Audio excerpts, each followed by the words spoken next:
Hello, y'all. How's it going? It is Friday, and that means it's time for viewer levels, as it always does, often does. It's not ghost powers, it's just the powers of switching cameras. Don't worry about it. How you doing, everyone? Hopefully your week has gone well. I see a bunch of people in queue. I'm happy to see y'all. Where to begin? Did you like the new Starting Soon music? It's from Mario Kart. It's a remix of music from this game. And when I heard it, I said, in-game, I said, oh goddamn, they remixed Mario Maker 2 music.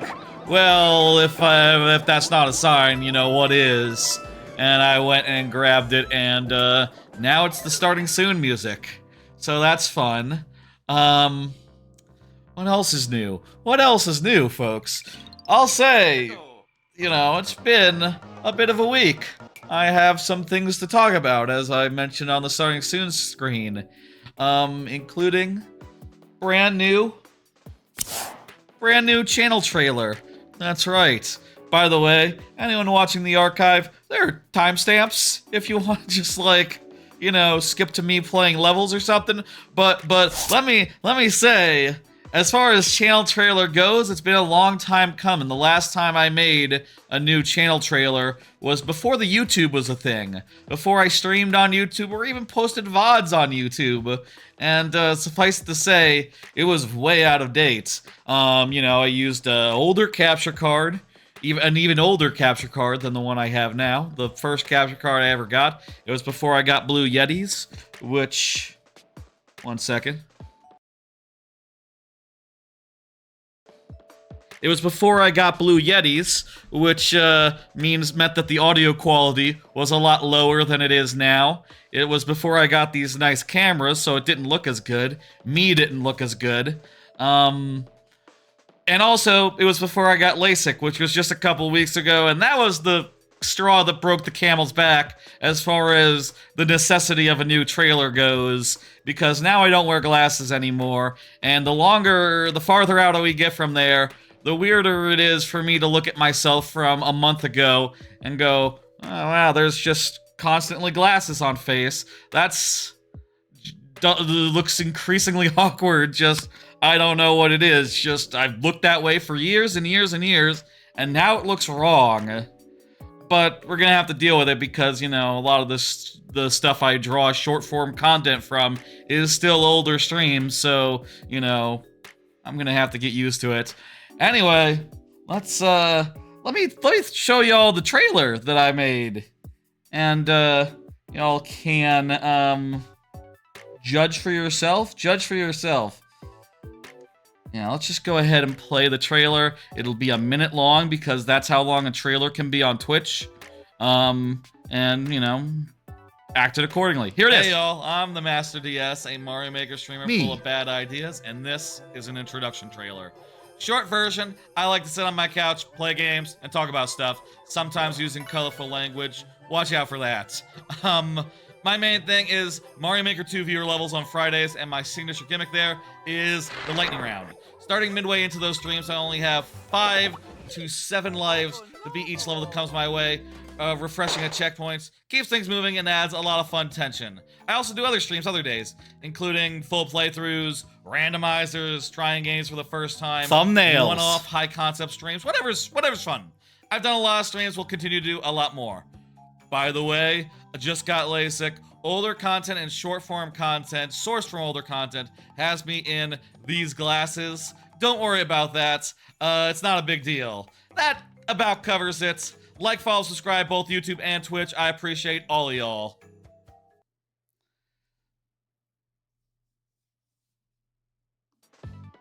Pretty good, right?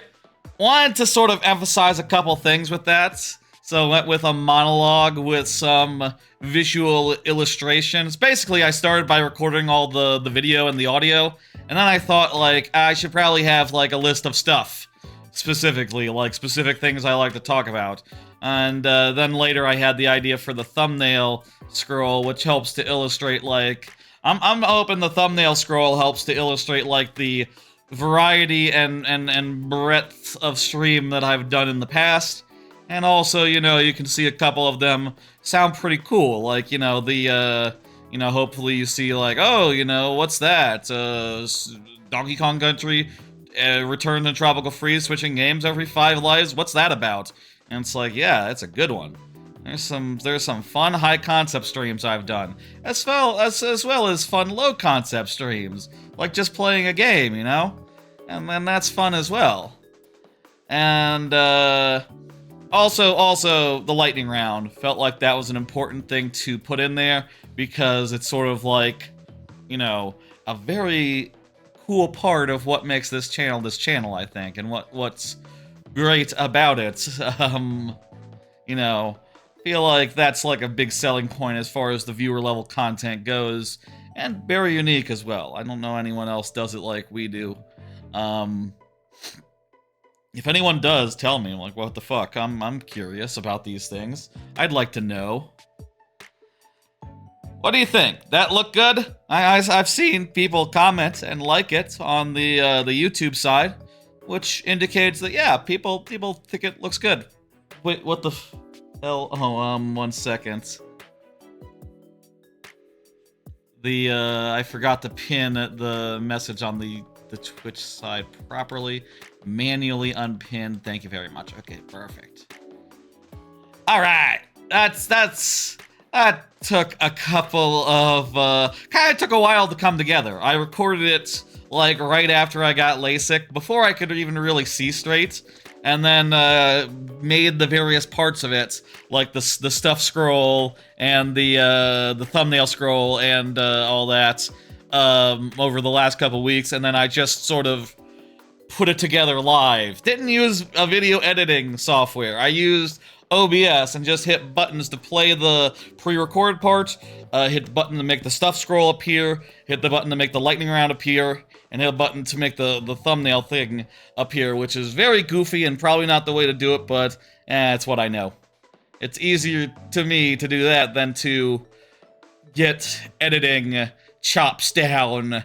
I'm going to have to get editing chops down to do that trailer for the Super World though at some point. So I gotta figure it out.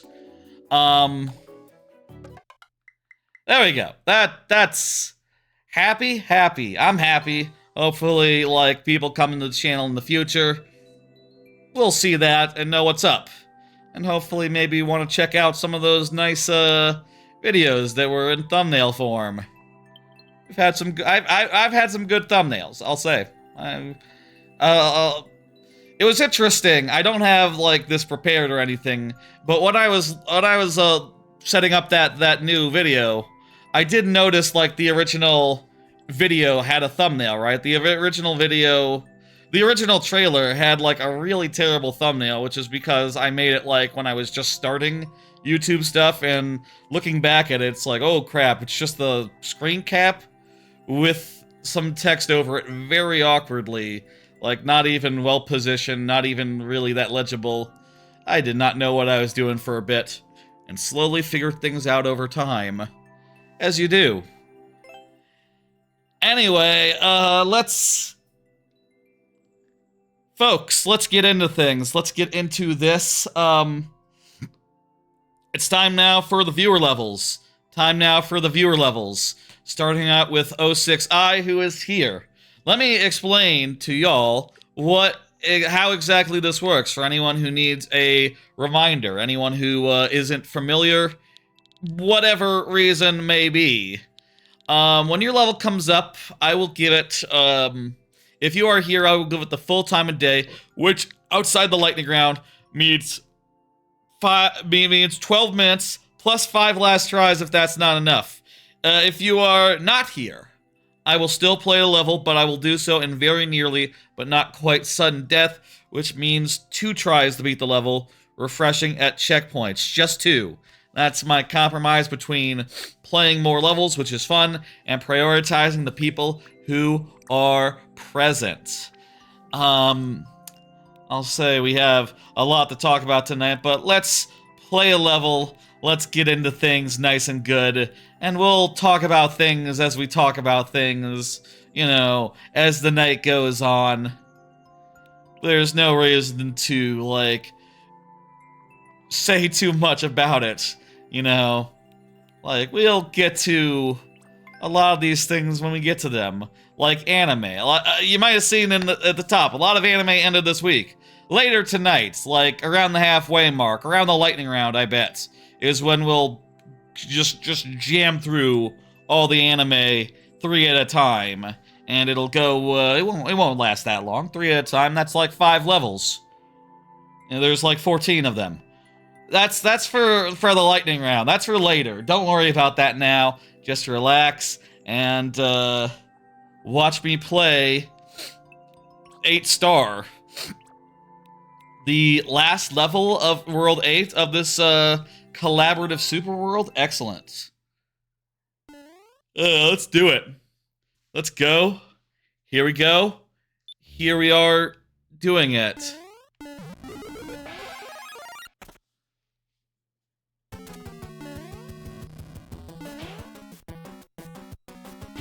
Am I waiting for him to ground pound?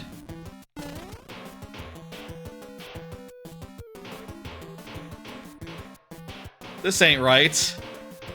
This is not what you're supposed to do. I know this. I know this in my heart of hearts. Okay, I'm gonna let him... Oh, fuck you. I'm gonna let him jump around and instantly regret it because he just took my hat off, which means I can no longer do that dumbass bullshit to him anymore.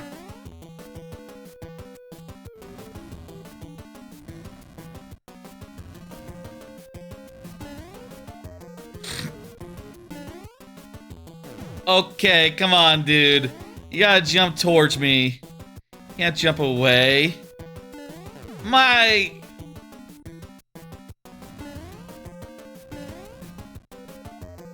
Dude! Come on! You gotta jump this way. Jump this way, please. Oh, not far enough. What if I stand over here? That worked! Yeah, he's messing with us. Fuck! I was worried about how we could get in there to get him.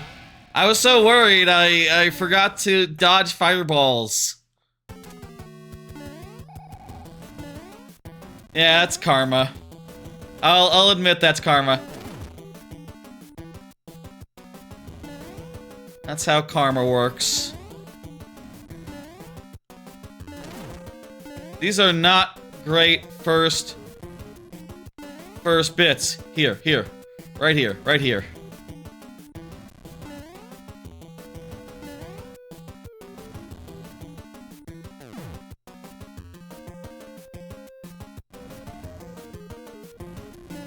Hello, Zactifine, Blitzglock, everyone in chat, I appreciate y'all. Thank you for levels, thank you for hanging out, thank you for chatting. Goes without saying, goes without saying. Need to get past him. Okay, well that works. Oh yeah, there we go, that's it. Oh boy. It's not quite it.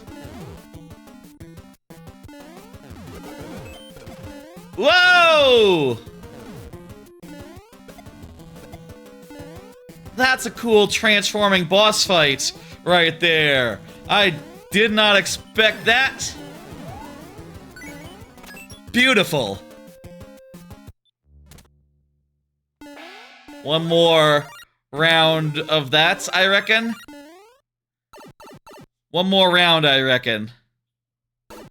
Yeah, these are a lot of good, solid Bowser fights here at the very end of this super world. I mean, there's a world 9, but I'm taking it that this is like a it is like my super world where it's a bonus world. World 9 is. It's a Lost World type. Which, yeah, you know, in Mario goes up to 8, typically. Then a 9th, you know, that's your Star Road. That's your special.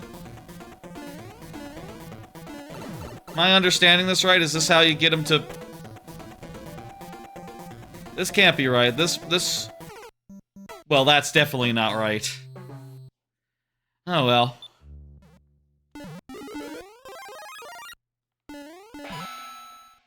Why are there 2 doors heading in? That seems odd. I don't know what the hell necessarily yet.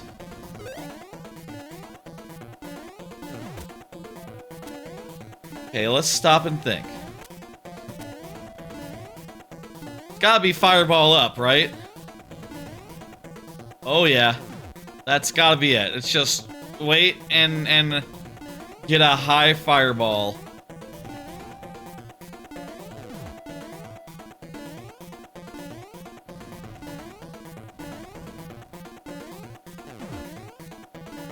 Do we have to jump to, like, lure it out? Claw?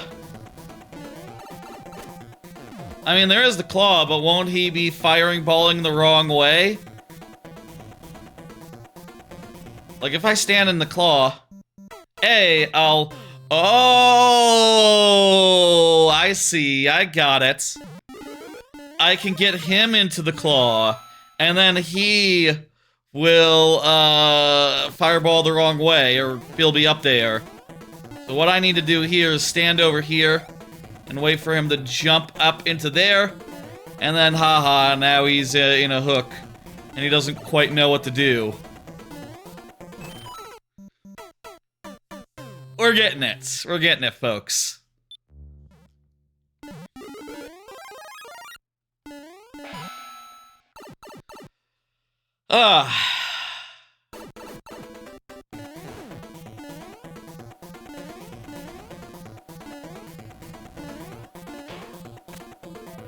Hey, there we go. And now, we just gotta get him to fireball the thing and not be in the fireball zone. Those are now in a different place. So what, do I release him and now... Oh, hang on.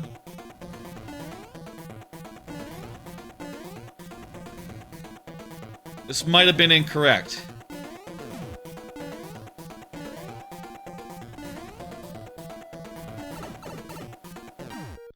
There we go. That was it. Now we got a little bit of survival. A little bit of survival while the P-switch ticks down. At which point we can, do the thing. We're getting it, folks.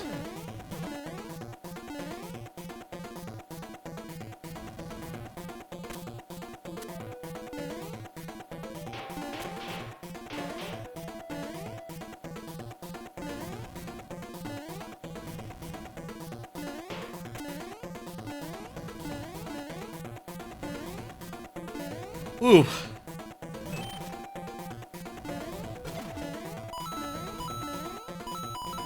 Okay, so now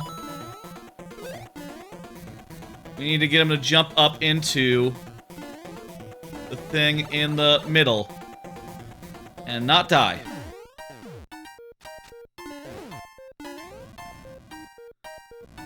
These ices will go away in a second. At which point we can lure him over to here. Once he jumps for us. Jump this way, Bowser. Fuck. Jump this way. Thank you.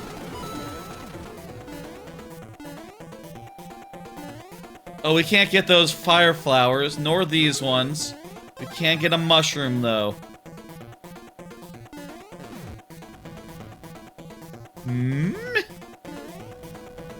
Okay. What?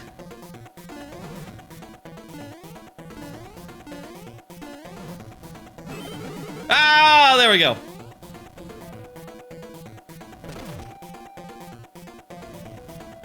This is so elaborate. Wow. Release the Bowser with that one. And now we can get him to slam over here. And that'll be the death of him.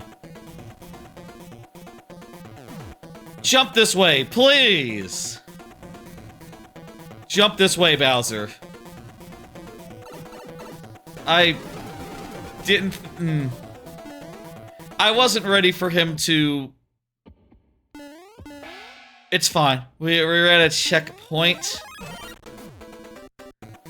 And now it is time to... Oh boy.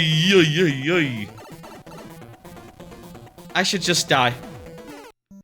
Just die, start over.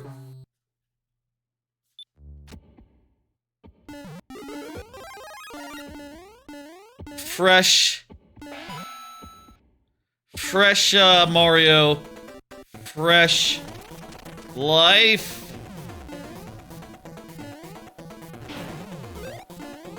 All right.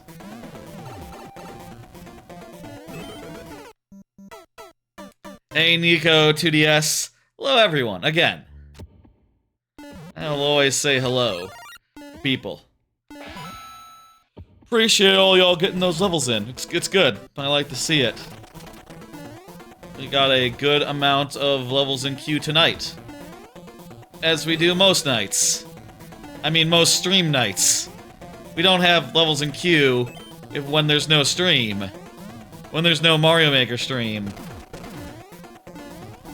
The nights where there are streams, there are always a lot of levels. This is really cool. Like what's being done here as far as like each level having another switch to hit. It's intuitive, it makes sense, and it works.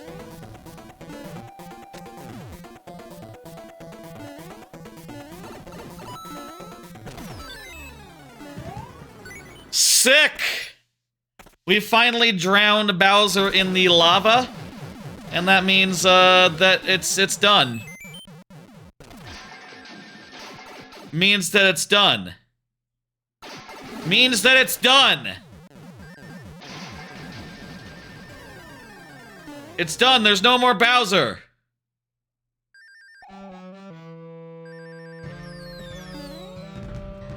Good. That's the end of Super World music.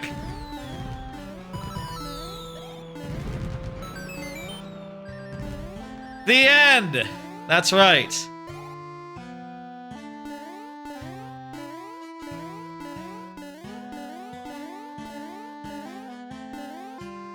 Timer's up, I don't think it's a concern.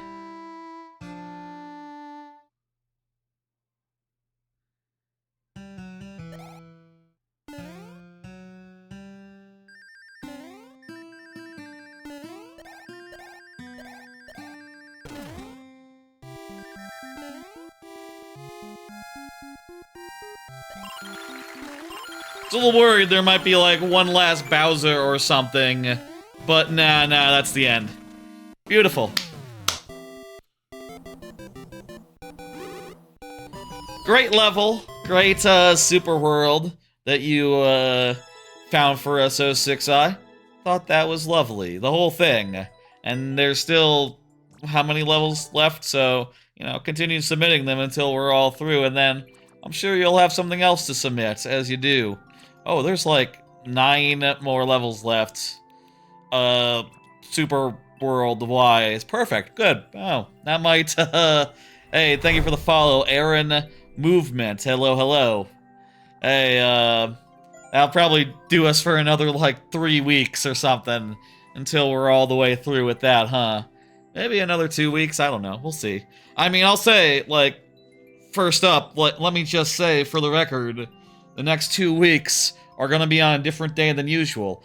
Don't think I showed this earlier. Wrong thing. It should be this one. It should be right here. Perfect. Those get a little screwy sometimes. Let me just say that, like, the next 2 viewer level streams will be on Thursday. Keep that in mind. And then I'm gonna be on vacation the next week. So, you know, for that reason, Thursday for the next 2 streams.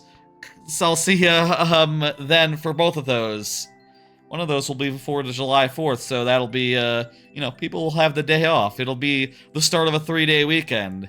So it'll maybe make sense next week when we do viewer levels on Thursday. But like, if you're there, 06i, we'll definitely get through maybe the Super World by the time of vacation, which will be nice. Let's hit complete and bring up the next one. Yes, yes, yes, yes, yes.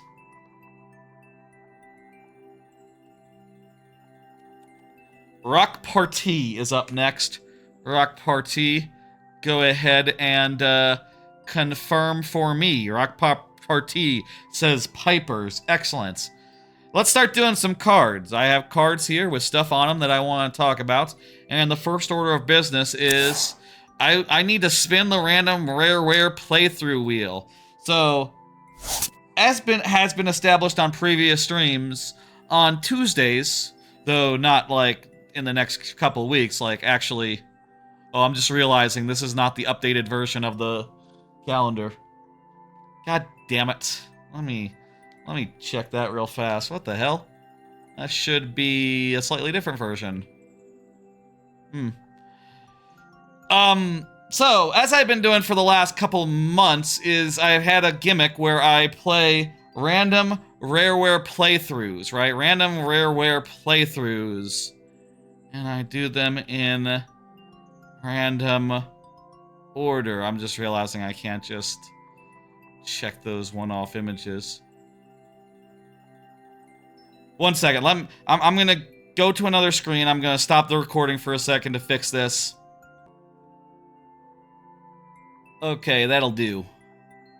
We good? I think we're recording again. Maybe. Yes. Yes. Okay, good. Okay. I went and fixed the calendar. It now is like, what the fuck? Let me try again. I changed the image, but I need to, like, refresh it, maybe. Naruto solos with the raid. Thank you, thank you. I'm just paused the VOD for a second to fix a thing. So, it's fine. It's good. Thank you for the raid. I appreciate it. 1 second, though. Okay, there we go. It's fixed now. Okay, that's good. Okay, okay. Cool, cool. Okay. What the fuck was I saying? Wheel. I gotta spin a wheel. So, for the last couple of months, I've had a gimmick of random rare playthroughs, and we just finished Conquer Live and Reloaded last week, so now we get to spin the wheel again, and we can decide what the next game will be, whether it's Donkey Kong Country Game Boy Color version, the mystery game, which I will tell you about if it gets landed on, or Conker's Bad Fur Day. We just did Live and Reloaded, Conker Live and Reload, a remake of Bad Fur Day, so it would be best if that was for later. It would be best if that was last, in fact, I'll say. But it's all random, so I can't control it. And also I'll note that if we look at the whole calendar here, it will be after I get back from vacation in 3 weeks when this playthrough starts. So, like, it will be a bit until it starts, but we'll see what we land on. You know, the result is what the result is. If it's the Game Boy Color Donkey Kong Country, that's probably just a 1 stream. The rest, probably like 3 or 4, I would say. I would estimate. Let's bring up the wheel and spin it. Mystery game, Donkey Kong Country Game Boy Color, or Conker's Bad Fur Day. Again, we just did Live and Reloaded. It'd be best if it wasn't Bad Fur Day, but let's see what happens. It's going. It's going. Come on, mystery game.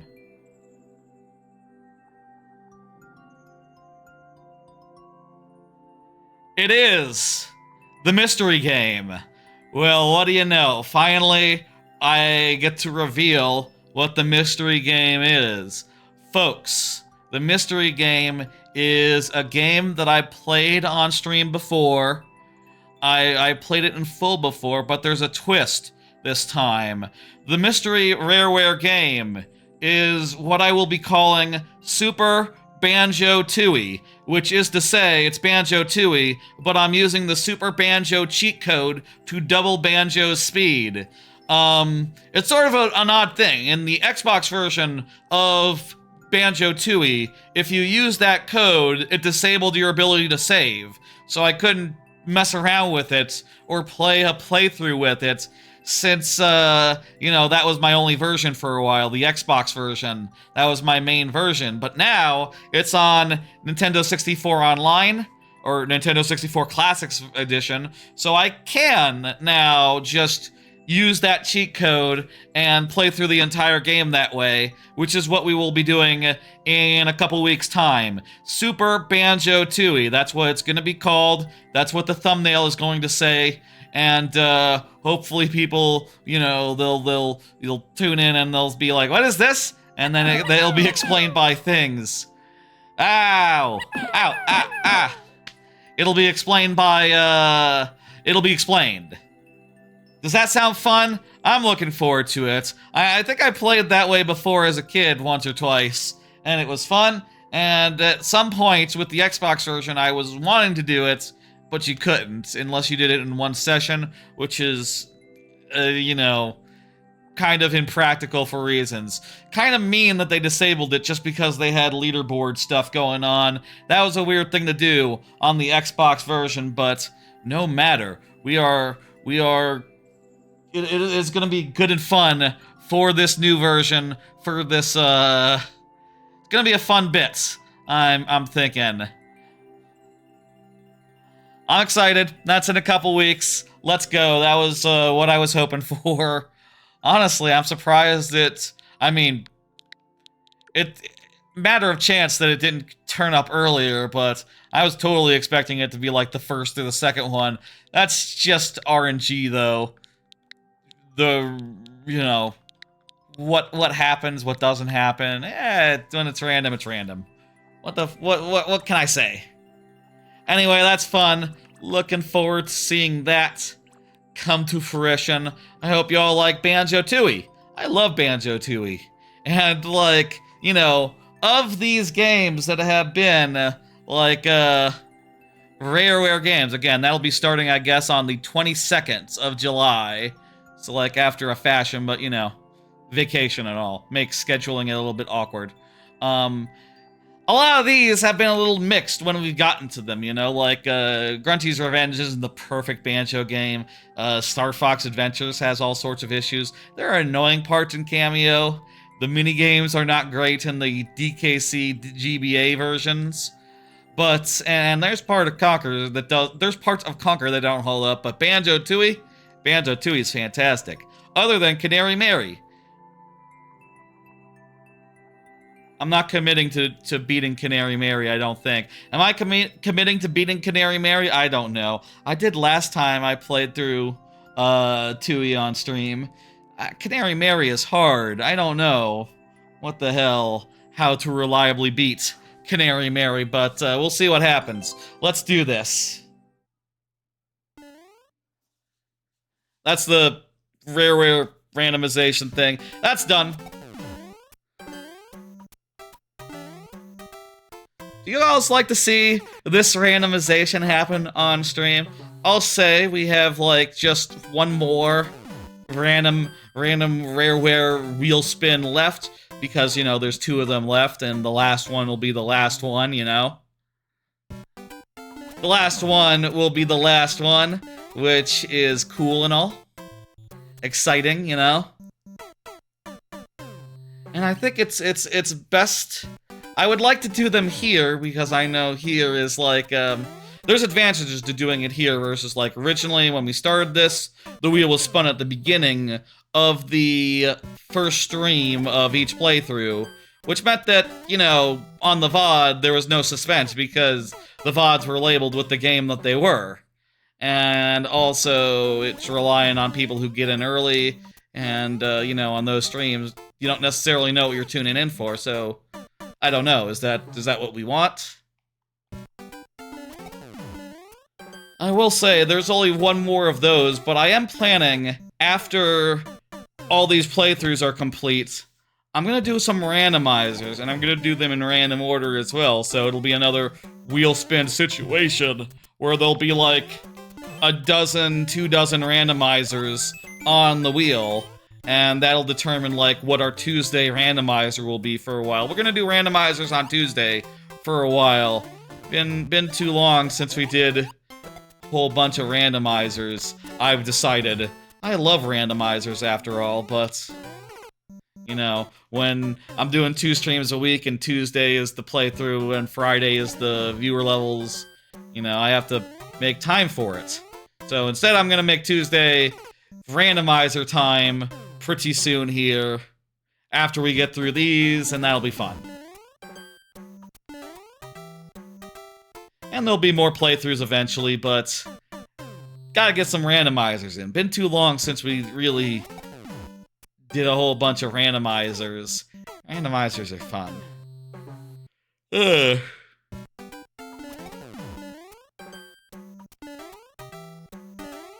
Also, I'll say, for that playthrough, I will also enable super baddies, which double enemy speeds as well. I wish it doubled your Canary Mary speed. Like your speed while going against Canary Mary. That would be lovely, but it doesn't, far as I know. I have low-key considered, like, with Canary Mary being a pain in the ass, like, man, should I just cheat? Should I just get, like, a turbo controller or something for the Switch 2? Sadly, like, you can't make this be a turbo controller. Or could you do it with, like, back buttons or something? Could you map the back buttons to be, like, AAA and then mash with all 3? Or would they eat each other's inputs if you did it like that? I bet they would eat each other's inputs and you wouldn't necessarily get a higher... Also, the key is to pace yourself and then put on a burst of speed at the very end with Canary Mary. Sucks. I do not like Canary Mary. Not one bit. And, we'll see. Maybe we'll just, do any percent for that. But it feels wrong not to do every Jiggy. We'll see. We'll think about it. Maybe there'll be an entire stream of Canary Mary. That would be unpleasant. But it is what it is. You know, maybe y'all would like to watch suffering. Not tonight, of course. Tonight will be all positive and happy and good. Slide, nail, back and forth on button. I suppose, you know, with the N64 online controller, it is accurate to the thing. Right? Like, I can mash exactly as I would have done on the original source hardware, right? Here we go. Remember everything we need to do here. Wait, wait, wait. Grab this.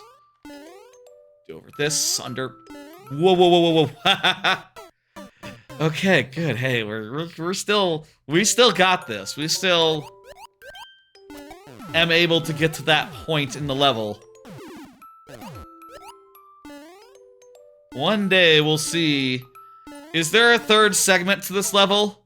Rock Party, do you know if there's a 3rd segment or if this is just it? Are we nearing the end? Are we so far it's not even funny? I had to bet, I'd bet so far it's not even funny.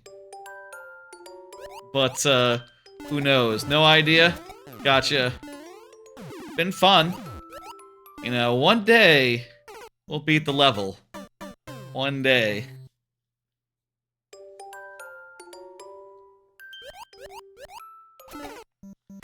Ugh. Sleepy. Been sleepy a lot recently.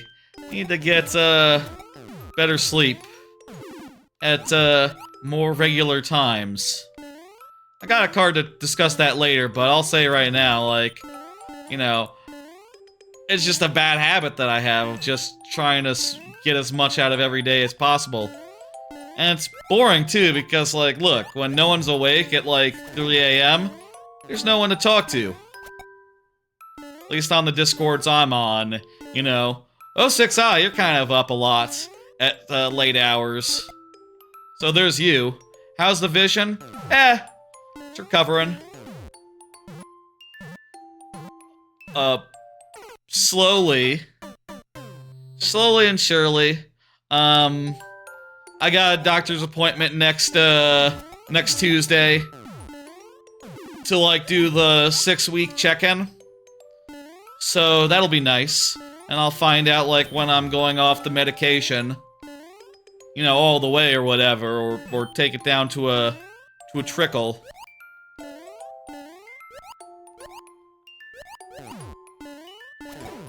Eyes are generally feeling better. But, the vision is still, like, not exactly 100% yet. I don't know.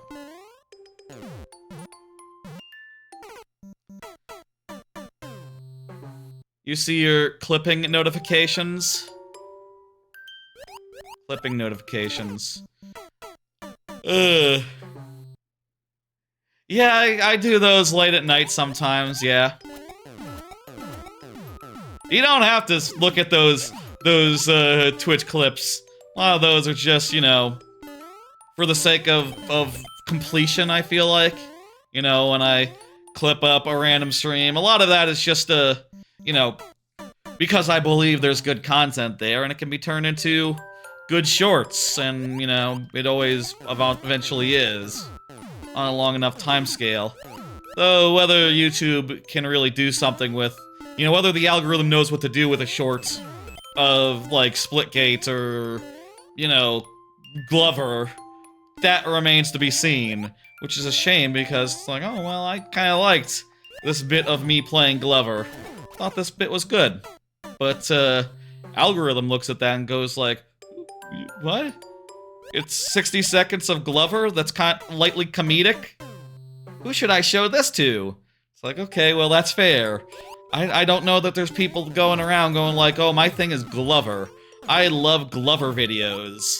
And it's like, I don't know, show it to people who like N64 games? People who are nostalgic in general about the N64? I don't know, YouTube. I can't really explain to you how you should algorithm, but I don't know. I think you could show it to my audience, like the people who watch the streams and the VODs and follow me, subscribe to me on YouTube. That would be a good solution, I think. I don't know. Maybe YouTube knows better than me, though. Who fuck knows? Hey, Sun Gold, thank you for the level.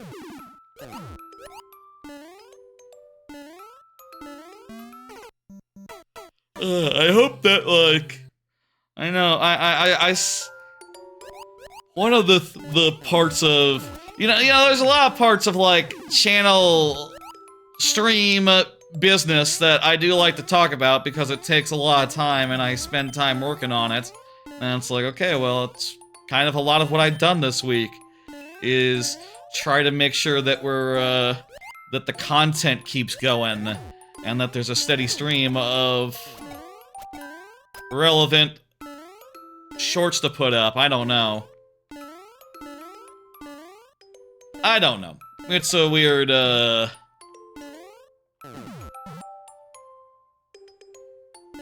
thing.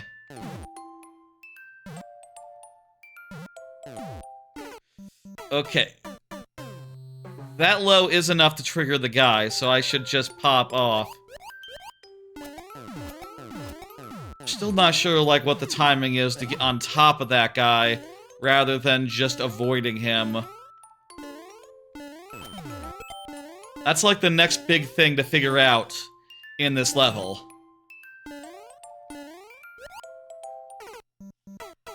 Wah! Ah.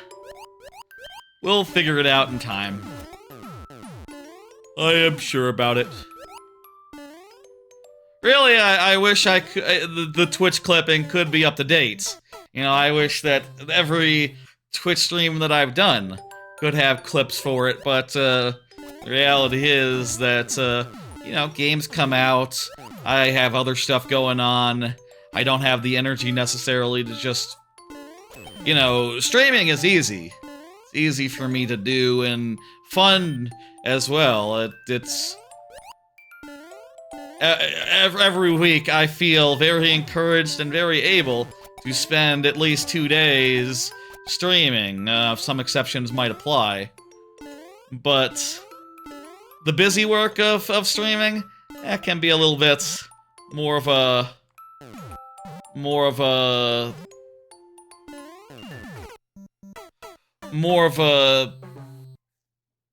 hassle, more of a thing that I need to convince myself of. 5 tries left, let's go. I need to work up the energy for, and I don't always have it. It's less fun, I'll say, for what it's worth. Like, obviously, it's fun to play a video game and talk to people. It's less fun to relive that, to find the best moments, though it is satisfying in its own way, you know? You find a really good moment and you're like, ooh, pay dirt, you know? Oh, this is the stuff. And look at me, I am definitely, like, leaning into it. I knew at the time that, like, oh, this is a moment I have found myself in. Like, yeah, I'm a little bit hamming it up a little bit. It is very clear when sometimes it's clear, like, the moment I think, like, okay, it's done.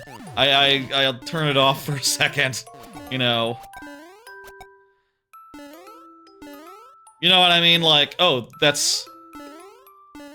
Part of me was paying attention there, and thinking, like, content. You know what I mean? Thinking, like, content. The thought of content runs through my head.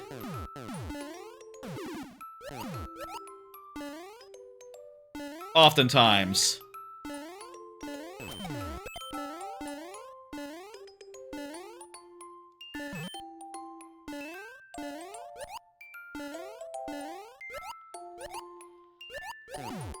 We got 3 tries left, let's do it.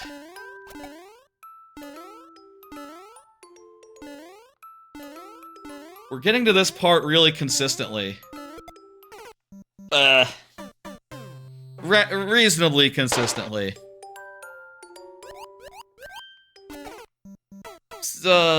Sometimes. Often enough.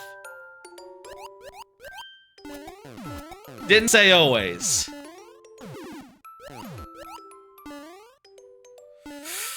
Here we go.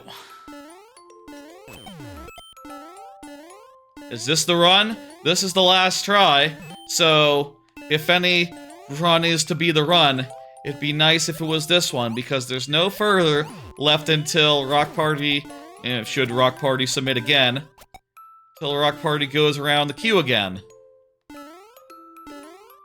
Which would be a while from now. And also maybe during the lightning round. Ah! That was not the run, but we did get there! To the part that was giving us trouble. The part that we haven't gotten past yet. We'll say, 7:30, 8 o'clock for the lightning round.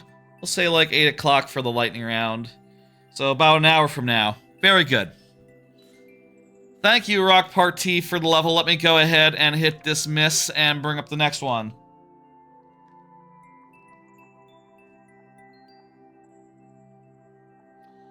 Next one is Shock Pichu. Shock Pichu, go ahead and confirm for me. Shock Pichu. Let me go ahead and hit next so that Shock Pichu can confirm. Can see in chat if Shock Pichu is distracted or some such. Shock Pichu says here. Fantastic. Let's keep on doing cards. That was the second level? Wow. It feels like we've, it's second level? Yeah, wow. We've been going a while. How are we only on the second level? I guess all the talk up front and the wheel slows things down. Was it really the second level? Huh. Anyway, here's another card. I have deleted Pokemon TCG Pocket. Yep. So with Pokemon TCG Pockets, I just felt like, though I've said before, you know, the way that quests work in that day, your dailies, they're pretty lax. Like, basically all you need to do to complete your dailies is log in, get card packs, and maybe if you don't have both available at once, get a Wonder Pick, which you always have material for. And it's pretty simple and straightforward to do every day. You know, just a couple times a day, log in and do the thing. It's much easier than, like, when I was doing Marvel Snap, and with Marvel Snap, you had to, like, basically do, like, an hour or 2 or 3 of games if you wanted to do your dailies, which eventually got exhausting. And while I did say, like, this is a lot more easier to keep up with, I did eventually realize over time that that's true on some level, but on another level, it just started to remind me of Team Fortress 2 idle servers, which is something I used to do, like, towards the tail end of my TF2 days. I would hang out in servers where the only purpose was, like, okay, you're gonna stand in place, you know, you can leave your game and walk away, and you'll get medal for playing, you'll get the boxes, you'll get the loot drops, and with that you can get the new weapons that are increasingly hard to get. And eventually what I realized as I was just hanging out there, you know, sometimes just leaving it, and other times, like, running around, you know, they'd often have, like, big empty spaces to, like, tool around with or do stuff in if you cared to. What I eventually realized is I didn't care about the weapons I was idling to get. And in the same way, I don't care about the cards that I'm logging in every day to get in Pokemon Pockets. It's just kind of, you know, I see them, I see most of them, and I go like, oh, these are nothing. I see an EX and go like, yeah, that's an EX. I don't know. Is it good? I don't care.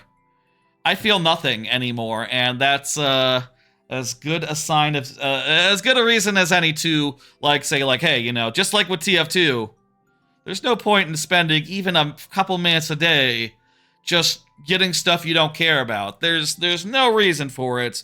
It's time to cut and run. The thing's deleted. I'm done.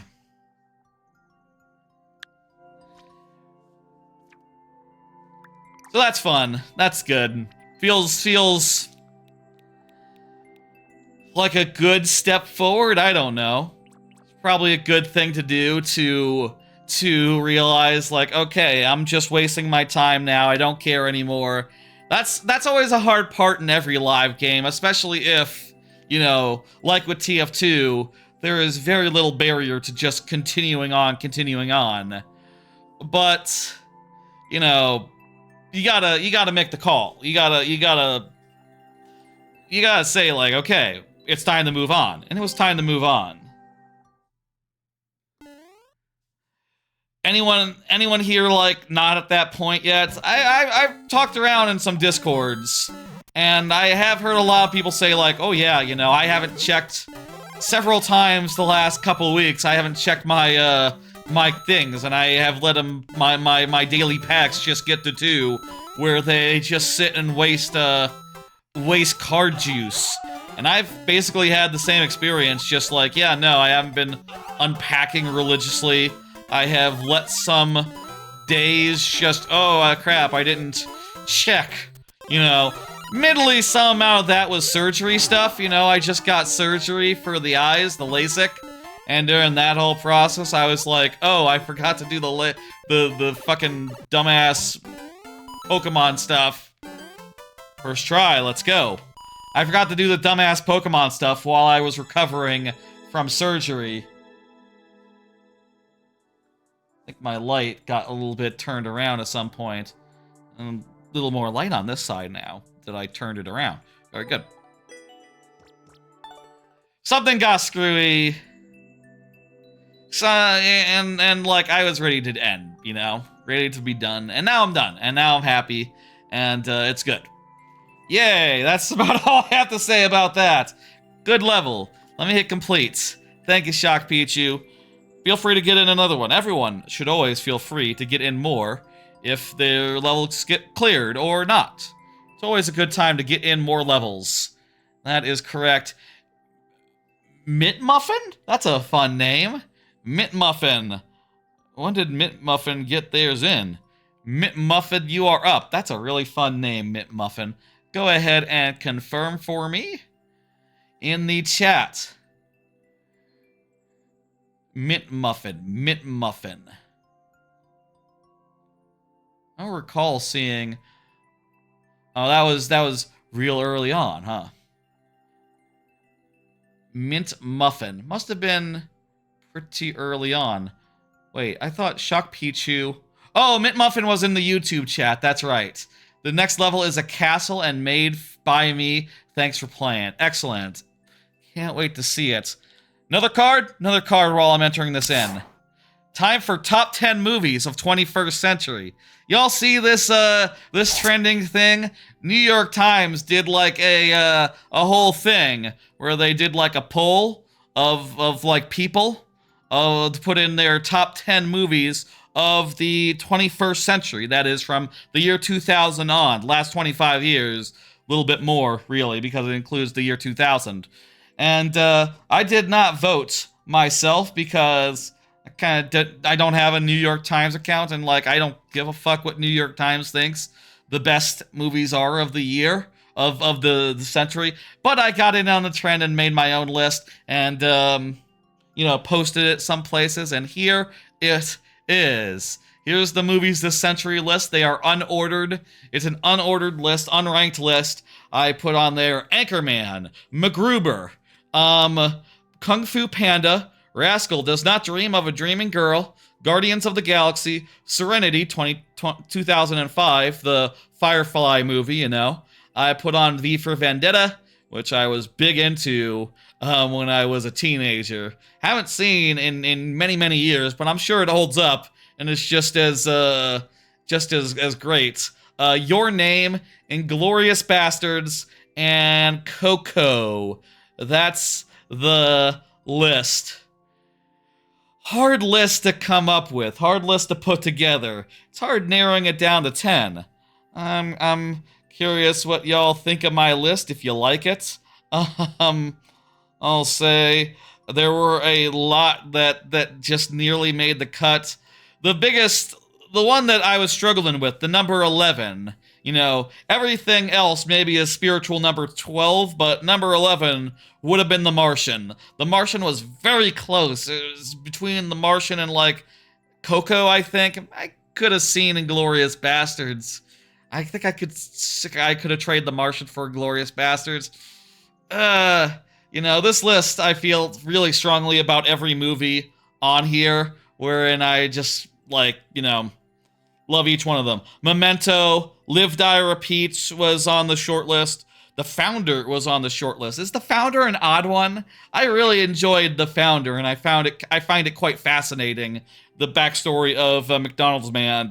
Endgame, that's like, if not Guardians of the Galaxy, Endgame is probably the best, second best Marvel movie. And it was quite an amazing movie. Looper, Wolf of Wall Street is on my short list. Dread, Fate of the Furious, probably not Fate of the Furious. That's like top 25 maybe. Mission Impossible Fallout, that one is up there. And Knives Out. If there was a second 10, it would be all those except for Fate of the Furious, I think. Fallout, Mission Impossible would be... Those would be like in the top 20, I think. If I were to do a top 20, that would be the full list. Okay? Okay. That's a fun thing. You know, I thought that was a fun thing to get in on. A lot of people doing their list. It's fun to see, like, what people think are the best movies of all time. You know, or not of all time, of the last 25 years. Obviously, if it was all time, it would include such things as, like, Back to the Future. You know, Back to the Future 2. Been in a mood to rewatch Back to the Future recently. I love Back to the Future. I saw that that Red Letter Media did a rewatch, a review of their review series where they review old movies. I saw their video on Back to the Future Part 1 and I enjoyed it, and that really, like, makes me want to do Back to the Future again. That Back to the Future Part 2 is my favorite. I love Part 2 especially. Part 3 is great too, and Part 1 is, you know, just a perfect movie. I think Back to the Future, best movie trilogy of all time. That is my opinion. Best movie trilogy. For sure, 100%. I can't think of anything I like more than that. Can't really think of anything that's actually close. Never been a Tolkien man. I don't care for I don't care for that whole business. Honestly. You know, the Lord of the Rings, as they're called. Don't care. Not an interest of mine. What I've seen of the movies, I found boring. You know, by a stunt, not for me. Not everything's for me. That's why they're not on the top 10 or the top 20 list. And MacGruber is. MacGruber is an all-time great movie. I love MacGruber. People should watch MacGruber if they haven't. Huh? Hmm? We need a key.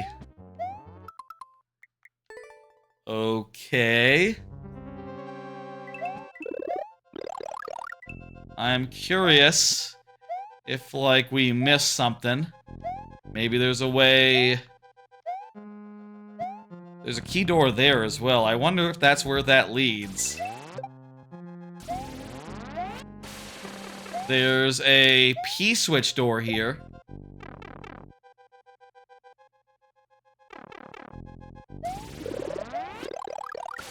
Huh. Oh! Key in a block. Key in a block. It was just free. I just didn't go that way. Okay. Could I double back? Hang on. Could I double back right now? What was the situation at the start of this room? No, it was a block that dropped you off. Okay, good. Hey. Was it easier for me to do a video, a replay, or was it easier to just walk the fuck back? I don't know. I'm not going to worry about it. I'm just going to carry on and not... It's all fine, you know.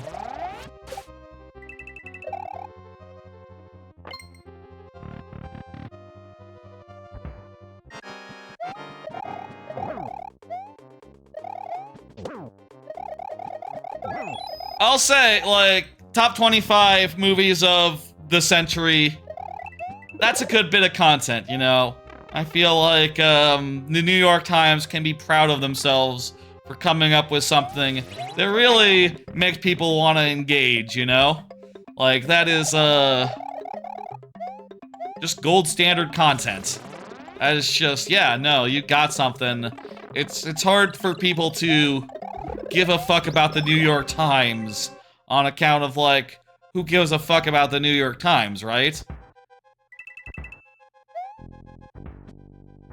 But a viral, like, hey, everyone name your top 10 movies of the last 25 years. That is just catnip for people. That is just catnip for people. Engagement bait, as it's called. Just catnip for people. And sure enough, I am people. I am, I am hit by it. And sure enough, I made my list. Lists are fun to make. There's a reason people make lists. We could not have doubled back. Yeah, we would have to have gone the whole way around, used the other key. Hang on. Oh, right, there's bombs and stuff, okay. I was thinking here for a second, like, wait, what if I lose my... What if I lose my edge? Like that. And the answer is... bombs.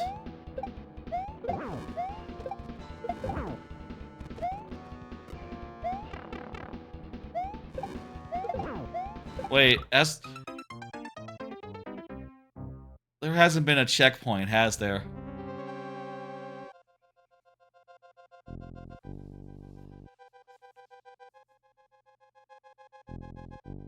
How far into that level were we? What was the time on the clock? We were 100, okay, only like 150 seconds in. That's like 2.5 minutes, okay. You know, that's not the worst. It's not the worst thing in the world. We'll make our way back. We just gotta not get discouraged, you know?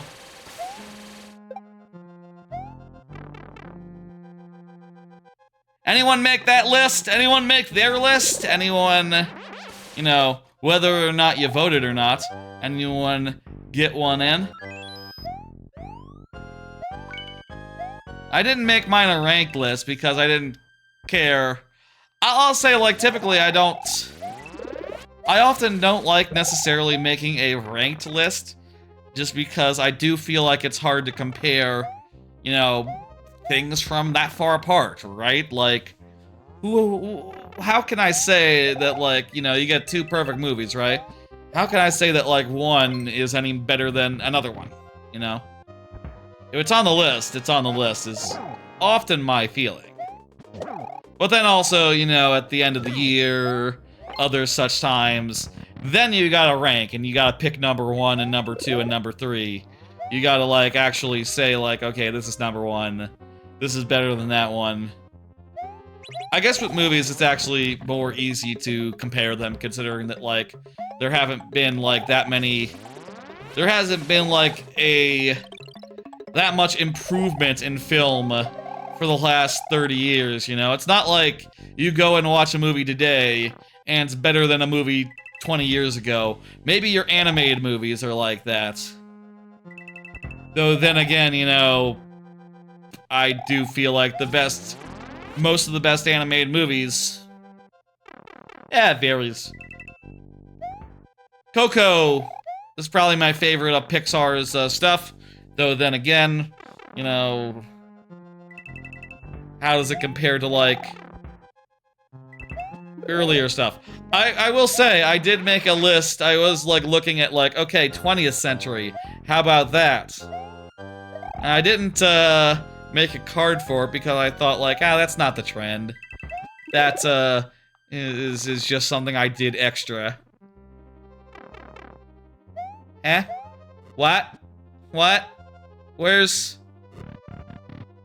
Why don't I have... key?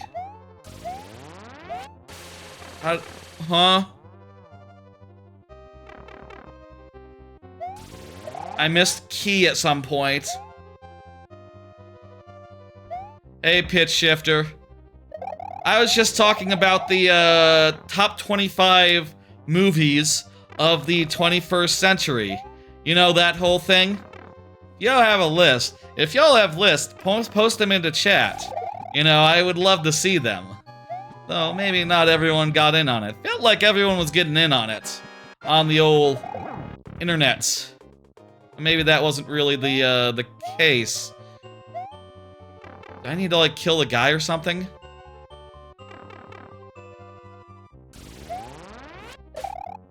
Oh, I'm dead. We need to die. We need to restart here. Because that P-switch does not respawn. Bummer.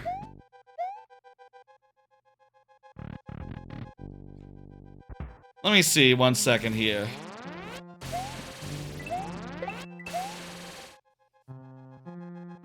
Did I make that on my phone?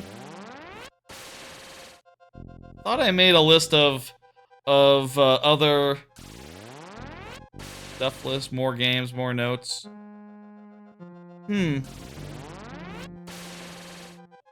thought I had another list of other movies, but I don't know where that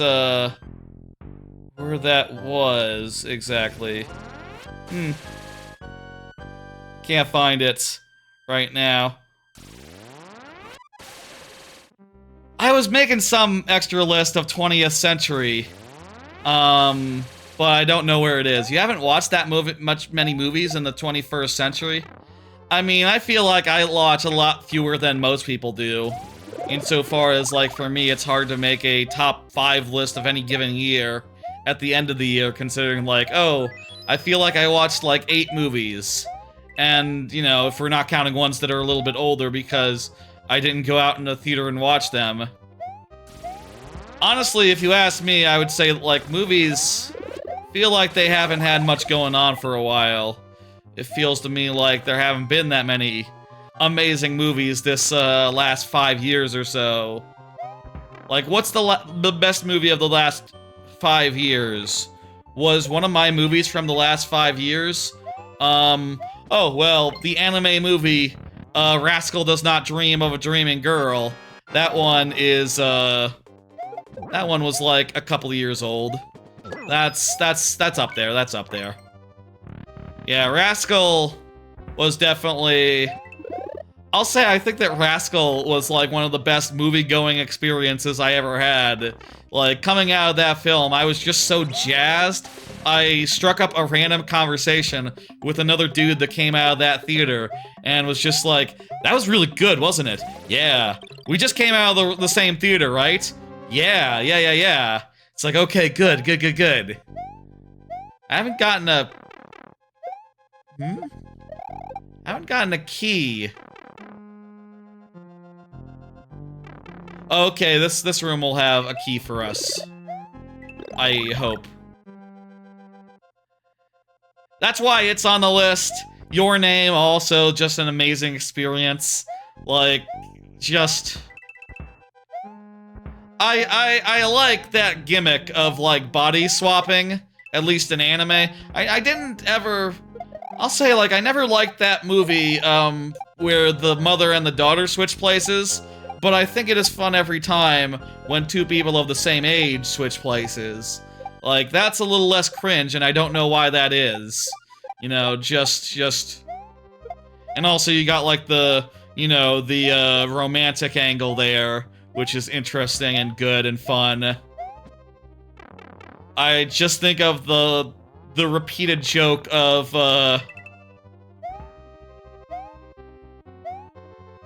you know the joke they do with the...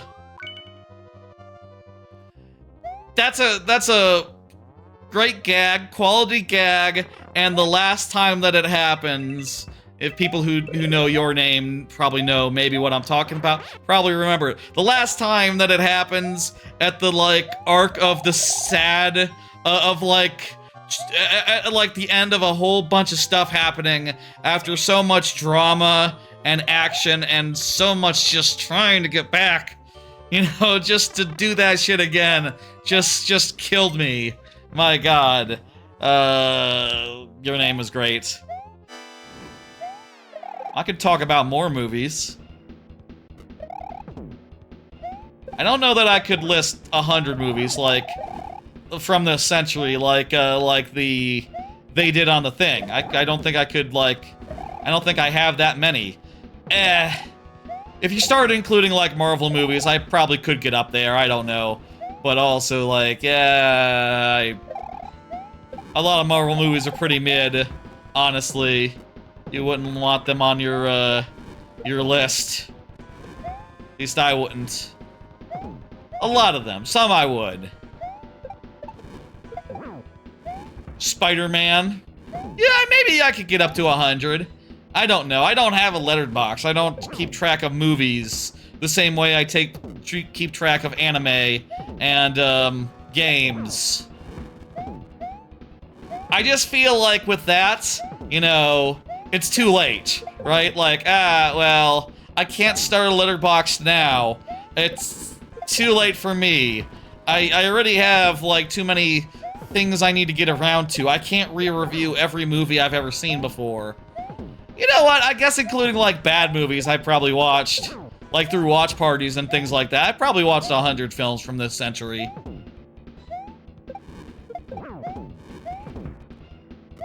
Where does Dragon Ball Evolution rank? I wonder. I hope not high. I hope it's, like, below the threshold of 100. Who fucking knows? Wild Hogs. Now that's definitely not on the list. Love on a Leash? No way. I could see Dragon Ball Evolution being like a 99. I didn't hate that movie, and you know, if ever anyone does like a watch party of it, it's very funny to watch it with a whole crowd. That's one of those so bad it's good movies. Do so bad it's good movies rank? No, you can't. They gotta be so good they're good. That's the qualification for the Times top 10. They gotta be so good they're good. Thank you a lot, Muffin. We got through it. Thank you, thank you, thank you. Go ahead and hit complete. Uh-huh. Yeah, huh? Who is up next? Hey, get that timer out of there. Up next is Blitz Glock, who just said list. Well, good news, Blitz Glock, you are up. You are the next one. In addition to top 10 movies all time, I also did this week top 10 games of the 21st century. I thought that would be a fun... Well, I didn't think that would be a fun thing to do. The website Giant Bomb, which I like, they decided, like, fuck the NYT, we're gonna do our own thing with games, which is our domain. You know, Giant Bomb is a gaming website, a website for video games, an independent website for video games. So I did my top 10 of the 21st century, which I can show right here, right now. There's the list. After some consideration and a few switches around, the list that I ended up with is Odyssey, Majora's Mask, Thousand Year Door, Ultimate, Mario Maker 2, Hitman 3, specifically more a World of Assassination in general, so all 3 Hitman games and in the number 6 slot, Tears of the Kingdom, Outer Wilds, Left 4 Dead 2, and Donkey Kong Country Tropical Freeze. Yes. So a lot of these I already had, like, you know, down for sure. Like, the first 4 are basically my top 5, minus Donkey Kong Country 2, which, you know, is, like, tied with Odyssey. Of course, Donkey Kong Country 2 was not made this century, so it gets the excuse of, you know, I don't have to decide between Odyssey and DKC 2 for the sake of this list, which felt right. Then Maker 2 and Hitman 3 were always going to be 5 and 6, basically. And then the rest were just pick and choose Game of the Year winners from previous years that I've had. And I decided on Tears of the Kingdom, Outer Wilds, and Left 4 Dead 2 was one I took a while to come to, but Left 4 Dead 2 is probably one of the multiplayer games I enjoyed the most, alongside such games as like Overwatch, TF2,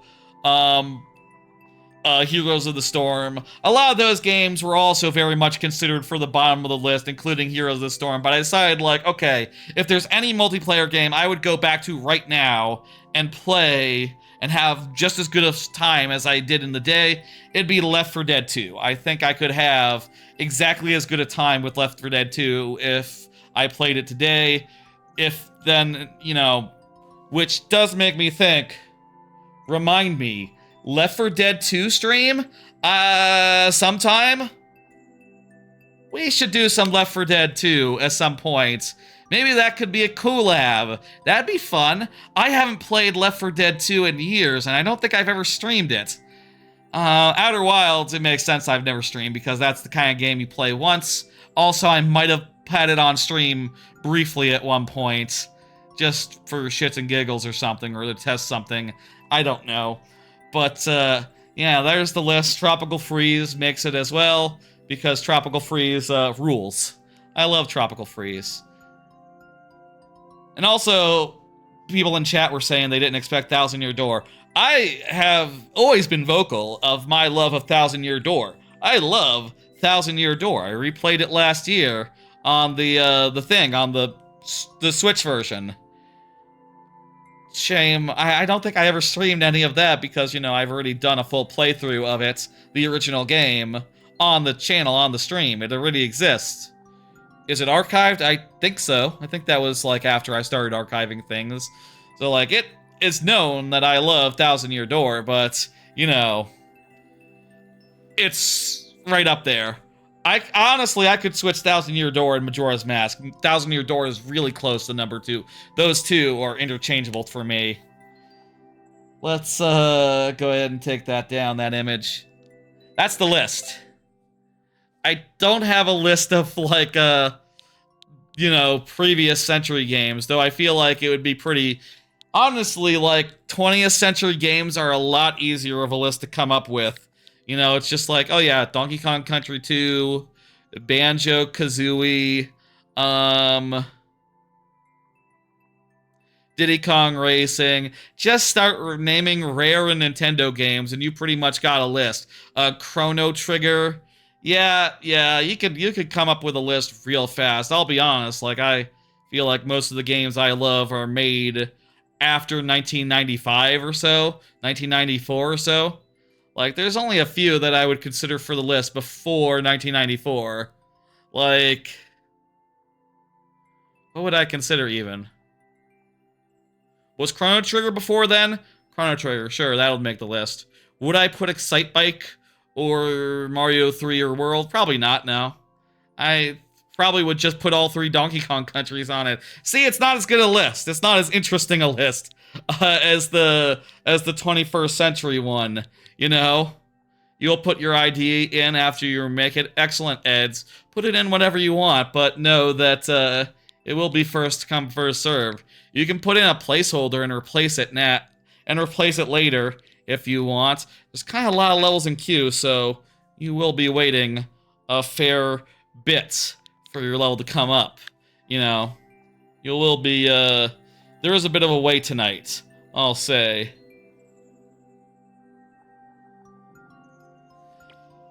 Blitzglock is here, has confirmed. Do we want to do, like, let's check if there's, like, a latest uploaded course that we haven't played. There is. Want to do this, or do we want to do, like, Super World? What do you think? Let me take a drink of water, and,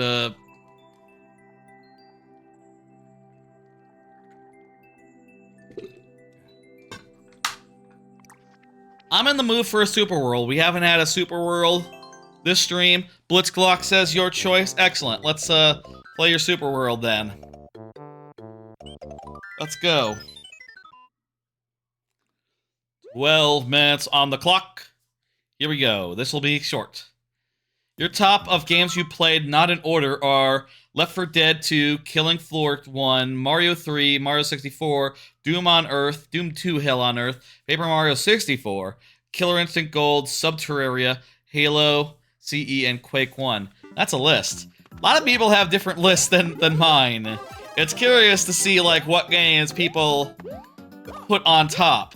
I'll say for my part, my list was made easier by the fact that I have literally on, various list-making sites, like Backlogged and Giant Bomb, when Giant Bomb was a place for list. I have listed out, like, the Game of the Year winner for every year, including years where I was not really... Game of the Year was less of a thing, But I have the record saying, like, okay, well, I decided on StarCraft 2 over Mass Effect 2, so Mass Effect 2 probably can't make the list if StarCraft 2 doesn't. StarCraft 2 is, like, a good one for top 20. If I had done top 20, which I feel like at some point... I will say, I have, like, 200 games that I have marked as, like, that I love. Many of which being from this century. Probably most all of them being from this century. So, like, at a certain point, I could, like, rank up to 100. But, I feel like if you're, like, one of my top games of all time, that's good enough, right? Like, you're in the top 100, the top 200. Like, if I start just saying, like, oh, well, these 50 games are better than you, it starts feeling a little bit less meaningful, I guess. Which is part of why I hesitate to be like, okay, here's the top 100 games of all time that I've played. Also, at that point, like, what about, I've been playing Katamari. Does Katamari make the list? I don't know yet. I did see the new GameCube Online game. We'll talk about that in a bit. I got a card for it later on. I forget how later on, but we'll see. Thank you for the little Blitzglock. You always liked platformers and FPS, later started adding survival. Survival's never been my jam. That's like the genre that I probably click with the least, like Minecraft aside. But, you know, I'm happy for people whenever they enjoy games, I guess. What the fuck?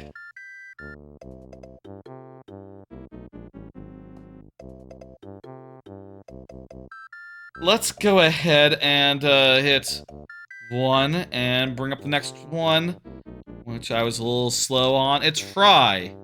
I'm assuming that Fry is on the YouTube side, considering that the length of that name makes me think it's not, you know, there might be other Fries out there, you know what I mean? Fry, go ahead and confirm, or else we will be doing your level in sudden death. Let's do another card. I played that there Bonanza demo. Oh, hey, yeah, that's yours. Yeah, you are up. Excellent. Nicely confirmed. I played that Bonanza demo. Went to the Walmart last weekend and played it. Had a good time. Got as much as I could. Went and played it like 2-3 times, actually. The first time I ended it prematurely by jumping in a pit.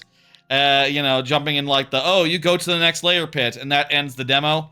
But the next time I set a timer and went for the full 15 minutes, trying to get as much as I could done. And, yeah, I feel like that game is just too big to really do in a 15-minute demo, you know? You feel rushed as you're playing it, and, I feel like it was hard to get, like, a good feel for how fun it's gonna be, like, when you have all the time in the world, but it felt good. It seems like it has some bananas that have, like, you know, more intricate requirements. We have 2 seconds, but it's auto-scroll, so there's, you know, no worries. No worries. Okay, good. Hey. Thank you for the level. I'm sorry I talked over most of it. I didn't know it was going to be 17 seconds long. That, was my bad, but also can you blame me? I'm really looking forward to, Bonanza. Let me hit, complete and get up the next one. Really looking forward to Bonanza. One thing I found while playing that demo, by the way, which I made a YouTube short on already, but, you know in Bonanza, you might have heard of Bonanza, you know how 3 of the buttons are for messing things up, fucking things up in different direction, like you hit X and you punch upwards, you hit Y, you punch forwards, you hit B, you punch downwards. Turns out you can switch B and A and make it so that B is your jump button and A is your downward smash button, which I did in the demo, and it felt right. So if anyone was worried about A button to jump, thought that sounded weird, don't worry, it's fixable, and also it feels really natural done the other way. Was really pleased that that was there. It's a good option. Check out that short and the channel trailer and anything else I put up in the future. I appreciate it. Zach Devine is up next. Let me get a confirmy message. Ah, there's Zach Devine. Please play any of the newest 6 levels. Y'all hear about Mario Kart's latest patch controversy? That's right, bit of a controversy this week with Mario Kart. Previously, in the Versus Online mode, the way that it worked is that it gives you, like, a couple of routes that you can choose, like, from the place that you ended up at last time, and also a random button that would just pick any course 3-lap style, you know, just that course itself. And that was the only way to play 3 course at a time. And after a patch, I believe they've changed it so that I'm not 100% sure, like, people, do you know, like, the way that it works now, is it that the 3 intermission courses that you had as choices can get selected, or is it just like every intermission course is also available, every intermission variant is also available in the thing? So it could pick intermission and 3 laps, yes, but it's not weighted. So there's a lot more intermissions. Every intermission is available. Okay. I mean, I'll say that does make sense as far as like, yeah, okay, random probably should include every intermission, of which there's 202 of them. I get that. 50-50 intermission, non-intermission. Okay, there's conflicting. Is it 50-50? I feel like it should be at least 50-50. Like, it should be weighted such. If it is weighted, maybe weight it a little bit more, make it more like 75% non-intermission, 25% intermission, because I do think, you know, it would be more fun sometimes to see a random intermission that's like far, far away from where we are when you're doing that in like multiplayer mode or in the versus thing. I'll say for my part, you know, there's a lot of videos right now saying like, oh, Mario Kart is ruined. And I'm pretty sure that's hyperbole, one, and I'm pretty sure also that like, you know, well, I play Knockout Tour. Knockout Tour is my mode. Knockout Tour is not affected. So, like, you know, would I say the game is ruined? I would say the game is a little bit, you know, less fun, because I do think that occasionally doing a 3-lap is fun when you're playing in a lobby like that. You know, it's kind of fun, the rhythm of like, okay, intermission, intermission, intermission. Okay, let's do a random 3-lap, you know?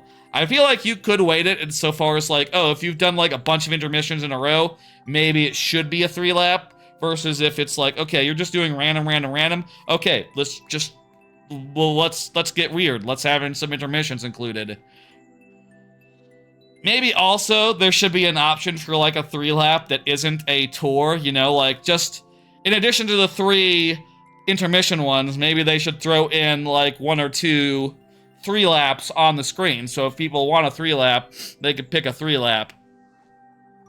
That would be my 2 suggestions, like a little more weighting on it, and also throw in some 3-laps just that you can pick outright.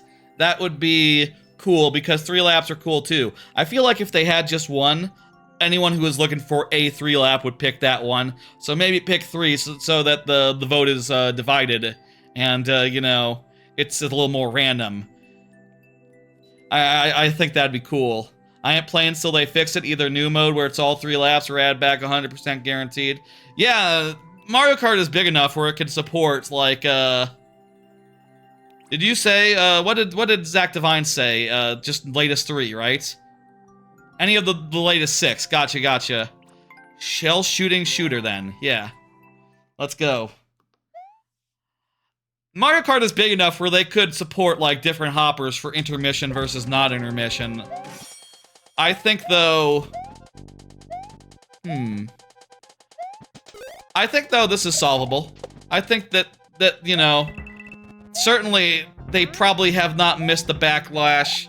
You know, they could see as well as anyone else that, like, okay, people are upset. What can we do to ameliorate, you know... Hopefully it's not a thing where it's just Americans upset, and like, you know, in Japan they're just happy, hunky-dory, you know? Hopefully, like,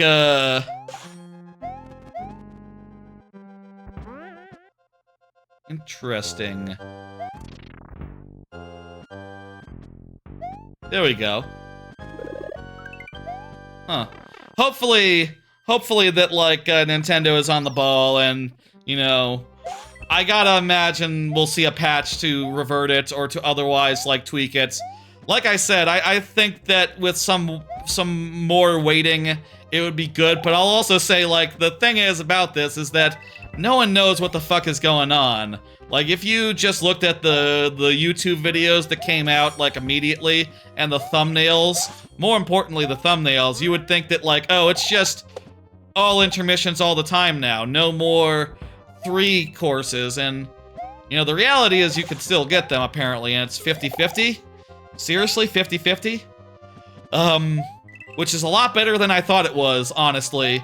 And even I was like, you know, it's better than I thought it was, and I thought it was overblown. I thought people were making mountains out of molehills, you know? And even I didn't know, like, oh, it's even better than I thought it was. I was thinking, like, it's just 3, and it's, you know, it seems like it's more likely for intermissions than anything else. You know, that was what I thought was going on, and, I guess that just goes to show you, like, even people who are skeptical are, like, still prone to get the same misinformation.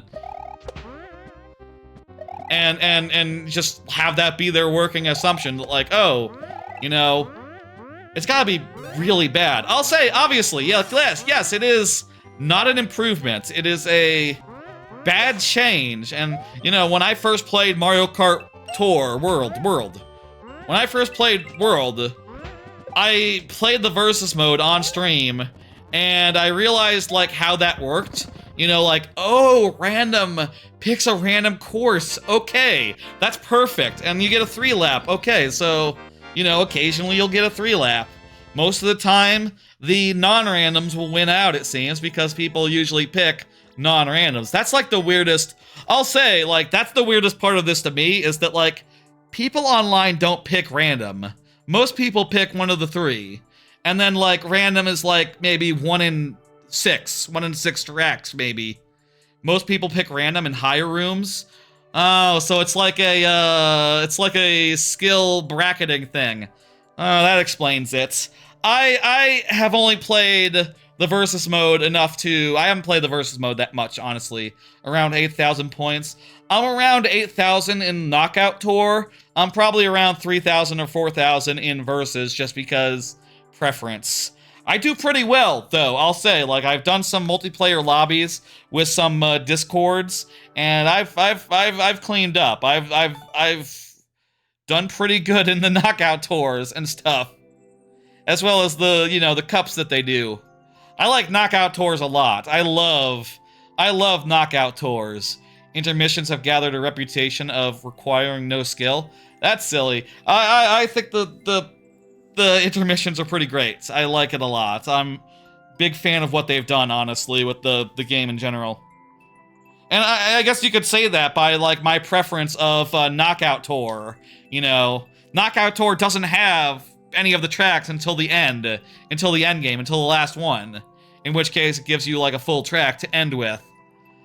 I think Knockout Tour is great. I like the intermissions, honestly. I almost wish that Knockout Tour had random tours, because then, you know, wouldn't necessarily get the same ones every time, or the same 8. I feel like eventually they gotta patch in, like, randomized Knockout Tours, or more of them. I don't know. It seems like there's a lot of intermissions that aren't in Knockout Tours. In fact, I know that there are. I like what they've done with the intermissions parts, honestly. I like the traffic. Like, it is definitely the best, most engaging traffic that there's ever been in a Mario Kart game. Nico, please confirm, by the way. Let me put in chat for Nico in the YouTube chat. Please confirm. I think that it's the most engaging, like, traffic has ever been, where you're just constantly having stuff to avoid. You have stuff to avoid. You have, like, considerations as far as, like, oh, they're dropping items on the course, they're firing things at you, there's enemies sometimes running around. Like, they make the open world, to me, feel good and fun, and, you know, even just driving around it aimlessly in the free roam mode is a lot of fun to me in a casual sort of way, you know? Though some of those missions are hard as balls, like, god damn. Like, I did one where a special challenge... Has anyone seen the special challenge? Where it's like a dam? Hang on, let me see. Did I take a... This thing. Y'all see this one?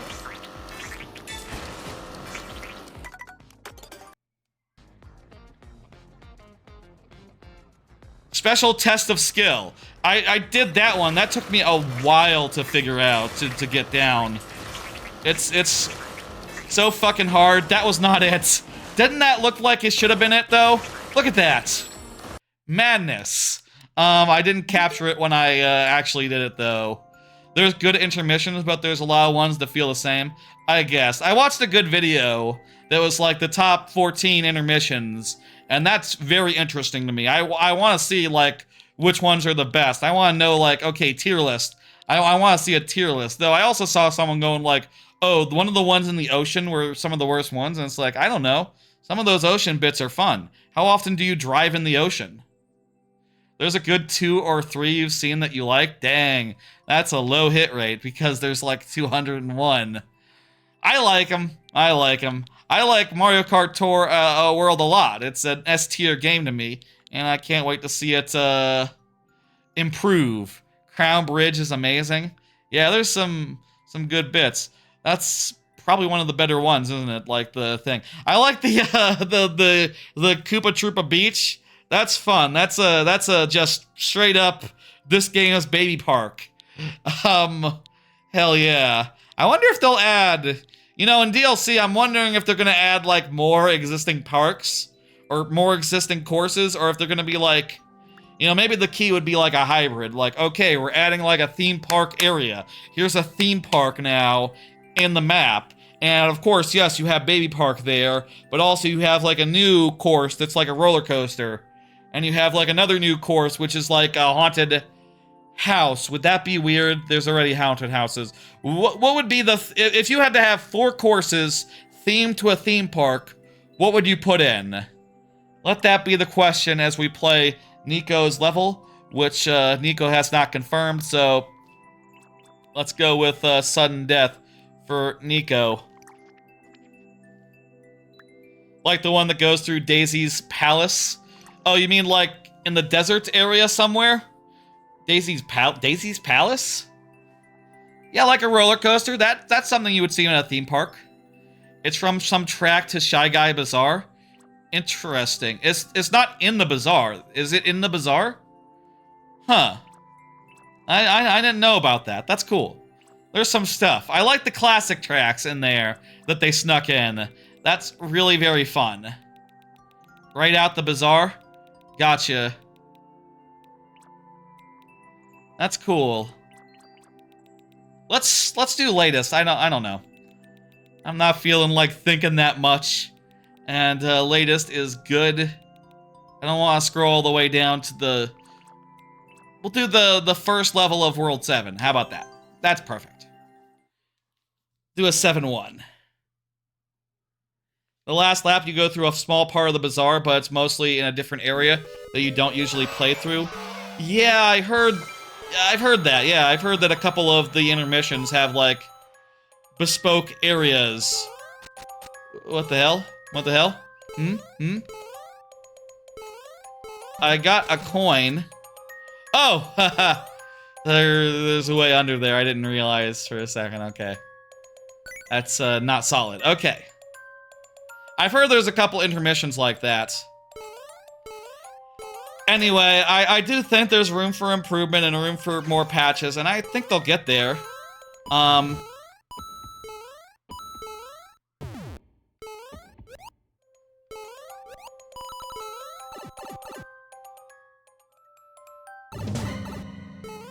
I think they've done a great job with it, and, you know, I guess on some level, the people who are really serious about Mario Kart are, like, really serious, and maybe on some level, don't want things to change, you know? They like it the way they have it on Mario Kart 8, and, they don't necessarily need the new features of the new game.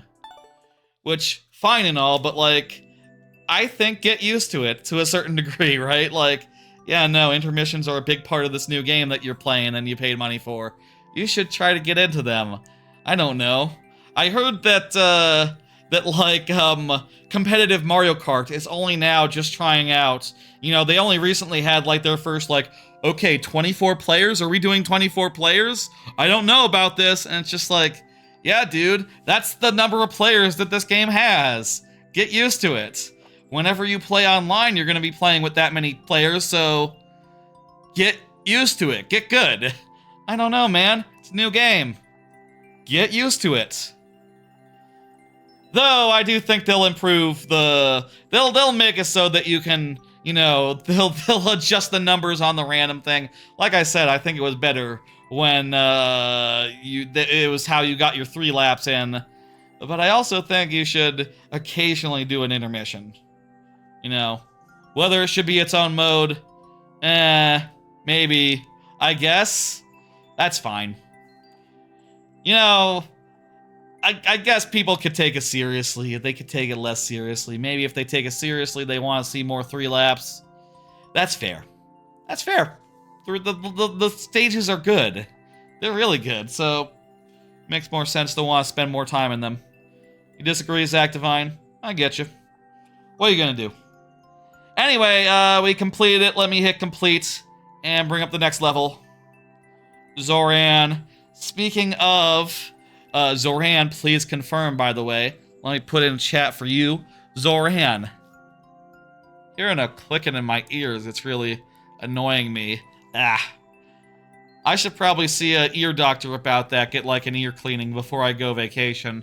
I don't want to be hearing like weird clicky noises in my ears on vacation. I don't know what's up with that.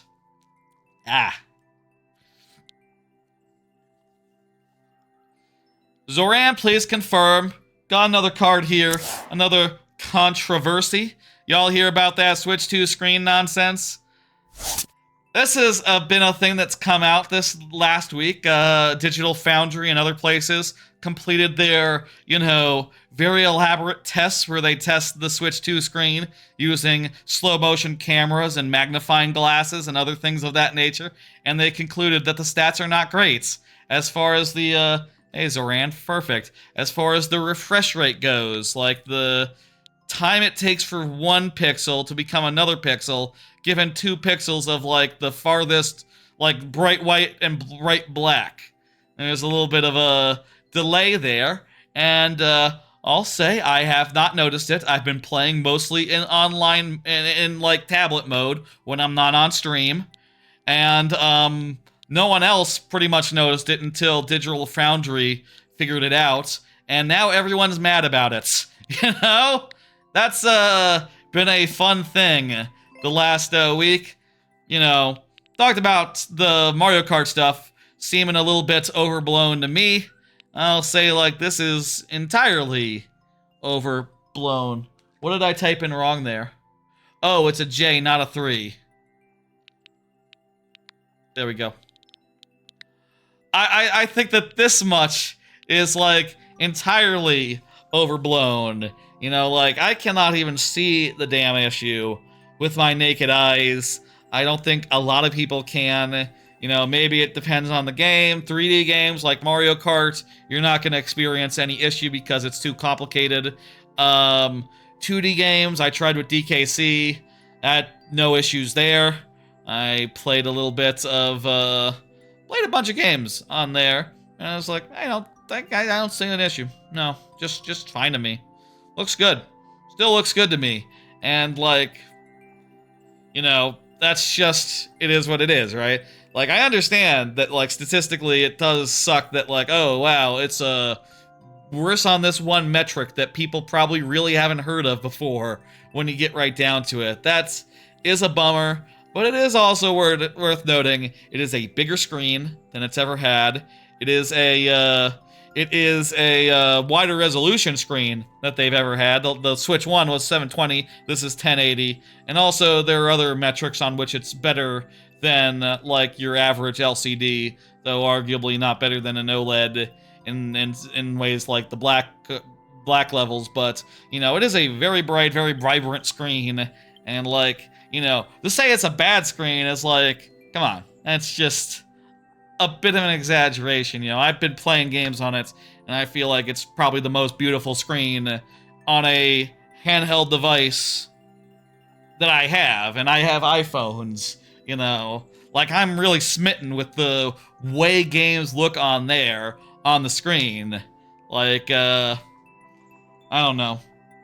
It also is the type of thing where it's like, oh, you really don't want to know on some level. Honestly, I don't want to know on some level, like, oh, am I going to be looking for this issue the rest of my life every time I play a Switch 2 game? I don't want to do that. That's silly. No, I'd rather just enjoy the games that I have as options, And I bet on a certain level, like, right now there's not that many games. There's just Mario Kart and this. Oh, we went a wrong turn? Okay. It's just Mario Kart right now on the Switch Online, and, people are now waiting for new games to come out, and, maybe they're getting a little stir-crazy, that sort of thing. Oh, maybe we're supposed to kill the, Bowser, and we can't now. Okay. Gotcha, we need to kill Bowser with this.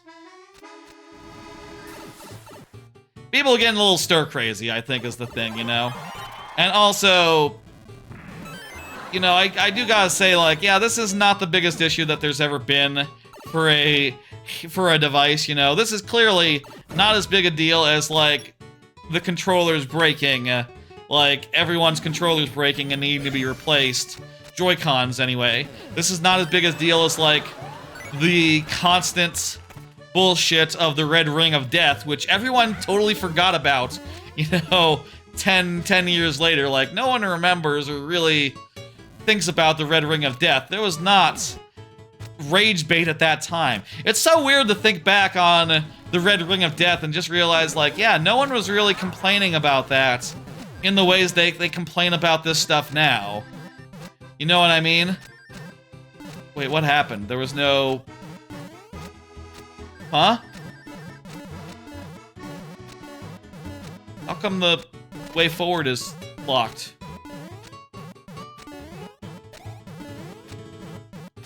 This doesn't do the trick. Oh, I need to, like, guide this guy this way. There we go. There were not, like, YouTube channels complaining about the Red Ring of Death and going like, Microsoft has screwed up. This is irreconcilable. This is all the way fucked.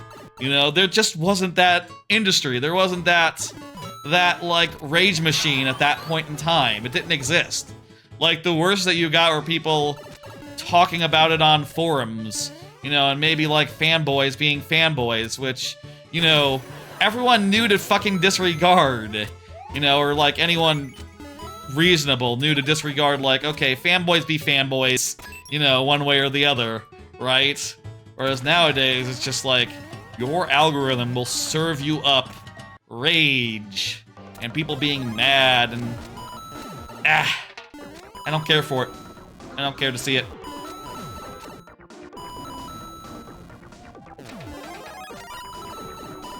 I wish there was a way to tell YouTube, like, man, YouTube, I'd like Nintendo. You know, I want to see someone level-headed talking about this stuff, you know, and not blowing it out of proportion. And a thumbnail that really just blows it out of proportion is just a non-starter. You know, that's just right out for me. Just, no, I want to see, like, a level-headed discussion, you know? I want to get the info, yes, some degree. Well, on sometimes I'd rather not know if it's gonna ruin my experience, you know, but I'm just not a big rage fate guy. I know it's very popular content, but like, it is not the content for me, you know? I do not like that kind of content. Hello, corn. Rage bait, ooh, no. There's good content and there's bad content. Well, that's rude, I guess. There's content I like and there's content I don't like. How about that? How about we put it that way? Content is a thing. Thank you, Zorian. It is about 8 o'clock. Let's do one more level, non-lightning round style, because I think we're coming up on the anime cards. So if we could get through all the non-anime cards before the lightning round started, that would be, like, ideal. Next up is Aaron Movement. Go ahead and confirm, Aaron. Go ahead and confirm. What's the best endless mode, in your opinion? Best endless mode? What do you mean, endless mode? Endless mode. Not really a big fan of endless modes. Like, I'm not... You know, I never play these endless modes in this game, honestly. Part of it is because I get better levels, like, submitted by chat. I'm just not a big fan of the endless challenges in this game. I don't stream it. How much longer until we end the stream? Probably like 2-3 hours, I would bet. Eds? Probably like 2 or 3 hours. That's just not my jam, endless modes, no. Also, you know, the fact that I stream means that people give me an endless stream of levels, many of which are better quality than I've seen like playing those modes in the past, but I don't know, maybe they're different now. It's been years since I really bothered with them. It's just not my jam. I got my own, like, challenge rules that are fun, you know? I got my own, like, special setup, which is fun and good. I started Super Monkey Ball 2. That's, like, the one Retroid game. I've been playing games on my retro handheld, which is like a, you know, a retro device for playing old games on it, up to, like, PS2, GameCube, maybe Vita. Turns out Vita doesn't work very well, it turns out. What is that? It's a retro handheld. This is a Retroid Pocket Flip 2. It's $200, and it runs games up to PS2. Hell, people can get some Switch games running on it, but that's the sort of thing where it's like, asterisk, don't expect them to work super well, and also, you got a Switch, you can just play them on the Switch. You don't need one of these to play Switch games. It is really cool. I'll say it is a lot to set up. It basically is a whole project. Will take you like a week to get all your stuff set up and configured and working right, and even then, compatibility can be a little ass. Katamari in particular, I've gotten to parts of Katamari that are just really framey, unfortunately. Though, you know, I continue to play it here anyway. If there's a way I can get Katamari working at a solid 30 frames per second, someone let me know. I honestly want to play these games. The YouTubers, they say, like, oh yeah, this will run GameCube PS2 up to maximum frame rate, even in higher resolutions. But I've had frame rate issues, so I don't know what I'm doing wrong. But whatever. Monkey Ball 2. Playing that for the first time, I think it's really cool. I had been playing Monkey Ball 1, but I found it to be pretty hard, you know? It's sort of a run-based thing in Monkey Ball. It's a little bit of a roguelike, where you only have so many tries, so many, like, continues before you have to restart, but Monkey Ball 2, you can just play the levels, and you have as many tries as you want, and there's, like, 10 levels per world, and it's really good. I like Monkey Ball 2 a lot more than Monkey Ball 1, actually. I'm really getting farther into it, having a great time. The level design is, like, seems to have more variety to it. One of the things with Monkey Ball 1 is that the beginner course and the advanced course kind of had a lot of the same levels in them, which was a little bit, you know, repetitive. Felt a little repetitive. But Monkey Ball 2, it's just like, new level, new level, new level, which is exactly how a game should work in my book. You know, I don't necessarily need everything to be a roguelike, and especially when I'm, like, playing multiple games and bouncing between a lot of things, it's kind of convenient to have a game that's, you know, where it's like that. Yeah, Retroid, I like it. I like it a lot, by the way. It's been a pretty amazing last few weeks, switching back and forth between the Switch 2 and the Retroid, playing a lot of games one way or the other. Switch 2, a lot better compatibility, you know, like, everything works beautifully on the Switch 2. Most everything works beautifully on the Switch 2. I'll say, the Switch 2 version of Hitman is a little rough. I've been getting some crashes with that. Not exactly ideal. Getting some crashes, getting some, like, game-breaking issues. But, you know, still really enjoying a portable Hitman. In fact, let me just, you know, let me just pull another card here. I got another card about games. Before we get into the lightning round, let's just cover all these. Hitman, Wind Waker, Pipistrello, Splitgate 2, DK Sing a Swing, Katamari Damacy. These are pretty much the 6 games. Ooh, I forgot Mario Kart. Well, Mario Kart was already covered by the Mario Kart card, so I didn't need to also say Mario Kart. But, yeah, I've been playing basically those 6 games. Half of them on Switch 2, like Hitman and Wind Waker, and the other half on my Retroid, like Katamari Damacy. Actually switched to We Love Katamari at a certain point. I feel like I was getting to parts of Katamari Damacy that are a little too hard. I spent a whole 15 minutes in one level where I needed to get to, like, 15 meters or something, 12 meters, and I got to, like, 1 meter. So that was fucked up. I don't know, like, it's getting a little hard and also very framey. So I either need to figure out, like, what's going on with the frame rate or something or other, you know? That's sort of the frustrating thing about the Retroid, to be clear, is that a lot of it is a work in progress, right? I don't mean a work in progress, but I mean it's a project to get games working right on the Retroid. It's not easy, you know what I mean? It's not like, oh, you just launch them and they work. Sometimes you launch them and they work, and other times it's like, oh, there's like all sorts of display issues, it looks weird, I don't know what's going on, and I don't know how to fix it, and all the emulators are different, so like what works in like PS2's emulator might not work on GameCube's Dolphin, you know, because they're very different things. There's no consistency to them. And there wouldn't be. They're made by different people, they're different thingamajigs. Honestly, the one place where you can get consistency, what's it called? RetroArch? That's kind of my least favorite way to play games. I kind of hate RetroArch, honestly. I don't like RetroArch at all. It doesn't save my control configurations. Whenever I launch a game, it has the old one there and I have to manually close the old one. Like, RetroArch kind of blows a little bit. And I kind of want to replace it with, like, standalone emulators. But that seems like a whole to-do for, like, Game Boy, SNES, NES, I guess. Genesis, various Genesis things. It's a little inconvenient to do that. Hello, Diego Movies. How you doing? Diego Movies. You have the same... I was about to say you have the same name.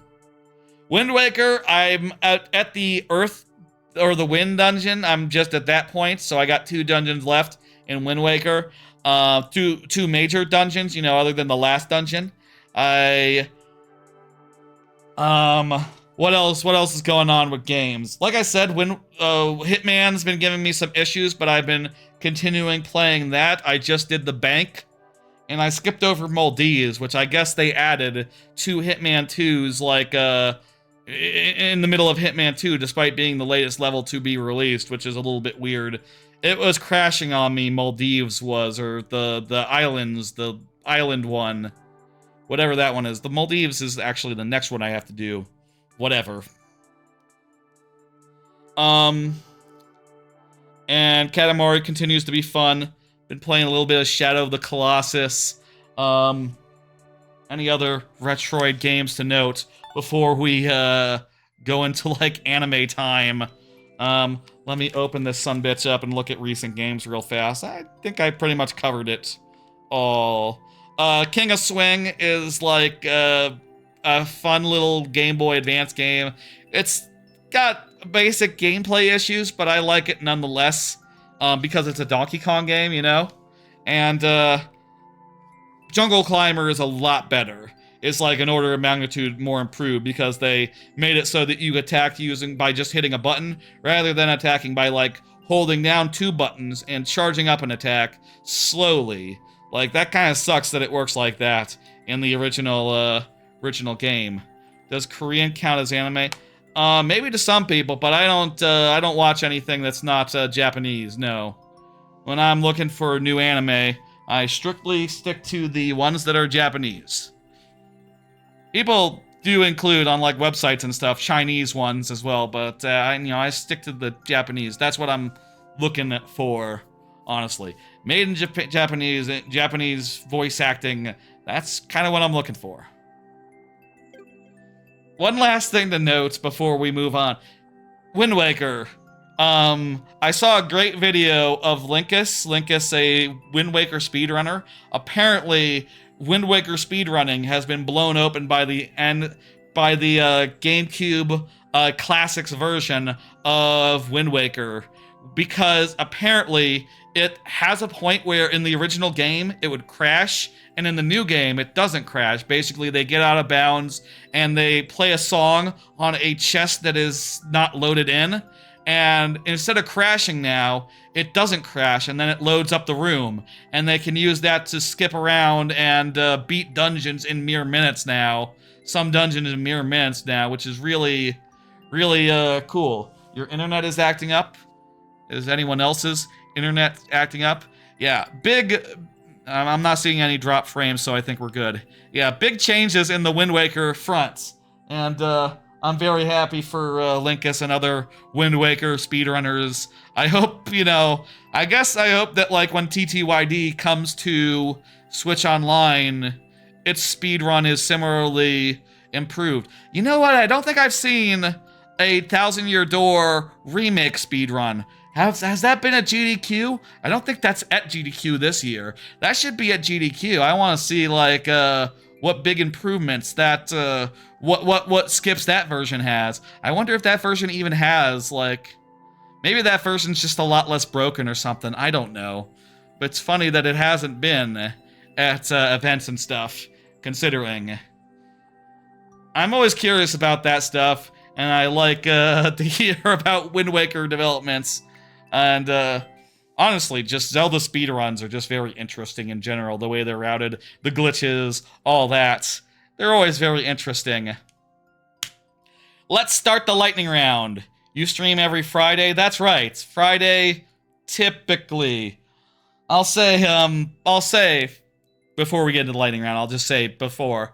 Whoopsie daisy, wrong thing. Here's the calendar. I'll say for the next 2 weeks, the viewer level stream will be on Thursday. Next week, that's because I'll be doing a July 4th stream on July 4th. There'll be all day July 4th. I will be playing 5 random quote-unquote Mario games. I kind of had to stretch it a little bit because I'm out of Mario games pretty much. So I included the adventure mode from Smash Melee. That's fine. They'll be played in a random order with Yoshi's Island as the first one. That'll be on next Friday, so that's why there's not a viewer level stream next Friday. And then the Friday after that, well, I got a flight on Saturday, so I figured let's not do a live stream the night before a flight. I gotta get packed. I gotta get prepared. I gotta, I can't be dealing with VOD stuff like the night before a flight, I think. That just seems like a good thing. Exclamation point Q should do it. Exclamation point list as well.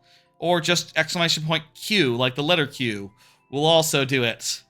So, I do streams every Friday. Usually, the next 2 weeks will be exceptions. For viewer level's sake, Next 2 weeks are exceptions as far as the Fridayness goes. You understand? Makes sense, the circumstances being what they are, and other streams, other plans, vacation. Oh, and 3 weeks from now, I'll be in New Jersey, so, like, yeah, no. I'm gonna try to stream Bonanza from New Jersey, but no viewer levels, no. We'll wait until I get home. That sound good? That sound good. And I'm planning to do more of that Mario Galaxy 1 and 2 gimmick, like the Sunday after I land, get back, so that'll also be fun. Folks, you know what time it is. We gotta remember what time it is, because right now, it is time for the lightning round.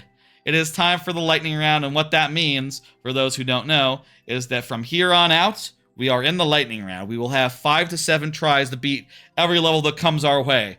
5, usually, and 7 in the following cases. 1, someone whose level is the first person who's up, who is present. 2, super worlds. And 3, levels of clear rate under 1%. Those are the 3 situations where we get extra heads, and they are represented by these lovely bonus heads, which come in a variety of forms. I will randomize them. 06i, is 06i said anything? Just said GG. Excellent, excellent. Good, good, good. 06i is good for it, and got the daisy heads. Hello, 06i, how you doing? Let's do this. Let's go. I'll say I'm pretty sure the next couple cards are, the next card is anime, so we will be... In fact, I'll just pull it right now. Yeah, Anime Talk is starting now. Do 3 polls until over. That's right. So there's 14 anime that finished in the last week, and I'm going to talk about all of them, and we're going to do them 3 at a time. So for the next 5 levels, we will talk about 3 anime between each one. So, and then we'll be done, and the difficult part will be over. There's kind of a lot to cover, so we will be rushing somewhat. This is how I like to do it when there's there's a lot of them to go over. V, not C. It's a little weird how the cursor is on the far side of the divide when you're trying to delete the letter on the far right. You know, it's kind of on the middle part here, before the letter. Maybe it was always like that, it's just weirder now that it's spaced a little differently. No matter. Anyway, anime talk coming at you soonish. Let's play a level and then we'll talk about that a little later. We'll just start going over some of these animes and my feelings on them. I'll say there have been some good ones to finish this week, but also there's a lot of ones that are on the weaker side. I'll say a lot of ones where I'm a little bit more negative. In fact, like, I think this is maybe the, you know, a stream in which I have probably one of the most highest ratios of, like, 2s and 3s and 4s versus 5s as ever before. What the hell? Yeah, I went under the stage. Okay. Interesting. I believe this is a red coin hunt. I hope I didn't just screw myself by collecting that one early. It's probably fine.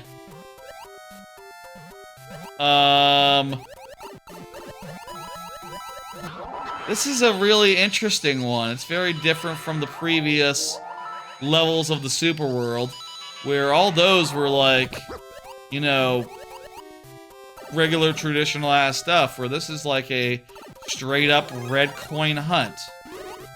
Very different stylistically. I think that's cool. That's different. I'm assuming they're mandatory. They might not be. I wouldn't know. But let's play the level and find out. Barnstormer replacing the level? That's fine, do what you want. Look at this cool wiggler. What a cool wiggler. Wow. I like these wiggler chains. I like them a lot. They're cool to look at. Your wiggler is too long. Well. That's a thick wiggler? Yeah, that's another way that you can put that in words in English. A real meaty wiggler.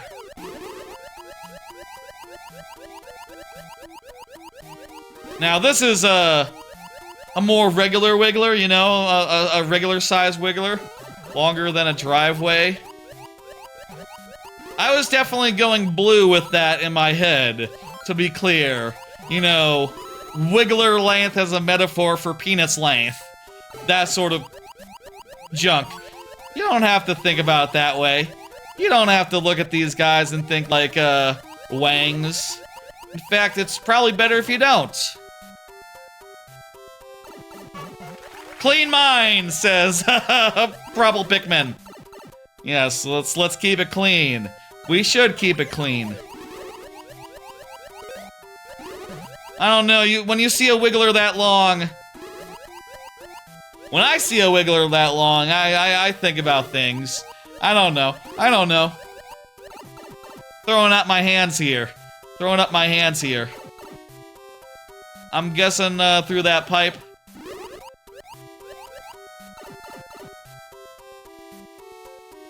You know what they say about the size of a man's wiggler? It's related to the size of...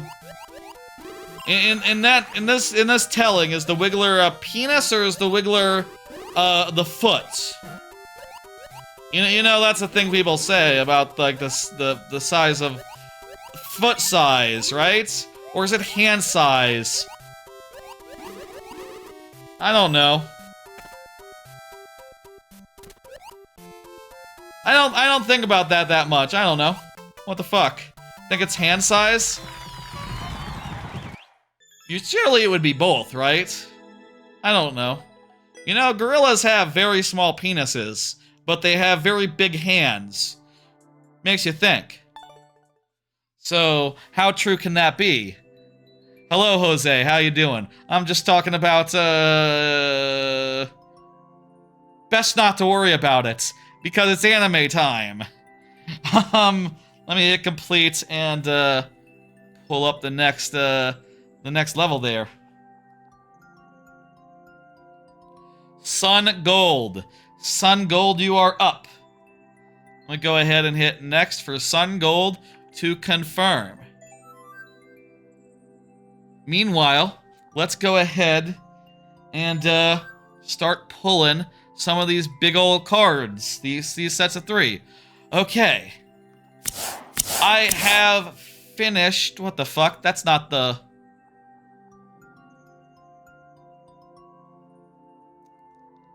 Whoops, I forgot to delete one second. God damn it, I should test before I do stream.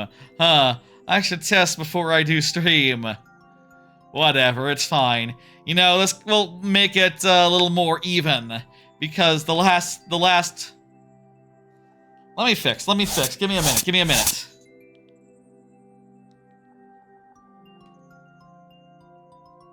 Go to a break real fast. Okay, we're back, and back on the record. People were saying during the whole me fixing things part that's not on the VOD that the music is great. Yes, Mario Kart World's music is great. I use some of it for my Starting Soon music, as I mentioned up top. Here's what the 3 pull should have looked like. I finished Can a Boy Girl Friendship Survive, I finished Fire Force Season 3, and I finished I've Been Killing Slimes for 300 Years and Maxed Out My Level Season 2. And I have these sorts of summary cards for all of them, sort of summing up my opinions on them, as well as why I arrived at the reviews, at the scores that I did. Boy-girl friendship is a fun rom-com thing about a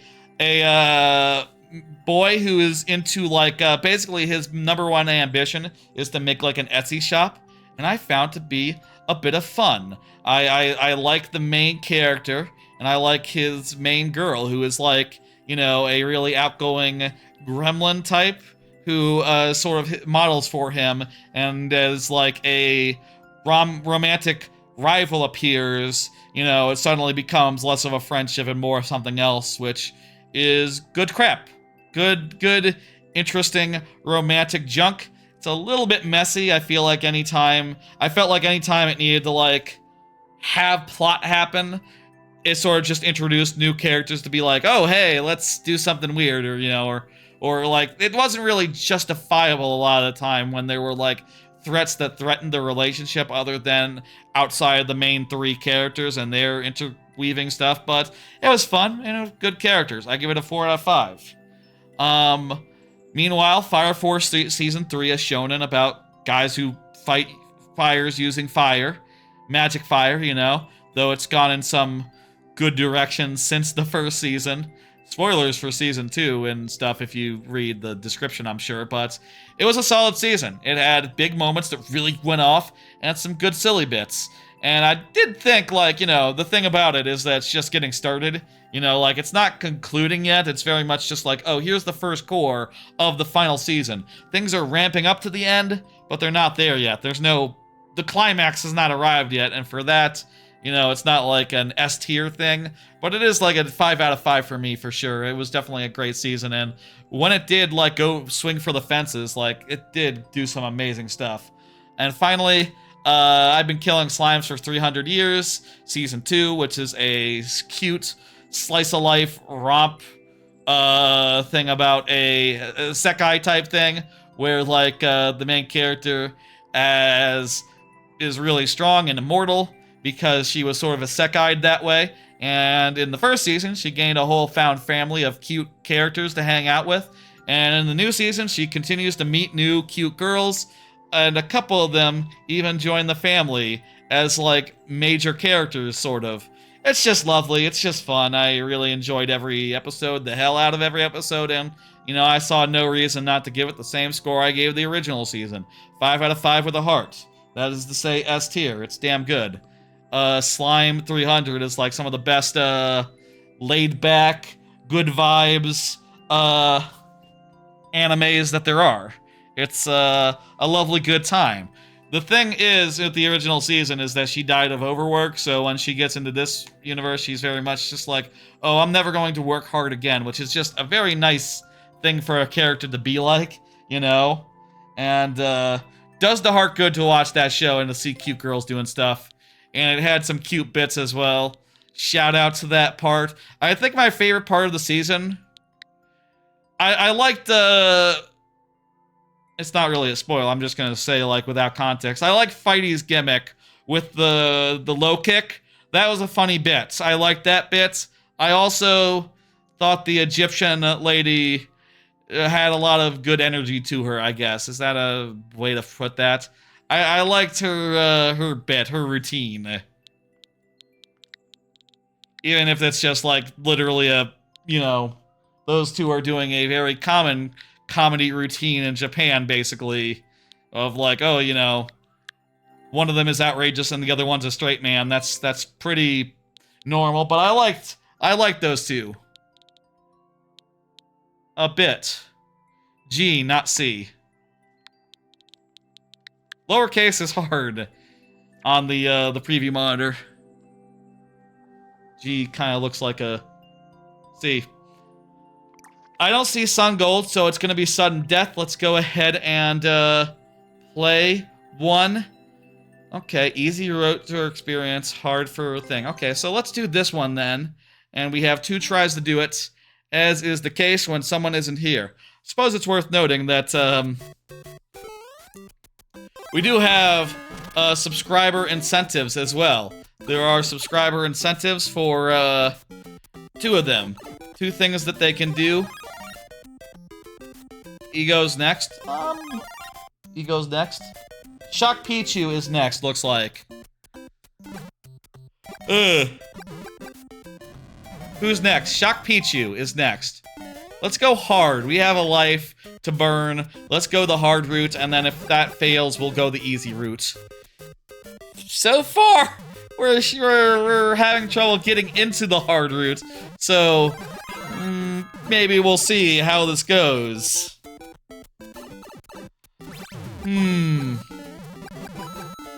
I see. This is, a race against the bomb. Oh, there's like a minute before you're screwed, but also, once you're screwed, aren't you? Unless, can I jump across this gap and land back over there? I thought the bomb was just gonna go off, but it took a minute, so... Can I jump from here to here and reactivate the on-off? Let's find out. Ah, there's blocks in the way. Ice blocks in the way. I shouldn't have like gotten rid of the things. Let's do the easy path then. Let's do the easy path then. I bet you the difference is just the easy doesn't have a timer. Nope, it's very different. It's literally just a tutorial. Less of a race. Are you going on order for the viewer levels? That's right, yes, in order. And except for the case of, anyone who is a Twitch subscriber can skip the line once a stream, or, you know, they have 2 options. They can skip the line, or they can refresh lives at any point. Haven't had any redemptions of that tonight. Which is fine, you know, hey. Ah.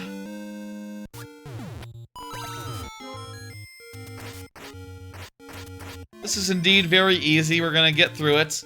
Let's go.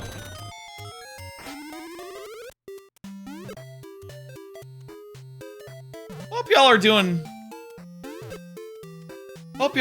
good. Hope y'all are having a good week. Good start to the weekend. I'm always excited about the weekend. I'm always happy that it's the weekend. And tonight is no different, you know? It's gonna be a good one. I feel, oh, okay. Can you not, the Super Balls not destroy ice blocks? Didn't know they didn't do that. Nice, good crap, Sun Gold, thank you for the level. Would have, tried the hard mode more times if you had been present, but, you know, what are you gonna do? Let's go ahead and hit, complete.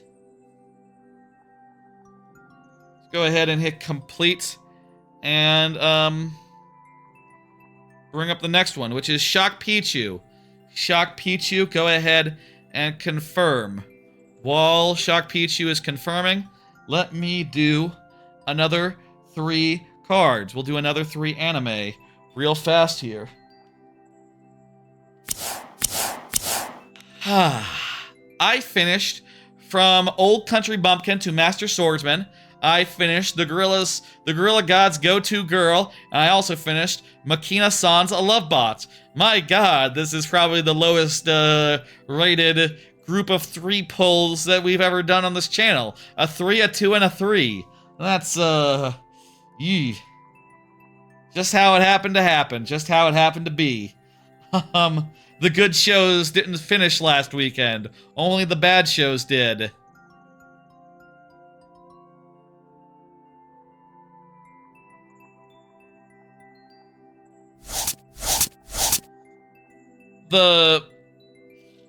I'm just thinking for a second. The Kowloon has yet to end, right? I haven't forgotten that. I don't think I have. I think we're good. Old Country Bumpkin is one of those character is more overpowered than he thinks type shows, but it's done in an interesting way where he's overpowered insofar as like, oh, he has trained a lot of people who have gone on to be overpowered themselves, so everyone thinks that he is overpowered and forces him to prove it, basically. And sure enough, he's like really observant and careful and studious and able to rise to the occasion, actually. Except there's not that much going on. That's like the problem with the show, is that, like, other than that basic premise, going to the city for the first time, meeting a bunch of, like, former students who grew up to be like, oh, I'm the chief of the Royal Guard. I'm like the head military person. I'm like a really famous mage now.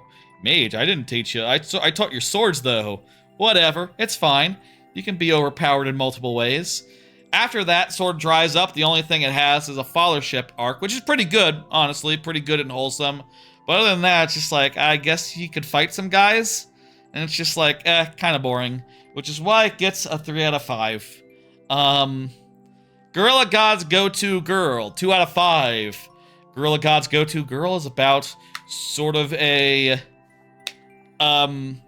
girl who gets blessed with a boon, basically, from a god that gives her super strength, and she's kind of embarrassed about it, and is forced to join the guard, in which she meets a bunch of cute boys who also have, you know, are also really talented and stuff, and, you know, clearly fall in love with her. It's that sort of thing.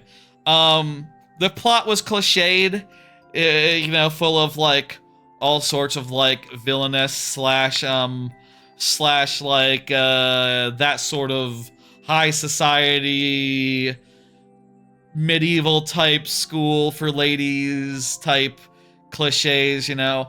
The romance was insipid, with the boy just being really basic and boring.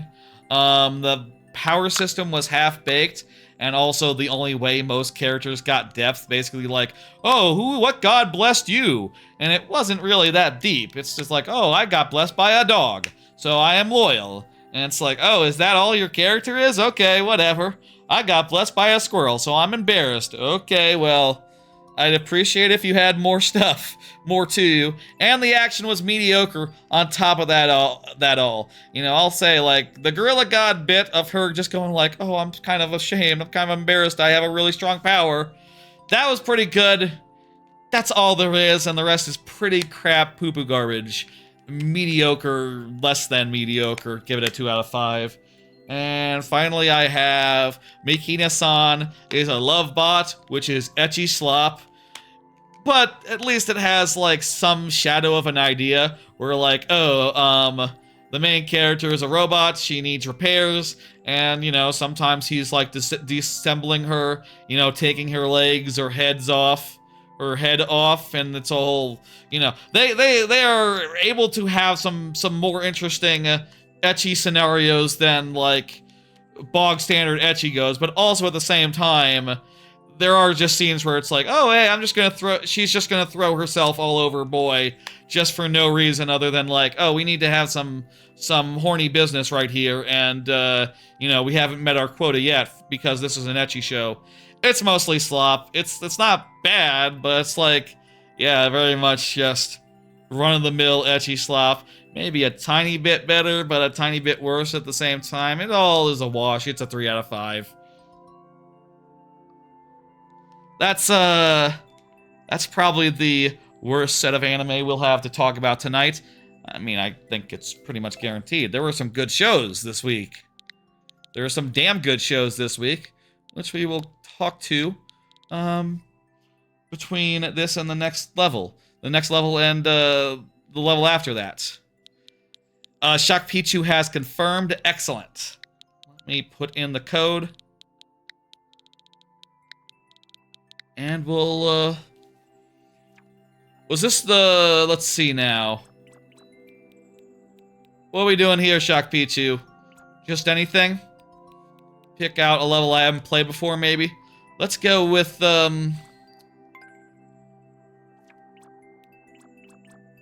anything goes. Overgrown Sewer.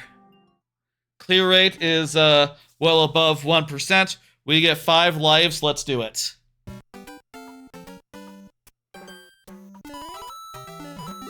I'll say, like, coming off that, that set, I think you're already in queue, Jose. Coming off that set of, anime, I'll say I probably should be better about dropping anime next season. I always feel that way when I watch a bunch of anime that don't quite, do it for me, you know what I mean? Like, I always feel that way of like, god damn, I should have cut, like, half of those shows. And I definitely should have cut, like, all 3 of those shows, honestly. I'm fine watching Makina. You know, I don't mind a little bit of ecchi slop, honestly. But, like, the other 2, yeah, it would have been a better use of time to not, have watched Gorilla God and the other one, you know. It's easy to say, you know, I shouldn't have spent time, shouldn't have given it the chance. I guess it is also worth noting that sometimes shows I give a chance end up being really good. So, like... And also some shows that I start and I think are gonna be really great end up being, like, kind of booty, you know? End up falling off a cliff, end up, like, going nowhere. Or going places where I'm just, like, frustrated as fuck. We'll talk about Kowloon next week. Coincidentally, I say, unrelated notes. On an unrelated note. That's definitely an unrelated note, right? Yeah, that's an unrelated note. I'm loving Kowloon. I'll talk about that next week, I think. That's not over yet. I haven't already talked about it yet, right? That Kowloon started really well. And that's all we'll say this week. Thank you for the level Shock Pichu. That was fun. Fun little water level hybrid business. Hell yeah. Let's go ahead and hit the button. I feel like my cursor is leaving the thing more often than I should be doing, but whatever. Oh, maybe because I'm doing something or other. I don't know. Not gonna worry about it. I'm just gonna hit complete and bring up the next level. Y'all don't need to know what's going on with cursor stuff. That's not important. Alright, let's do the next one. The next one is Pitch Shifter, who is here. Also, let's do 3 more cards before we pull up Pitch Shifter's level, as is the way. I finished Aharen-san wa Hakarenai. I think that just means Aharen-san is weird, basically, or is inconsolable or some... I looked up the translation once. Zatsutabi, that's Journey. I finished that, and I also finished Mobile Suit Gundam Gukuux. And you can already see there, I had Indecipherable. Maybe that's it. That sounds right. Indecipherable. Yeah. Wish they had localized that name. Aha-Ren is a show that I've always said sort of rides the line between endearing and mid, as a slice of life where the characters are, you know, very weird and quiet and, like, in their own world. And I think that sometimes the plot, sometimes the bits land and sometimes they don't, and when they don't land, they'll probably be like a 10-minute bit, right? It'll be a 10-minute scene that's not very funny. It's like the one time during the season where they parodied Animal Crossing and they forgot to put jokes in for like a whole 10-minute stretch of a whole episode. That part is still, it can still be hit or miss, I'll say. I think they are more hit than they were the first season, and the new character that they added this season of the insecure Gyaru character, who is like a cute Gyaru who is also just constantly thinking like, oh, I want to have friends. I want to have friends. It's just very cute, and also just the opposite of Aha-Ren and her boyfriend and Raido, and just, you know, a great foil to both of them in a way that really elevated the show a little bit and took it to a 4 out of 5. I'll say I think I gave the original Aha-Ren Season 1 a 3 out of 5, so, you know, an improvement for sure. Zatsutabi, that's Journey, is a very fun traveling show that is very chill and comfy and captures the appeal of traveling. It reminds me very much of the laid-back camp episodes where they traveled around the country. You know, if you ever seen Laid-Back Camp, you know, it's very chill. It's very much just like, oh, hey, here we are in a place. We're seeing cool things. And, you know, whether it's the main character alone, just like remarking on things, solo style. Those parts in the early episodes kind of remind me of the times where Rin is solo camping. And there's also times where she's with friends and they have very fun chemistry. It is also autobiographical, so it is like actual basically stories of the author of the original manga traveling places. And I'll say, like, it, again, really captures the joy of travel, really reminds me so strongly of the time I spent last year and 6 years ago going on a vacation to Japan. It's just is such a serene, good time. I enjoyed the hell out of it, and I give it a 5 out of 5 with a heart. Highly recommend it to y'all if you like chill stuff. On the opposite end of the spectrum, I thought that Gundam Gukuux really shit the bed, unfortunately. It has, you know, it's a show with a protagonist who, you know, in the first episode, spoilers for the first episode, I'm telling y'all not to watch this, so, you know, spoilers for the first episode.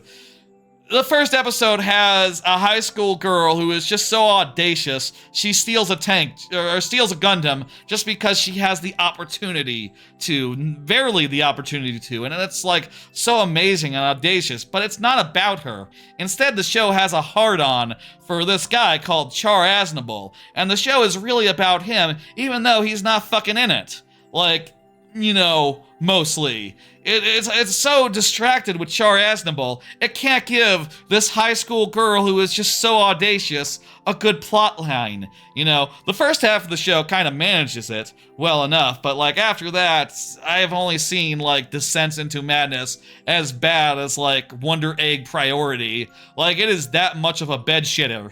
You know, it's a mess, a rushed mess. It's a rushed mess in favor of lore. Like, yeah, after the halfway point, after like episode 6, it starts rushing because apparently they only had one core to do this all in, so they had to finish this fucker. And as a result, it's just like character motivations go out the window. Anything compelling goes out the window. Suddenly, when there are fights, it's just like, oh, I gotta fight you. I gotta fight you. It's like, wait, they were friends like 6 episodes ago, and I didn't recall any point where they were ideologically convinced of the guys they're working for now are in the right. Like, why are they fighting? I'm not convinced that they would be on the team of like, oh, we're here looking for Char Aznable. We're the pro-Char Aznable faction. We're the anti-Char Aznable faction. Who gives a fuck about any of this? I don't know. I deeply, deeply disappointed by it, and like, I had to give it a 1 out of 5 for like how shit it was, and the ending, the last episode, was especially shit. You know, especially just a whole lot of nothing. You know, empty calories is the best way to describe Mobile Suit Gundam Quicks, like in a positive light. But if you care about like anything what's happening, it's like worse than that, which is just Gundam Quicks, like probably one of the most disappointed I've been in a show since Wonder Egg Priority, which, goddamn, you know? I'll say for my part, I never watched the original Gundams. I was not a... I got into Gundam like 10 years ago with Iron-Blooded Orphans and Witch from Mercury later after that. So like, you know, this is often in favor of lore and like old-timey shit that like I have no connection to.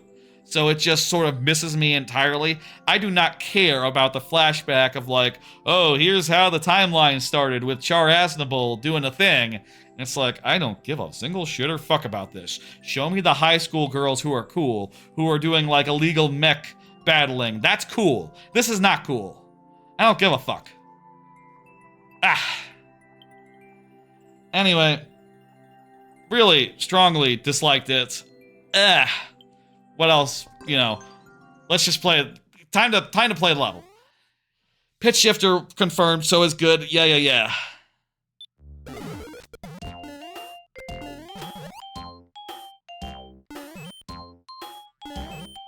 I'm not usually... I feel like I'm usually pretty, like, light on anime, you know? I just couldn't help it in this case. I was just so fucking put off, and the episodes that had nothing for me were so boring. This is cool. I think we're gonna first try it.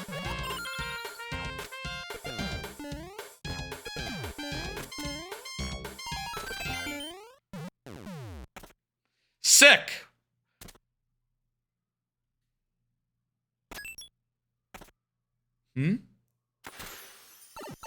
GG, says Pitch Shifter. Excellent. First try indeed. What song was this? Amagasa Karaka? Not familiar, but very cool. Looks like there's something of an alternate route there, if I'm not mistaken. A Japanese nursery rhyme? Ah, gotcha. Very cool. A very old one. Yeah, I never heard of it. Thank you for the level. I am hitting confirm. Next up is Ryan Cleary. Go ahead and confirm in the YouTube chat, I believe. You can tell because there's a space in the name. Ryan Cleary, go ahead and confirm. Meanwhile, you're trying to update. Good luck, EDS.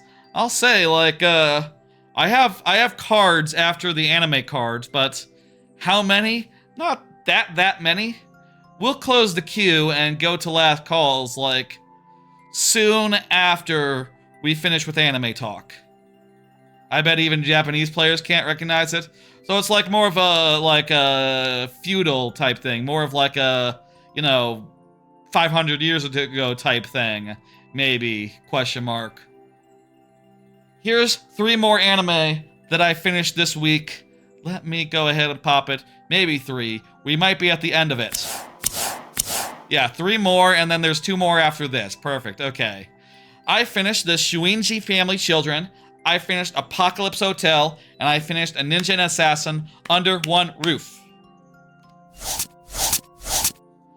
Shuinji Children is a rom-com harem type thing about a family wherein everyone realizes all of a sudden that they're all adopted, and suddenly romance is on the table, and you know, it's a good premise for a harem, mixed for complicated relations to start, and it had a lot of really big romantic moments, girls that are very forward, and drama, very fun.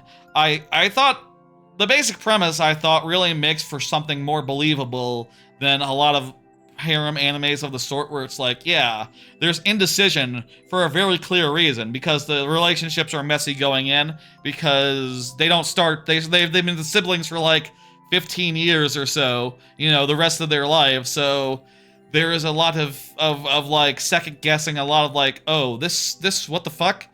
Can this, what, huh? Hmm? And it kind of makes sense given the setup that they would be like that, which, you know, also is helpful considering, like, yeah, with a show with romantic moments as big as this one, you would kind of think it'd be a little bit weird that there hasn't been an answer yet. You know, it's kind of hard to pull that off and make it make sense, and that element does make it make sense.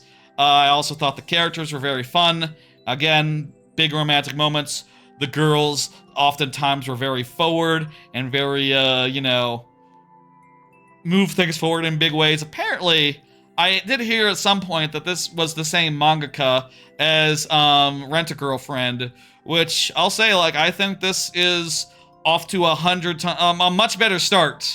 Maybe not 100 times, maybe more like 10 times. Much better start than Rent-A-Girlfriend's first season, and also all the characters are a lot more likable, like right out the gate. There's no one who is bad. It's good.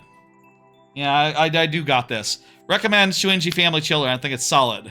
Apocalypse Hotel is simply incredible. It's a great idea of a hotel that is still run by robots, hanging on like 100 years after humanity flees Earth, basically. Like, you know, they have a 100-year bad luck streak where, like, oh yeah, they're continuing to do all the maintenance and do, like, okay, we're cleaning every room, we're checking to make sure everything's ready, the bar is all stocked, the food is ready.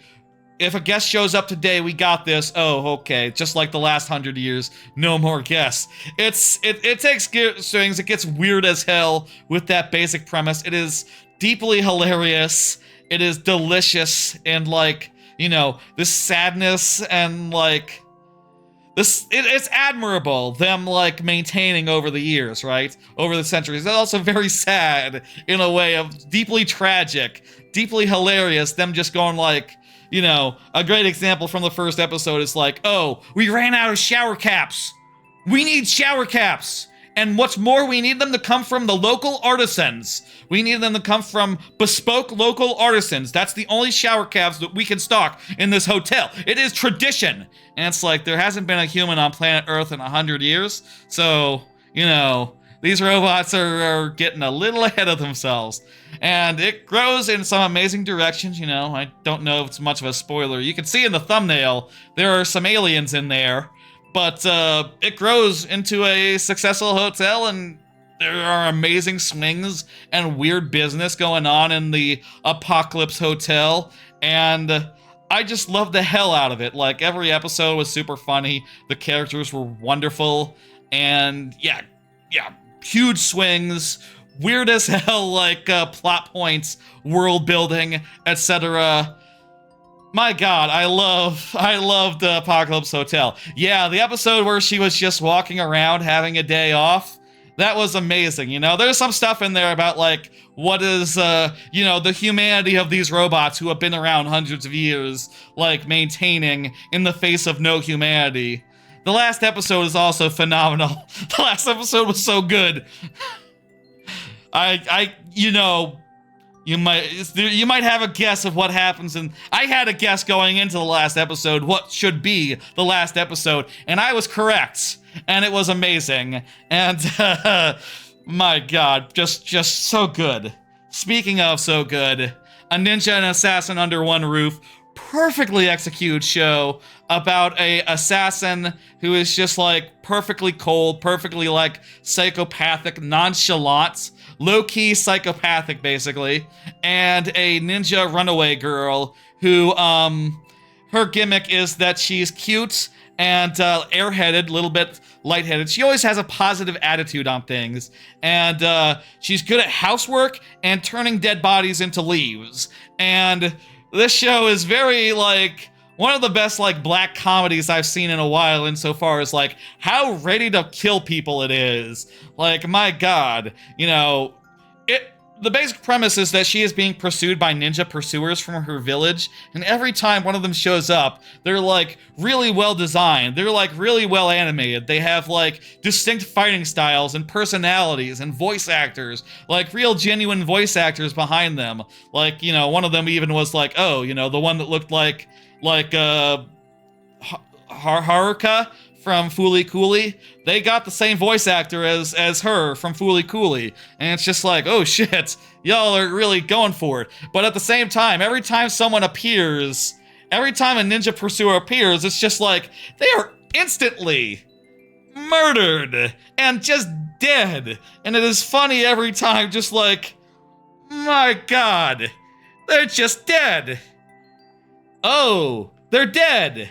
They're dead and gone, and their body was turned into leaves, and it's just, you know, I love the imagery of, like, dead bodies as a pile of leaves as dead bodies. It's just really gets to you. It is also hilarious in a general sense. The characters who don't die end up being really fucking funny and good and charming. There are some episodes with real genuine emotion, real genuine, like, heartfelt shit. Like, the one with the robot girl, like, oh my god, the Robotico. That episode is fucking phenomenal. Might be the best episode of the season, honestly. Phenomenal show. Enjoyed the hell out of it. Would recommend A Ninja and Assassin Under One Roof in the strongest possible terms. It, like it says there, it kills these characters as a flex, just to show you, like, I know this character would be a main character in any other show. Stab, dead, okay, shit. That's so good. That's so good. I love how flip it is about human life. I love how just, it's delicious. I loved it. Loved every minute of it. It's, you know, it's in S tier, obviously. It has a heart on it. But it's like one of the best of S tier, as is Apocalypse Hotel, I would say. Apocalypse Hotel is probably top 5. You know, Ninja and Assassin is probably top 3. You know, if I were to be bracketing it, like, as such. Like, I bet Ninja and Assassin will be on my top 10. It's hard to imagine that it wouldn't be. Honestly, I'd like Apocalypse Hotel to be there too, but I don't know. I'm gonna have to think about it, you know? There's a lot of bomb-ass anime that comes out every year that I end up giving S tier to because I'm very, easy, apparently. Probable Pikmin is here, but I'm looking for Ryan Cleary. Ryan Cleary is the next one up, and Ryan Cleary is not here presently, unless, probably, you're saying that you're Ryan on the YouTube side. Lots of good ones in summer and fall. That is true. Like, summer does look packed as hell.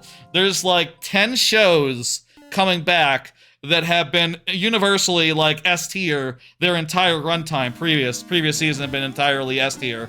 And Rent-A-Girlfriend has been on a hot streak, so even it's, you know, it's as the number 11, it's not bad. You know, it could be real good as well, and Hanako could be really good as well. Next season is looking packed. Also, Witch Watch and Witch Watch. Actually, a couple shows. I saw that Ushujin Moo is a 2-core, which surprised me considering it was not licensed for American. It didn't get licensed, but it got 2 cores. Dang, it seems to me like if you have a show that's good enough for 2 cores, you should license it to stream in America. Like, good and proper. A-Rock Party. That's really weird that that's 2 cores when it wasn't even picked up for American broadcast. I don't know. That stuff's weird. We just got 2 more anime to cover, so we'll be done with that in a second. You know, after this level, of which we have 1 try left. And I probably have, like, maybe 5 to 10 cards left. We can do, like, a couple more levels, and then let's do... Yeah, Call of the Night is back. That's right, Call of the Night. Fantastic show. That's one of the ones that's back. You just finished rewatching it. I haven't been rewatching anime that often recently. Just haven't found the time this year for that sort of thing. So, you know, I haven't rewatched any shows that could come up or that are, you know, coming back. I'll just take them as they come. It's easier to watch new shows than to rewatch old shows because I can always find time, like for 1 episode a week. Finding time to do 12 episodes anytime I want, that's, I don't know why, that's just a little bit harder to schedule. You know, like, I can do, like, an episode a week, you know, every Monday I watch an episode indefinitely. But scheduling shows that are all up all at once, it's hard to do. By the way, I never went around and got to checking that Lazarus show, nor the Moonfall show, Moondrop, whatever. Never went around and checked those out, because their releases were weird, and just, you know, I had a lot of shows that I was watching. It's dead for 7 days a week, so, you'll rewatch this week? Yeah, I suppose this week has had fewer shows in it, you know? The shows have been ending, so, you know, next week especially, it's gonna be a lighter week. Until the new shows start. Like, week after that, I guess. Thank you, Ryan Clear. We did it, and we got world record. You didn't know what to name it? Yeah, sure, whatever. Let me hit complete. Barnstormer, you are up. Barnstormer just said GG is here, present. Excellent. Yo, indeed. 2 last animes that I have finished up in the last week. One of which I made sure to do today because I didn't want there to be 13 of them. There's 14 of them. As a result of making sure that I did a thing. Last 2 that I finished are Rock is a Lady's Modesty, 5 out of 5 with a heart, and Teogania. I don't know what's that. I still don't know what Teogonia means. And also shout out to Witch Watch, which isn't ending, but fucking rules. That's probably my anime of the season, and it's continuing into next season. Witch Watch is an anime of the year contender for me, for sure. So far. I feel like it's that and 100 Girlfriends for season 2, maybe, for anime of the year. Am I forgetting something from last season? Other than 100 Girlfriends? Probably. We'll see at the end of the year. We don't have to worry about that yet. Rock is a Lady's Modesty rocks. Prim and proper girls living their prim and proper life and then venting their frustration into rock and roll and also getting really fucking vulgar. Like, I have never seen the word schlicking in an anime before, and they use it like multiple times, just like cussing each other out, cussing out people who suck, you know, really going fucking ham in a way that I found really cool and fun. It rocks. What can you say? I'll say, like, musically, it's not, like, on the level of Bocchi the Rock. Like, they're not quite as good, I found. You know, the music didn't click with me as much as, like, Bocchi the Rock's did, as an example. But it's still good enough where it's enjoyable, and, like, the animation goes for it as hard as it can to really, like, you know, really, like, play it up, to really, like, go for it. Summer Pockets is a 2-core too? Okay, so that's not ending.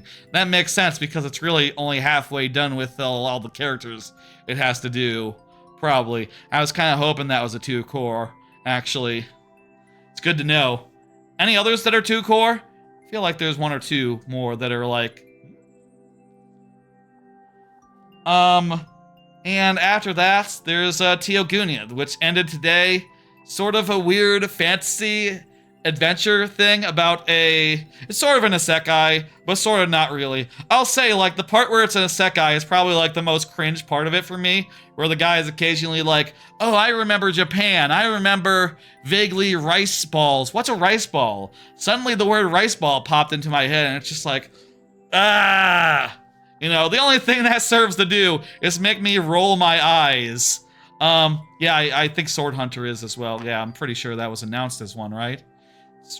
Can't be done yet, Sword Hunter.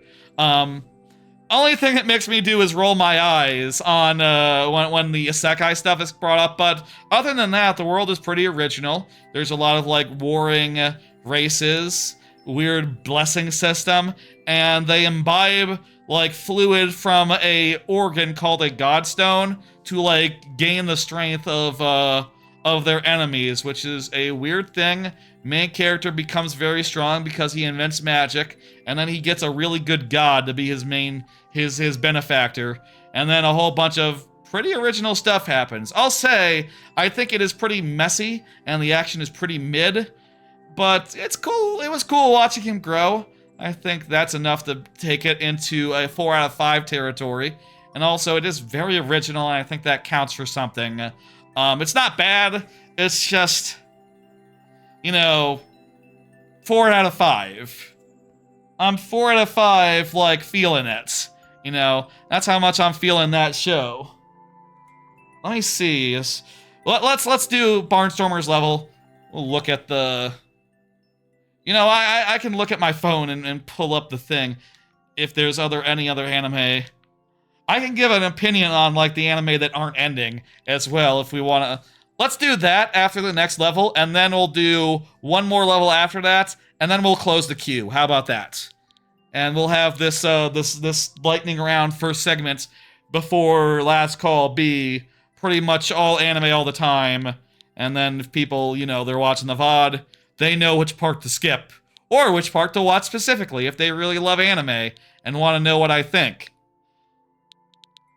Feel like the reception of Gukwux is Gundam.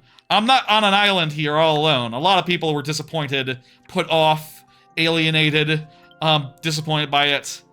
But some people liked it. It doesn't have a good, like, average, I think, on any list or any chart, but I feel like any chart is a little harsher than most places. Like, a lot of good shows have, like, frowny faces when you look at any chart. Like, what? Huh? That should be higher. I don't know. Let's do it. Barnstormer's level. It was a high clear rate, right? We're good?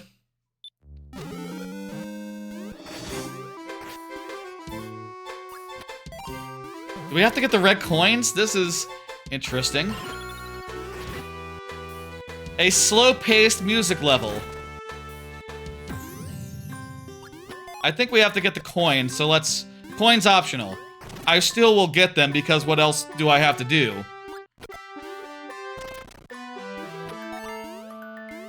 Might as well.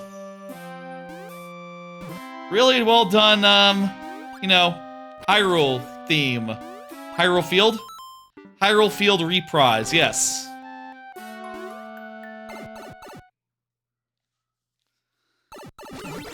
Checkpoint.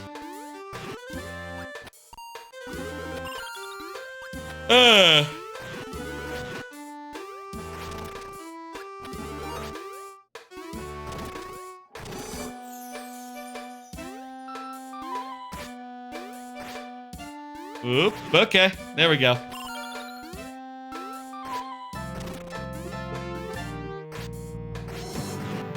All right.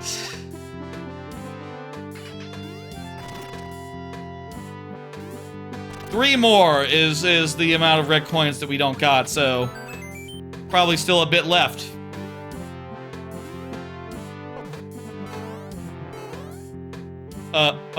Don't swoop on me. Okay, weren't able to get the coins. Also, I missed one and I wasn't able to get one. Gotcha. Okay. Or, yeah, I definitely missed one. And then I wasn't able to get one because I missed a power-up. Or I lost my power-up, you know. Cool, good. Let's finish off the anime talk really fast, just...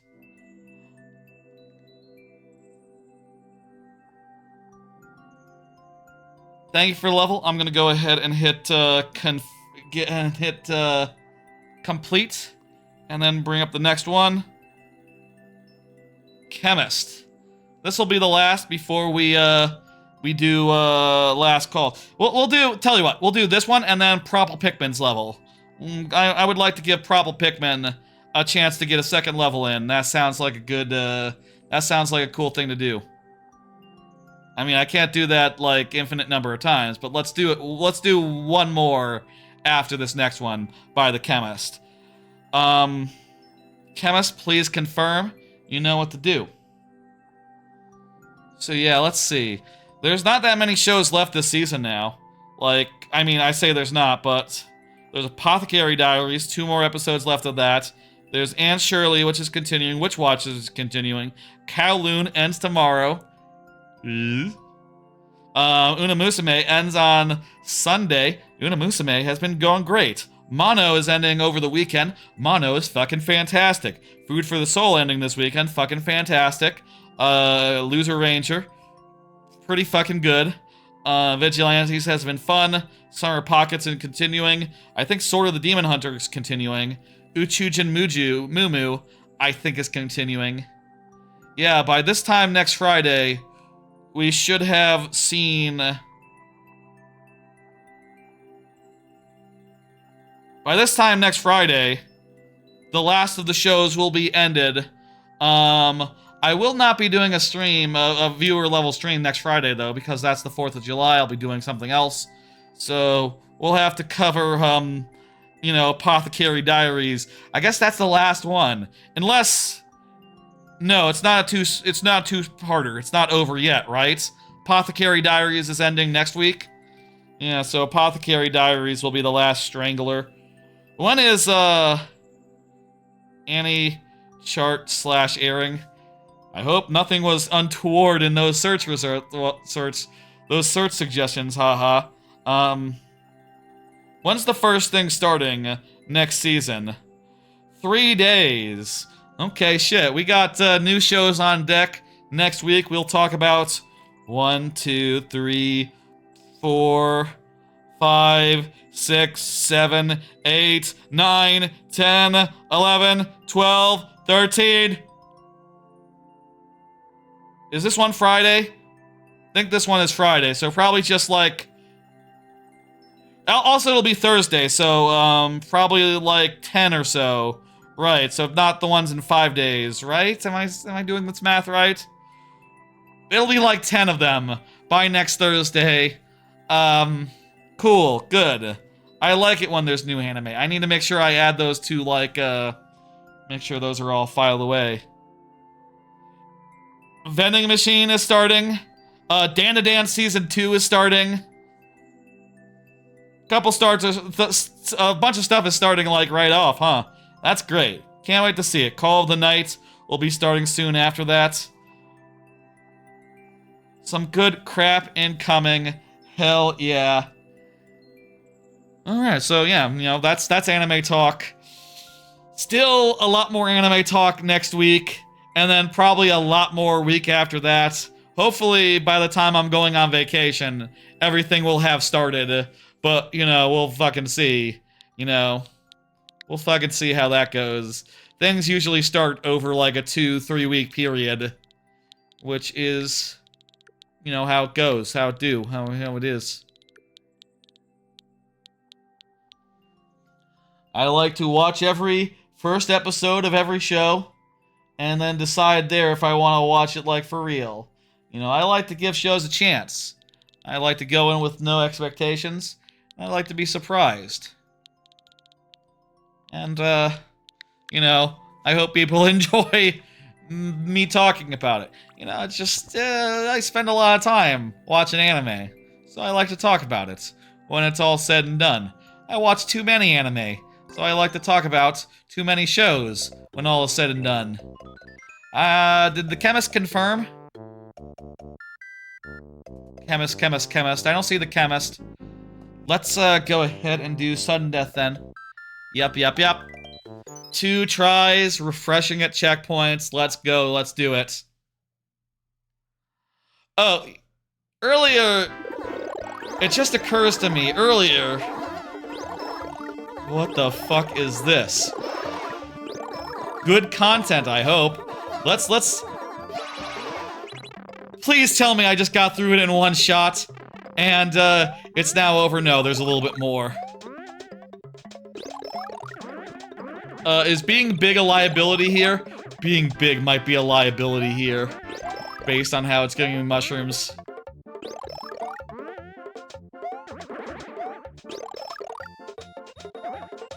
This is a perfect time to use my back panels, my GL and GR, to enforce a duck position.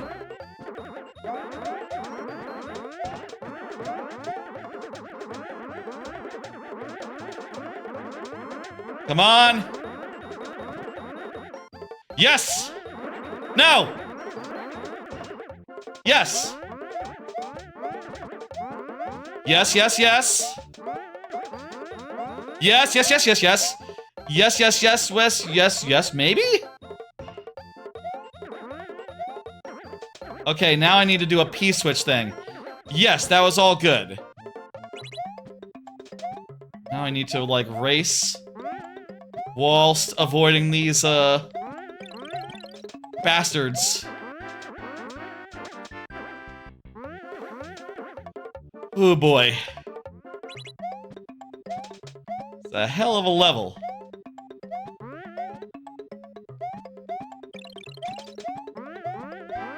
If I can get past this crap, I'll be sitting pretty, you know, I'll be pretty well off. If I can get past the springs, then the rest is, just trivial. Assuming that I don't undo my progress all of a sudden. I'll say, by the way, for levels where you don't die, there are separate rules as far as the lightning round goes. If we get a timeout, that's it. For a level like that, like this, that would be all of our tries. What? I got a key. I got a key.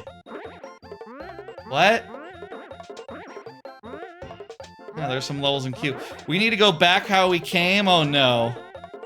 Oh no. Well, hang on. Hang on! Hang on. Hang on! Hang on! Okay, well. That went really well, actually. Not bad. I'm beginning to suspect that was content, yes. Good level. Oh, there's more. Hello, LS Sweet YT YouTube, I assume. How you doing? How much more of this could there be? I'll say, given this is sudden death, if I did get to the end and, was not finished yet, if we got to the end and weren't finished, or if the timer ran out, I think this would be it, you know, we would do this one try. Because, even though the checkpoint would refresh it, you know, there's no way to die, and also, person isn't present, so, like, you know, we can only have so much time. And that seems like a good way to, square that. Yes! Yes! Oh, I don't like this.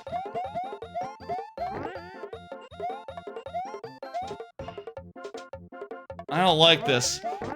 Bah! I was about to say I'm doing fantastically, though. Yikes!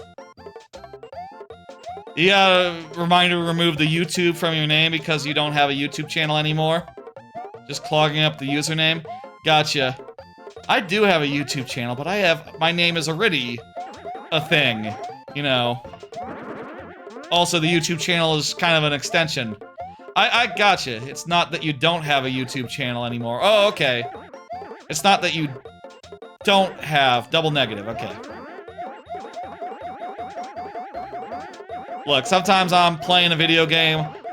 My eyes are still not 100% after the LASIK. Really slow tail on it. It's been like a month. Still don't feel like 2020 yet. But, regardless, we'll be there in time, and I see well enough for most things. Just reading monitors across rooms is a little bit difficult, you know. That's a little bit. Is there an ad? There is an ad, yes. An exclamation point ad. Not an ad like an advertisement. You can add a level using ad. Exclamation point.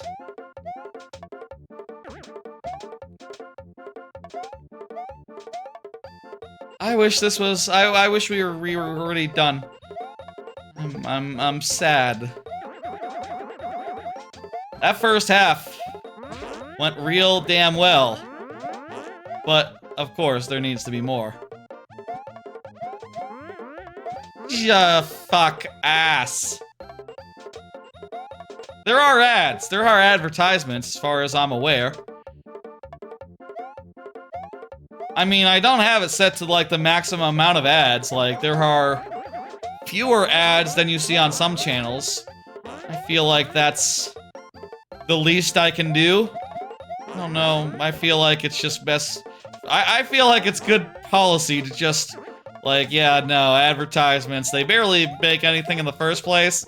Just go ahead and minimize them for the people. That just seems correct. I mean, really, I should probably do that thing people do where they run a pre-roll ad and, you know, it's you know, it sort of stopped there from being ads for a while, but I can never be bothered.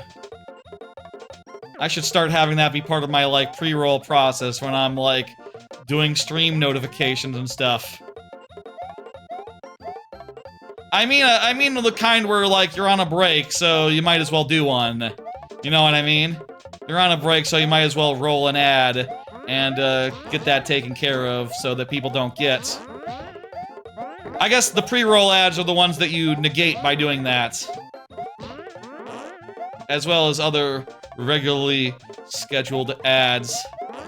The worst thing is, if there's an ad break, like right after someone gets a pre-roll ad, I feel like a pre-roll ad should excuse someone from ad breaks for a bit. God damn it!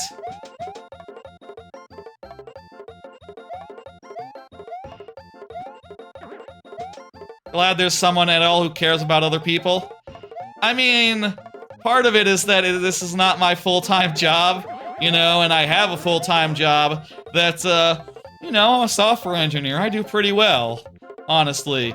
I do a lot better now than I did at my previous job. By, like, a whole embarrassingly large amount.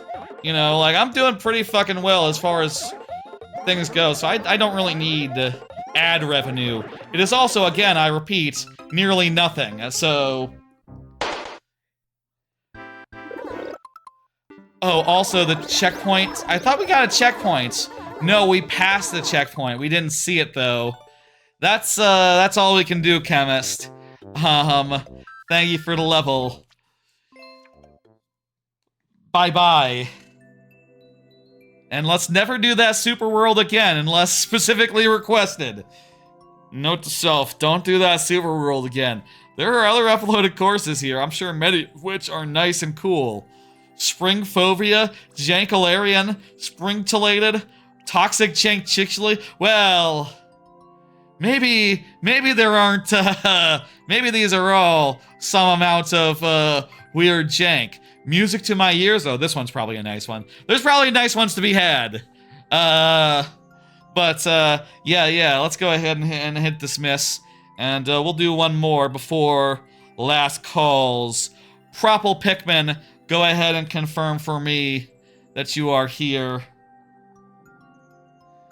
Yeah, you know, mind you, like, I do appreciate any revenue coming in through ads, you know. I do appreciate the subs and stuff, you know. Don't let me say I don't, you know. I appreciate that, like, oh, hey, perfect. There you are, Propple Pikmin. I appreciate the hell out of all that, and certainly I've spent, like, more money than I have made on things for the channel, like, you know, capture cards, lighting situations, the preview monitor. I've bought all types of things just for the purposes of, like, you know, streaming well. Multiple fancy cameras, multiple fancy microphones, you know, the amount I've made does not add up to, you know, to it. So, y'all subs, bits, things of that nature, y'all really do help offset that crap. And clearly, I continue buying more stuff as I see more stuff to buy. You know, right now, I feel like I've kind of bought most of the stuff I want to buy. But, you know, I say that having just bought something this last week. You know? Like, there's probably more stuff I could get to improve the quality of the stream, if I was thinking about it. And I'm sure they will release more stuff that would be better. Clear rate's real high. 5 tries is what we get. Hell yeah. Ad revenue is just basically crumbs, basically nothing. You know, I make more off, like, the couple of subscribers that I have, you know?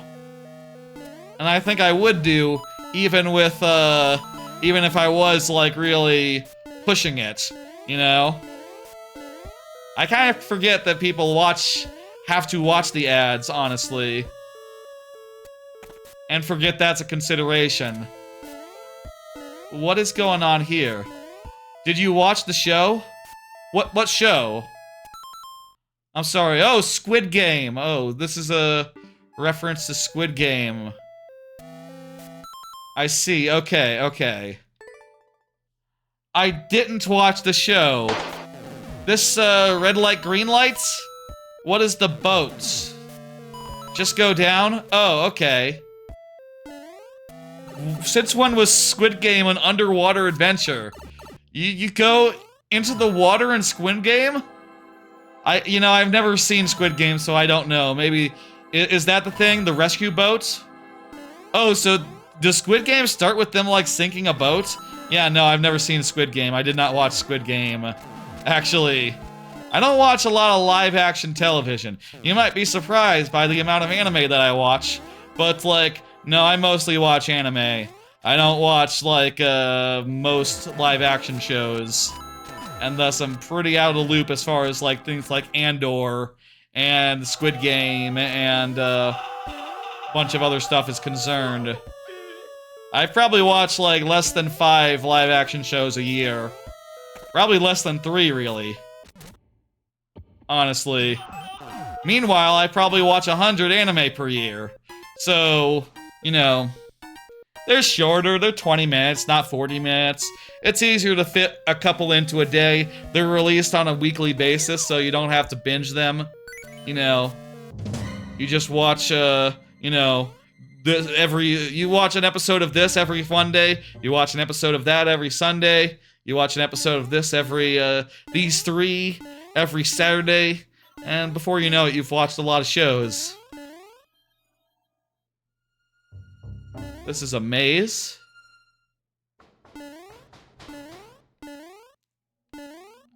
Let's go.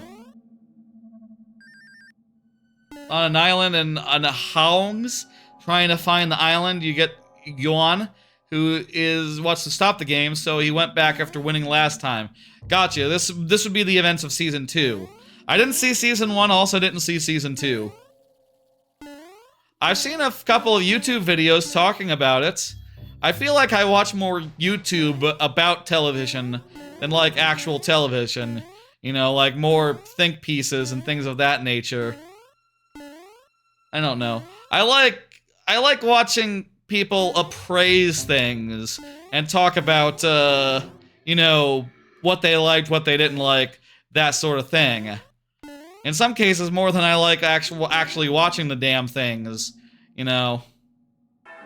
Like, I definitely watched a lot of videos about the Minecraft video, and people going like, you know, I love Red Letter Media, and a lot of times I don't even watch the movies they cover. Well, sometimes I watch them if they say they're good, but honestly, not usually. Season 3?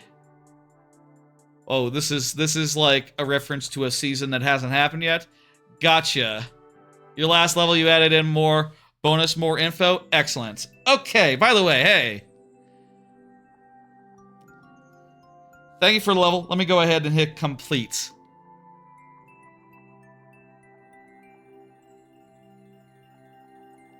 Corn is up next.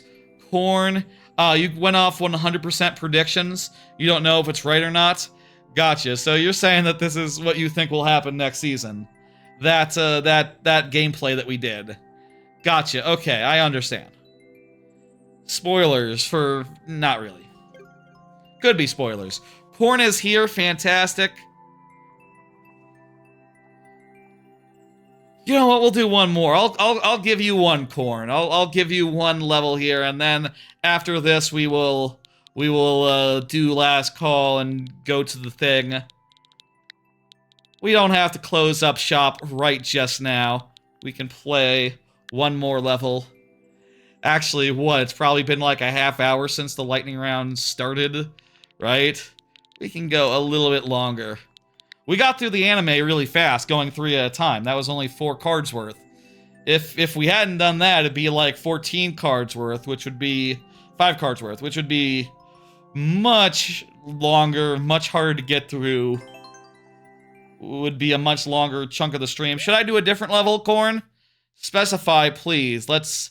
Actually, before we go in here, we should check and see what other levels are available. If there's none that we haven't beaten or played, then yeah, we'll do that one then. That's fine and dandy. Looks like we played them all and we've beaten them all, so let's go with this one then. Volcano Panic. After this, we'll close the queue. We'll do last call before queue. Do I have a theme for last call?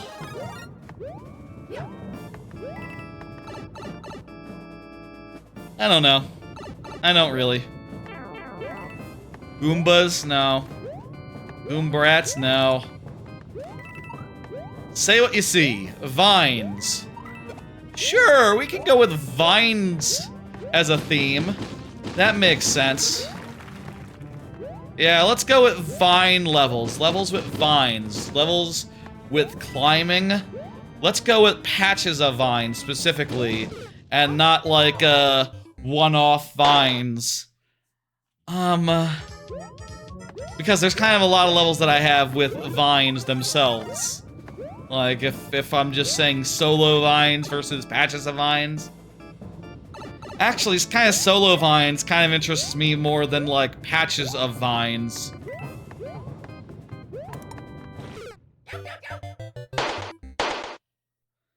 Let's go with, solo vines. Vines that are on their own to be climbed on.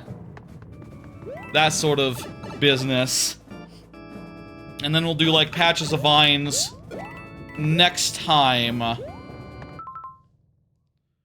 Remind me, next Thursday, patches of vines. Okay. That'll be next Thursday's one. Or maybe next Thursday should be, something 4th of July related. Like bombs or something, I don't know. Fireworks, that sort of deal. We'll think about that later. You gotta go. See you later, Propple. Appreciate your levels. Level or levels. Did you have one or just... or did you have 2 or just 1? Either way, appreciated it. Was fun. Look forward to more. Eventually, provided you come back and give me levels. Again, next week, Thursday. On account of July 4th. Week after, also Thursday. But on account of vacation, the following week. The week after, no Friday stream. No Thursday stream. Unless it's Bonanza. In which case, like, hey, I will be out of town, so, like, we'll see how well that goes. Dang it! I need to be more careful there. I could have easily gone for the vine or something. Bonanza's coming up quick, huh? My vacation's coming up quick as well. That is just exciting. It's always fun to have vacation time coming up. I am excited to see a whole bunch of relatives. There's like, you know, there's people I haven't seen in like 5 years who didn't attend, you know, my sister's wedding nor my grandfather's funeral that I haven't seen as a result of those two things. Nor were in Orlando when I was in Orlando. Last time I was in Orlando. It's gonna be nice to see everyone. And see, like, you know, some of my cousins, you know, they have kids that I haven't seen in 6 years that are, like, I guess entirely different humans now, pretty much. Like, shit, like, some of them I think are, like, 12, 13. Like, you get to that age, you start being, like, a little person, huh? Like a little reasoning little fella. Like, you probably know more or less what's up with the world, right? Like, am I gonna be walking into, like, you know, like, little moody teenagers who are, like, you know, getting to the point where you gotta take them seriously? I say that as if you don't take tiny little kids seriously, but you don't have an on-the-level conversation with a 10-year-old. But do you have an on-the-level conversation with a 14-year-old? Maybe? 15-year-old? Probably a 15-year-old, yeah. 15-year-old, that's like high school. You have an on-the-level conversation with a 15-year-old, for sure, for sure. I don't know about, like, 14, 13, though. I think they're not quite that old, but, you know, will be interesting. It'll be like having new people at the family reunion. You know, considering I haven't been there for 6 years. And also, I'll be there for a whole week, so, you know, we'll really get to know them. I know that, my cousin's son likes, Undertale, and I know that he started Deltarune. When I was there, when I met him last, like a couple years ago for family funeral, I did mention to him, like, hey, you know, oh, you hear about Deltarune? And he was like, what's Deltarune? And I told him about Deltarune, and then he went and asked his dad if he could download it, which was kind of cute. What about a 2,763-year-old? We don't have any of those in our family. We top out around 90, which, you know, we'll top out around there for, ooh, I don't know how much longer. We're reaching the point where I have only one grandparent left. You know, I'm mid-30s, man. That's, you're lucky if you have grandparents in your mid-30s. That's, just what it is, you know? Diego Movies, you are up. Please confirm, but before we do that, let me just say, it's time now for Last Call for Levels. Last Call for Levels, during which I will play some of my own levels to show you what I get up to, what kind of levels that I make, and, you know, we'll buy y'all some time to get in some levels of your own. How about? And, I looked in like courses for a second and was confused and disoriented. The theme for tonight will be single solitary vines. Levels based around vines that are pretty much all on their own. That you climb, like, vertically and not side-to-side style. Of which I think there's just a couple, so we can just go real fast. I forgot the River Kicks was one of them. We'll do patches of vines another night. Because there's kind of too many to do all at once. The first one that meets that criteria is Blustery Backwoods. Let's do that one.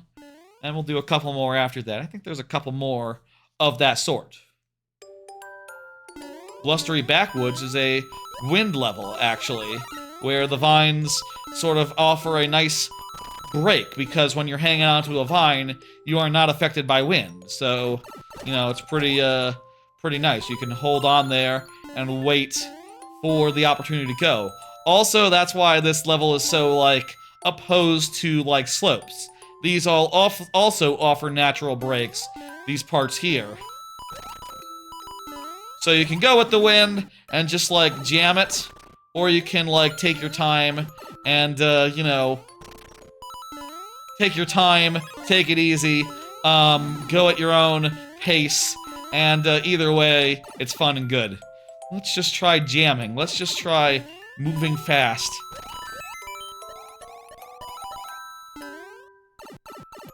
And, doing things nice and fluidly.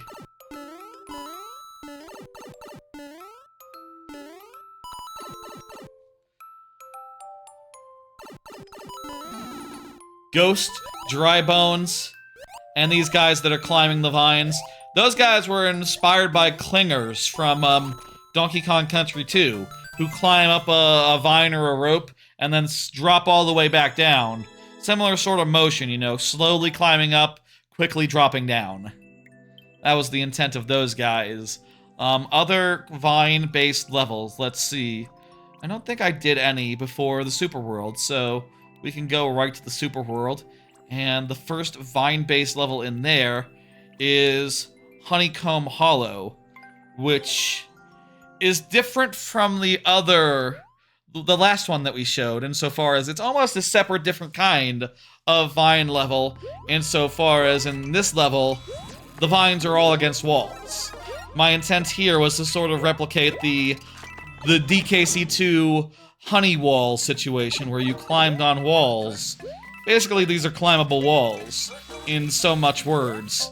And also, that's why they're covered in yellow. It's honey. Get it? It's honey. It's also a giant beehive in general, and you go into and out of it, which is both parts are cool, I think.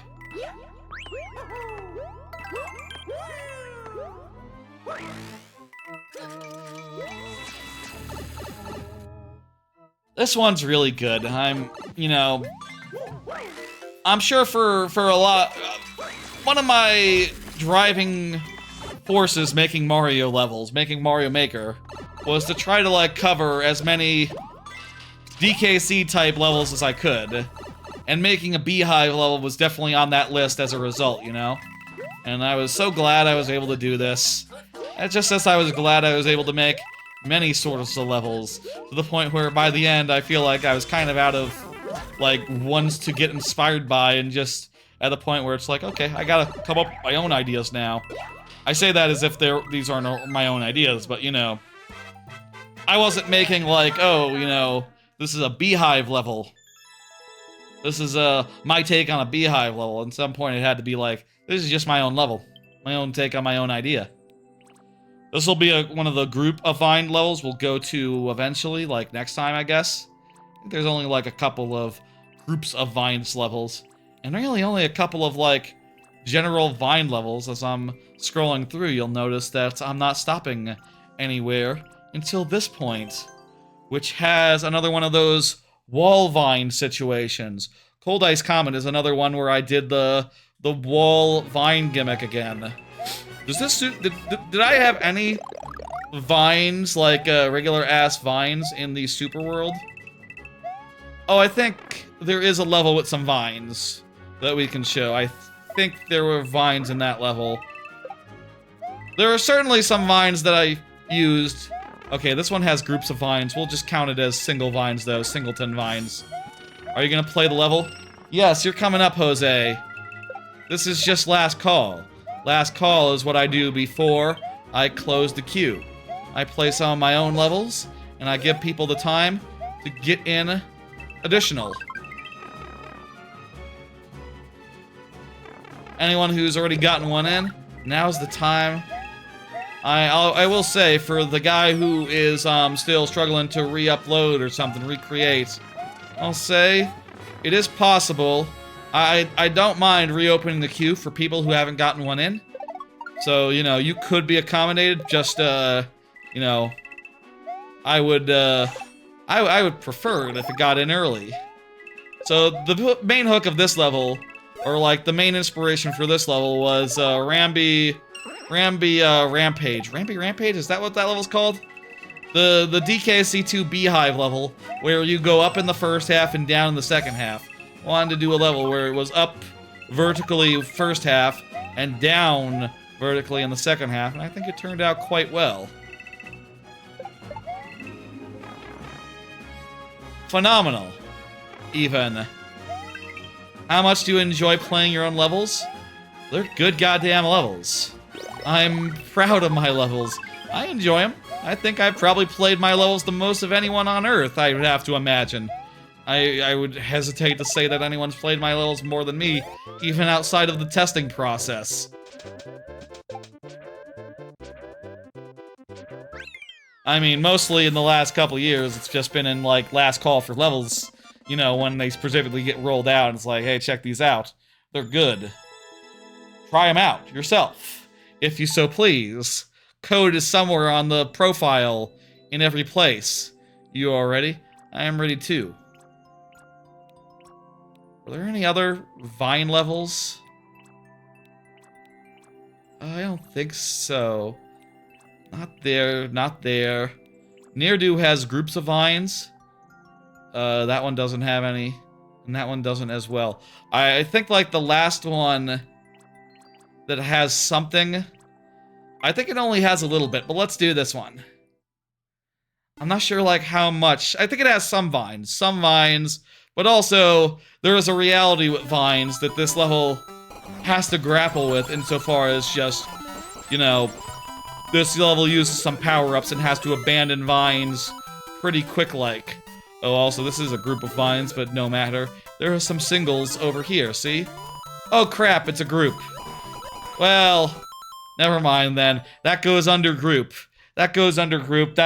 We'll pop into that one next time. Were there no other single uses of vines other than ones that were on walls in the super world? I guess there weren't, huh? Huh. Well, it's not really a big problem. It's just interesting to note in retrospect. You know, it's not like I would go like, oh no, I messed up. I forgot to include an element and use it in a specific way. Like, no, it was used, it's fine. I like to use every element at least once, but, you know, I'm not that particular that I must use it in every way it could be possible to use. Like, there are enough Vine levels in the super world, it's fine. Alright, let's go ahead and close the queue and go ahead and move us towards a conclusion. Did Diego confirm at any point during that whole segment? I don't think Diego did, so I do believe we will be Diego movies. I do believe we will be doing sudden death, which is how this continues to work. In this final part of the thing. Is it your turn? I believe you are next, Owlman Shear, but after this person, who isn't here, but does get 2 lives worth. So, you know, that's a lot less, and this might go really fast. Oh, Diego Movies just confirmed. Excellent. Hey, perfect. Good timing. The last calls, I guess, gave you all the time you needed to pop in and confirm, and, notice you were on the hook. Maybe you didn't see the, well, the now playing is covered up during the last call, but I did put in chat, didn't I? I did remember to put it in chat, right? I think I did. It's fine. It's good.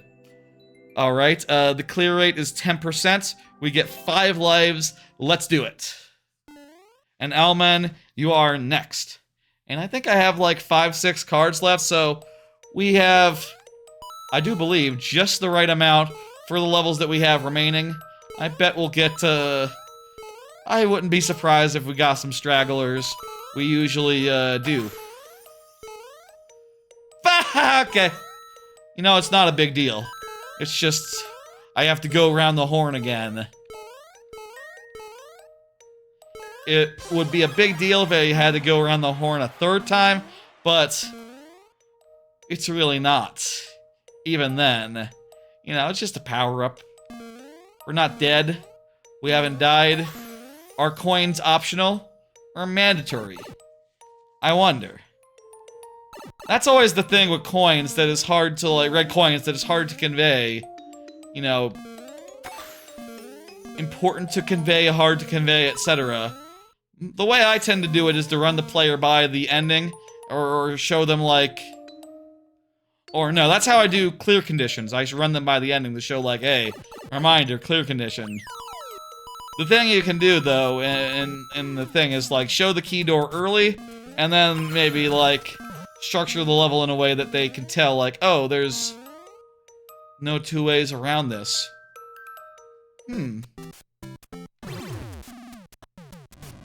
Oh, because we're big, we can, do this. Good, we did it. Getting a key then. Woo! woo. Where's the key door then?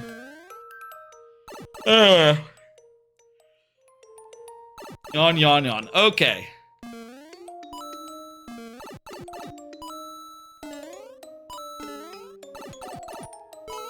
No big deal. I wonder if coins are mandatory or not. We'll see. It was below the on button. Fuck! Rah!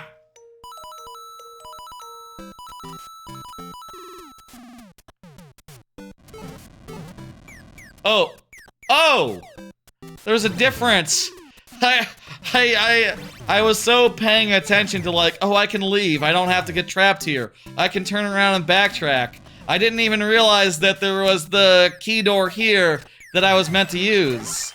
Like, this isn't a soft lock, troll style. This is a nice door that you're supposed to go in. I actually backtracked for no reason there. Okay. Do I have trust issues with soft lock situations? Maybe? I don't know. I think it's reasonable.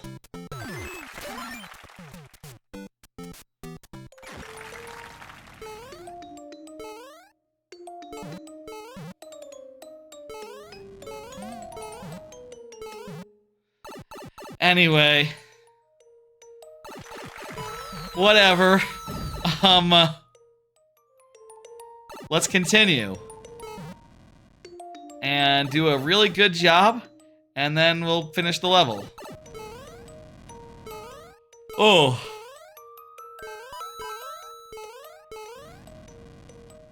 I feel like anyone who plays Mario Maker for too long gets some amount of trust issues. I mean, can you trust a one-way, you know, without hesitation? At this point, I just can't do it.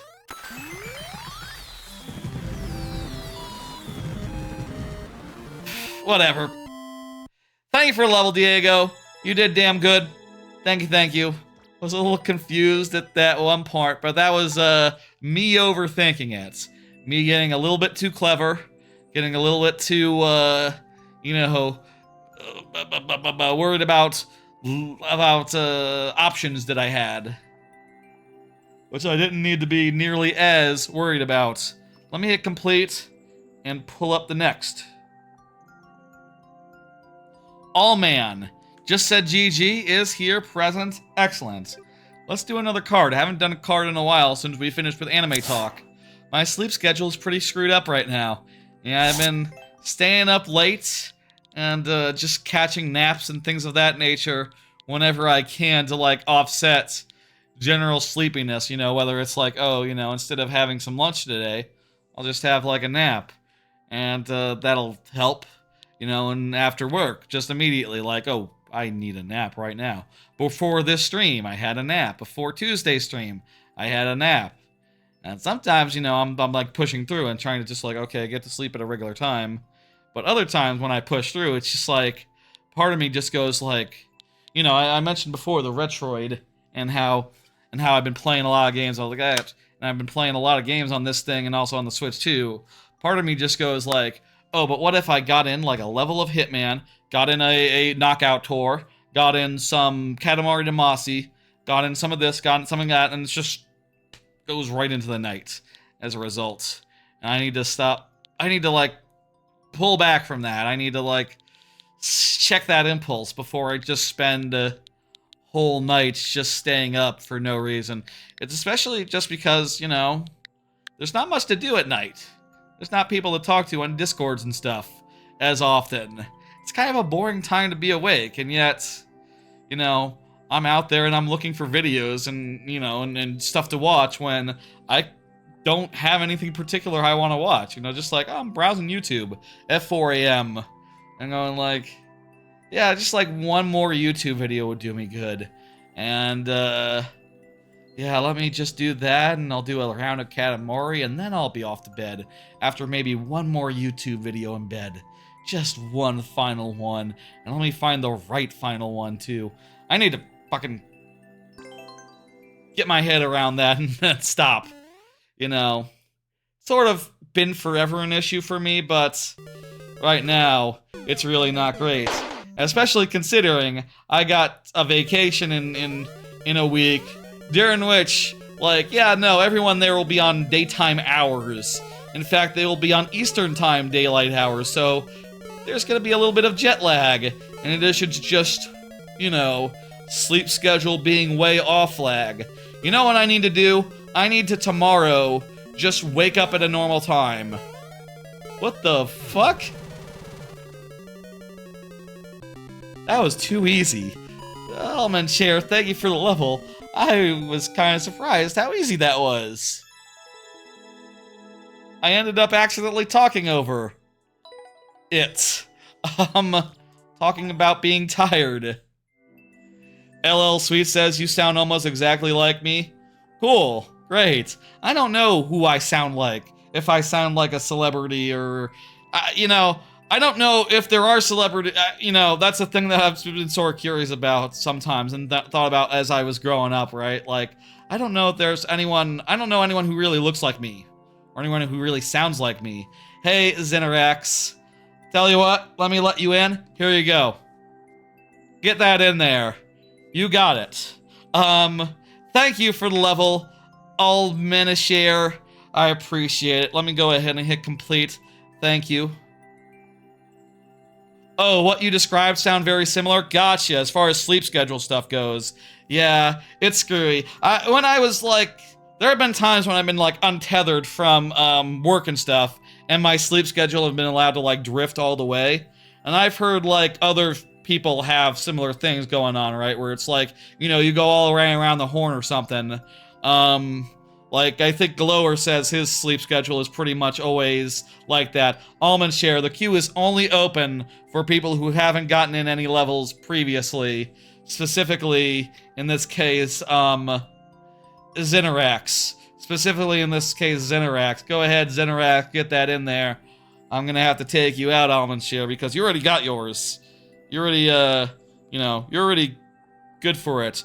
Jose, by the way, Jose, you are up. Jose was just chatting a couple levels ago, so Jose, now is the time. Get in there.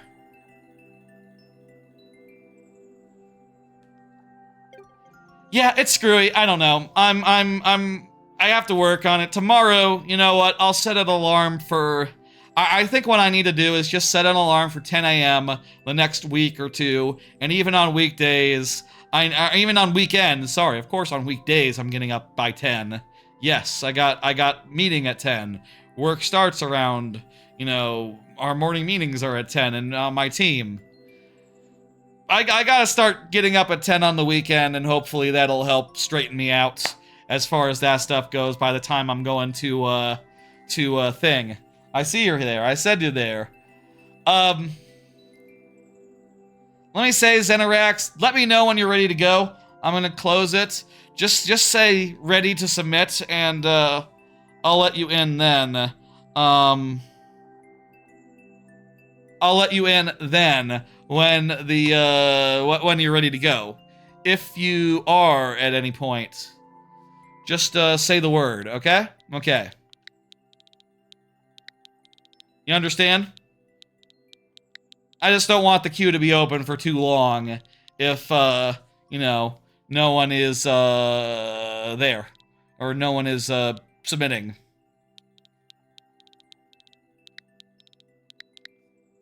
Better if I ask and you confirm ready. You know, that's just a better way of doing.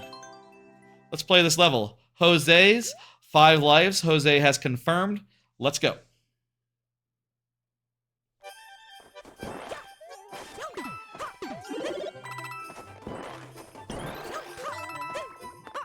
Spike Squeak Mountain. That's a good name.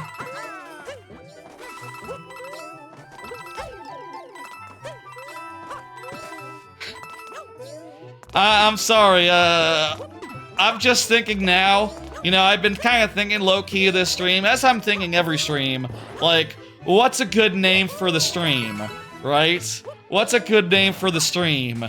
And, you know, I've said some things this stream, like, thinking of content that could easily be a title of a stream, you know, just, or of the VOD specifically, I mean, right? Could be, like, there was that, there was, God, there was some I'm forgetting, but the name, How Long Is Your Wiggler, just jumped into my head based on that one Wiggler level with the really long Wigglers. That's funny to me. How long is your Wiggler? I'll never say. I'll never say. Normal, you know, normal length Wiggler.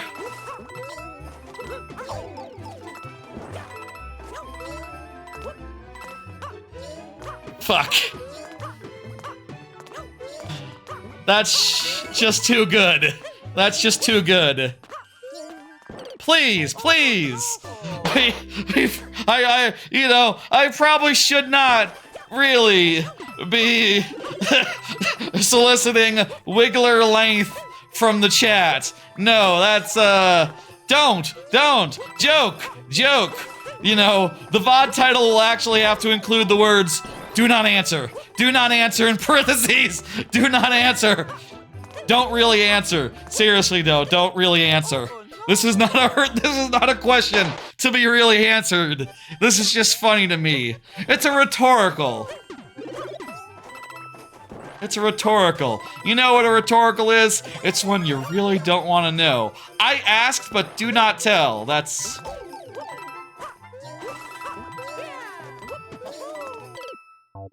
Dang, some of these spike squeaks are tricky to go under.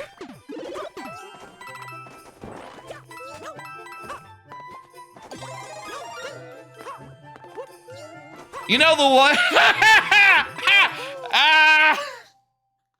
I'm sorry. I watched a video the other day on YouTube, basically being like, I watched a video on YouTube where it was like a nice piece of Mario Kart content, you know? Basically like, oh, you know, it's a shame that the other characters don't have skins, right? I have to explain why I laughed maniacally. You know, the other characters, they don't have skins, right? Well, what if they did, and they proposed a bunch of skins for the various characters, and for Wigglers, they suggested the ones in, like, Mario Odyssey, you know, the accordion Wigglers that go like, whoop, whoop, whoop, boop, and that is just straight up. The image of those expanding and collapsing popped into my head, unbidding, and, yeah, no, that is even more of a entente. That's even more entendre. Like, Jesus Christ. Jesus Christ. Yo, let's go. We got a checkpoint. Tries refresh. Hell fucking yeah. That was too close. That was too close, Jose. The image of that accordion Wiggler popped into my lang. Yes, you know, most Wigglers are actually a variable length, you know? When it's cold, Wigglers are shorter. You understand? And you know, then they expand to full length, you know, and an accordion sound effect plays. You know, when you're vertical. Well, I guess context. Some streamers that I like tend to use the word vertical to mean like, you know, as a fun way of saying like, oh, that's, you know, that excites me, you know, vertical, feeling vertical. Those Wigglers, though, they actually go horizontal. They actually expand in a horizontal direction rather than, you know, it's like, the verticalness comes from, like, the fact that gravity plays a role, you know, when, not extended to full Hope y'all like... Hope y'all are enjoying this. How many... I should stop. This level is quite intriguing. Yeah, it's cool. I like it. Oh, for sure. I could talk about this level. Look at these slip squeaks. They're actually on topic. Or rather, I'll talk about something related to these slip squeaks. Maybe it's one of the next cards? You know what, right now? Oh, no, that's... I got a new capture card, it's not important. I got a new capture card this week. I'll say it doesn't really make that much of a difference. And, the main upshots... There's a couple main upshots. One, if y'all remember, I described an issue with my previous capture card where it was not, syncing. Or like, the Switch 2. It would not connect to the Switch 2 fast enough for it to, appear on screen before it went back to sleep.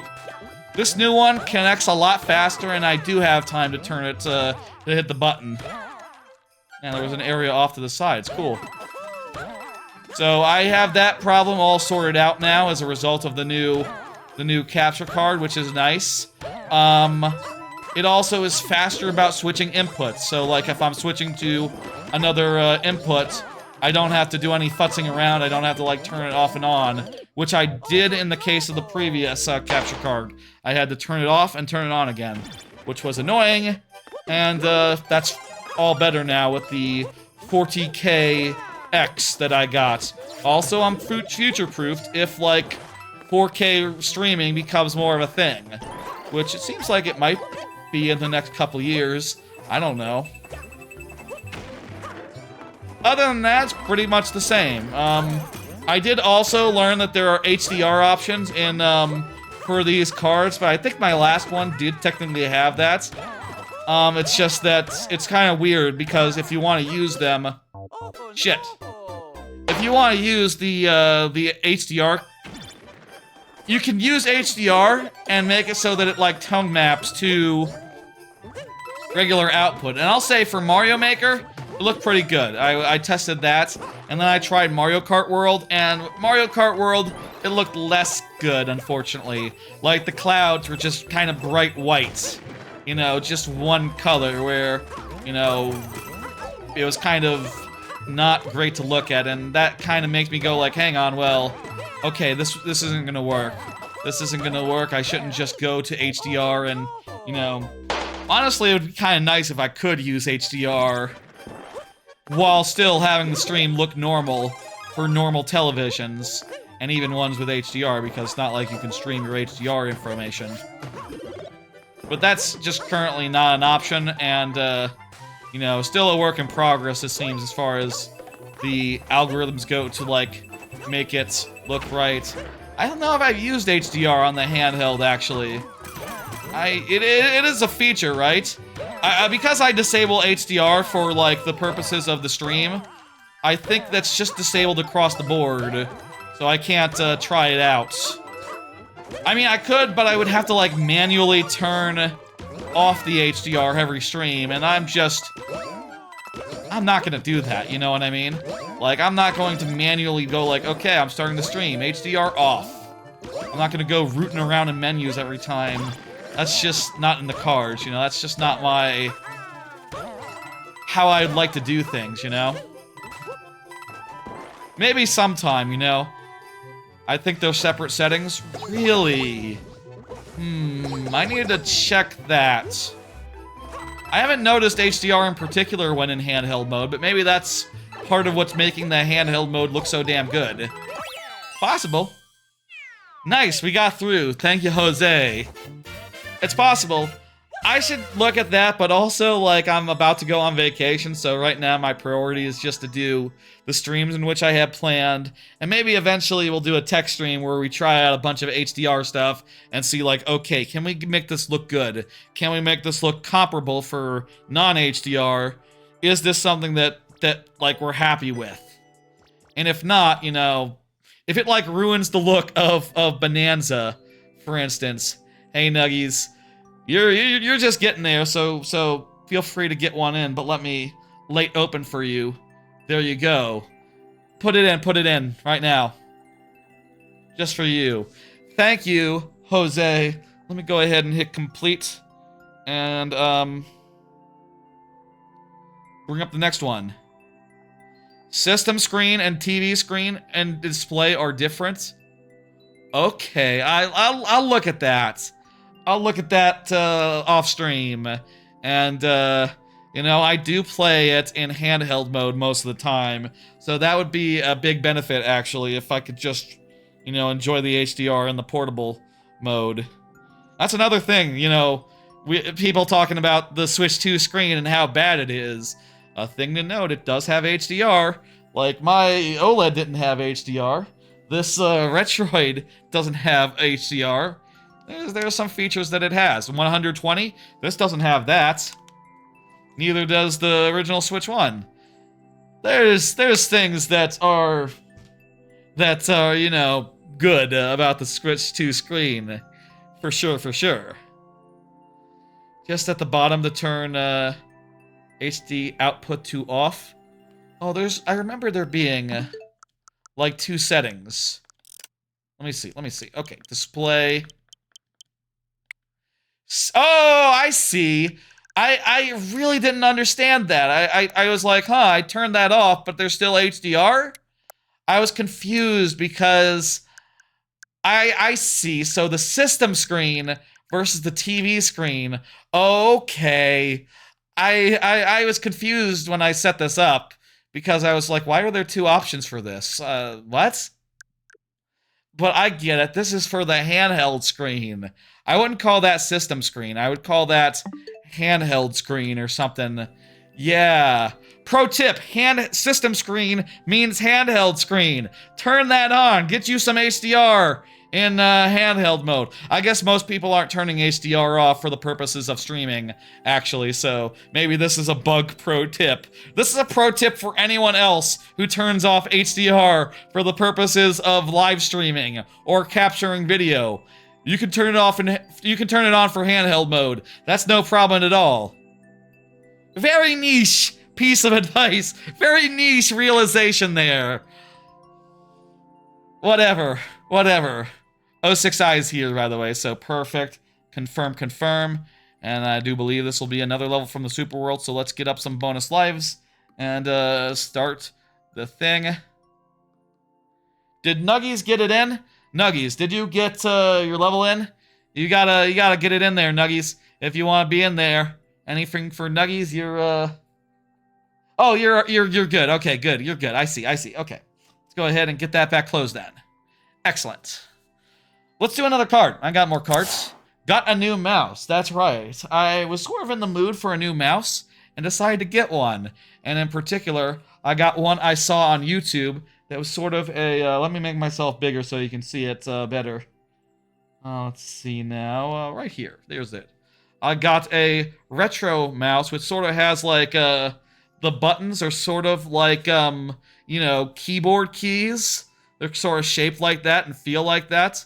And it feels pretty nifty. It has a good scroll wheel, an adjustable DPI, so I can adjust it for, you know, if I can adjust it downwards if I need more precision or upwards if I need less precision, you know, like normal style. And it has like 2 side buttons, which I have mapped to zooming in and zooming out. You know, like scroll wheel, controls plus scroll wheel up, control plus scroll wheel down, which I have been using a lot these days, scrolling in to zoom in and zoom out based on like, oh, I want to see things better, let me just zoom in. And now I can do it without, you know, having a keyboard to hold down control with, which is nice. This thing seems nice. The only problem is it's only available in 1 color, or like in 2 colors that are very similar to each other. And I would like it if I could have 2, one of which for my desk, one of which for my my couch area. But maybe I could get like another and get like custom keycaps off like Etsy or 3D print them or something. There's like a place where you can like send in models and have it 3D printed, right? I think this mouse does have like its caps as like 3D printable like models. Like that's available online. So I could totally get another one of these and get like another color of keycap and just customize the hell out of it. Provided I could get like some really good PVC or whatever. I don't know about how those 3D printing places work. I've never done anything of the sort, but that is an idea that I have. And I just got this today. I've only used it for like a couple minutes, really. So I'll say it seems nice, a little bit clunky on the setup. And I kind of wish I could eliminate some options, you know, like it has like 3-4 connect modes, and I wish I could just set it to be like, okay, Bluetooth 1, Bluetooth 2, because I got a laptop and I got a PC. Just connect between those two things. And for the DPI thing, I wish it could also toggle between like, okay, low DPI and regular DPI. Just want those two. I don't want to have to button through like 5 different settings.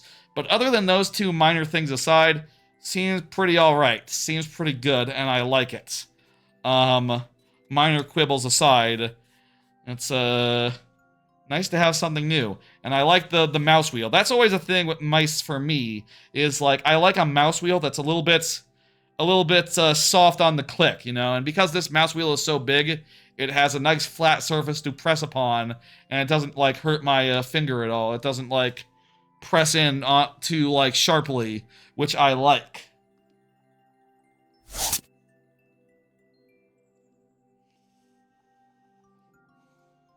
That's a mouse update for the first time in like a year. And I'm thinking because I can like switch these between two things, I can just use it on both my laptop and my PC, and I might like that.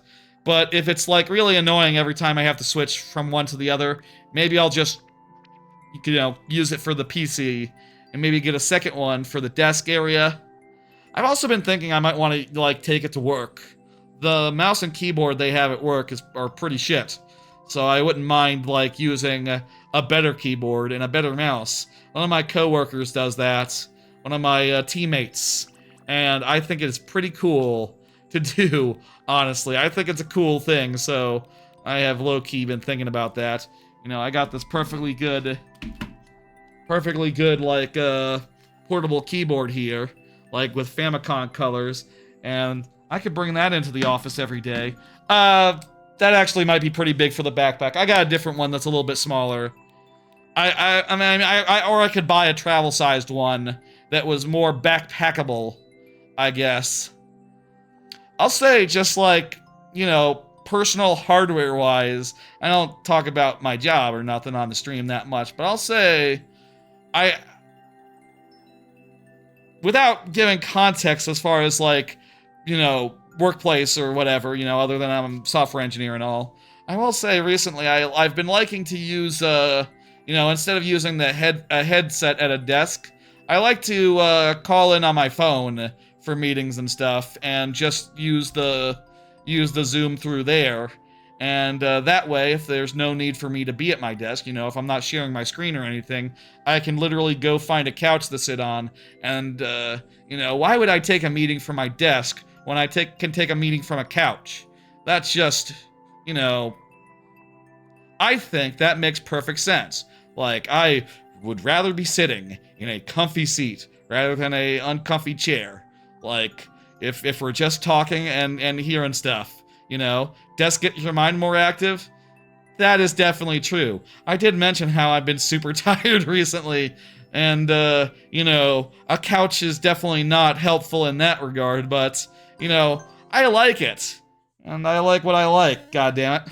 Did I already randomize these heads? They look randomized for me. They're probably fine.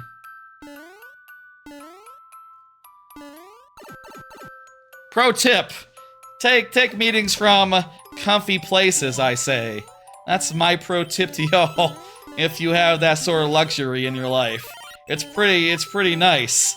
I really like that. Feels like the sort of thing, you know, that started during the pandemic, you know, like... you host meetings, and every time you do it from the couch, you forget topics. That's fair. Oh, this is left... This is really interesting. Look at this. I figured out how it looks. Look, if I face left, the platforms are one way. If I face right, they're the other way, so... Fuck! You really can't get any momentum up when standing on that one. It is also slippery physics, so we can, you know, slide if we can prepare this right and get enough momentum. And that's how we're going to do. I thought for a second at first it was just switching back and forth, but this is totally stable so long as you're looking in the right direction. I mean, I'll say for what it's worth, when we do team meetings, like, no one shares their camera. You know, when I got the green screen situation set up, you know, I totally on some level thought like, okay, well, whenever I do, like, team meetings, probably people will, you know, I'll be able to have that green screen situation, and, I have that green screen situation, right? And I'll be able to, like, you know, chroma key out my background really nicely in a way that, like, isn't possible otherwise. And it turns out, like, no one shares their camera anyway, so it doesn't matter, like, even a little bit. Which, hey, you know, that's fine. That suits me. It's awkward unless you can see faces.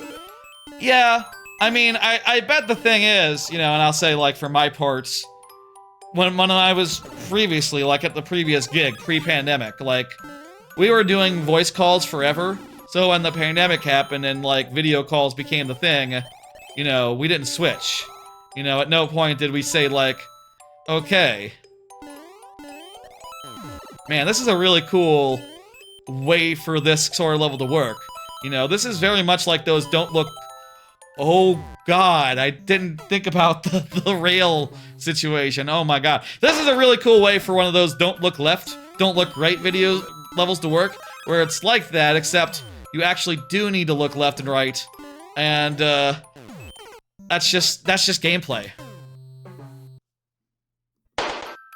That's really cool.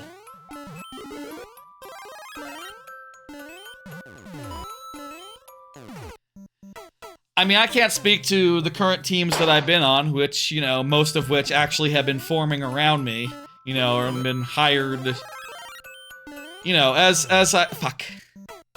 We have 2 lives left, let's make them count.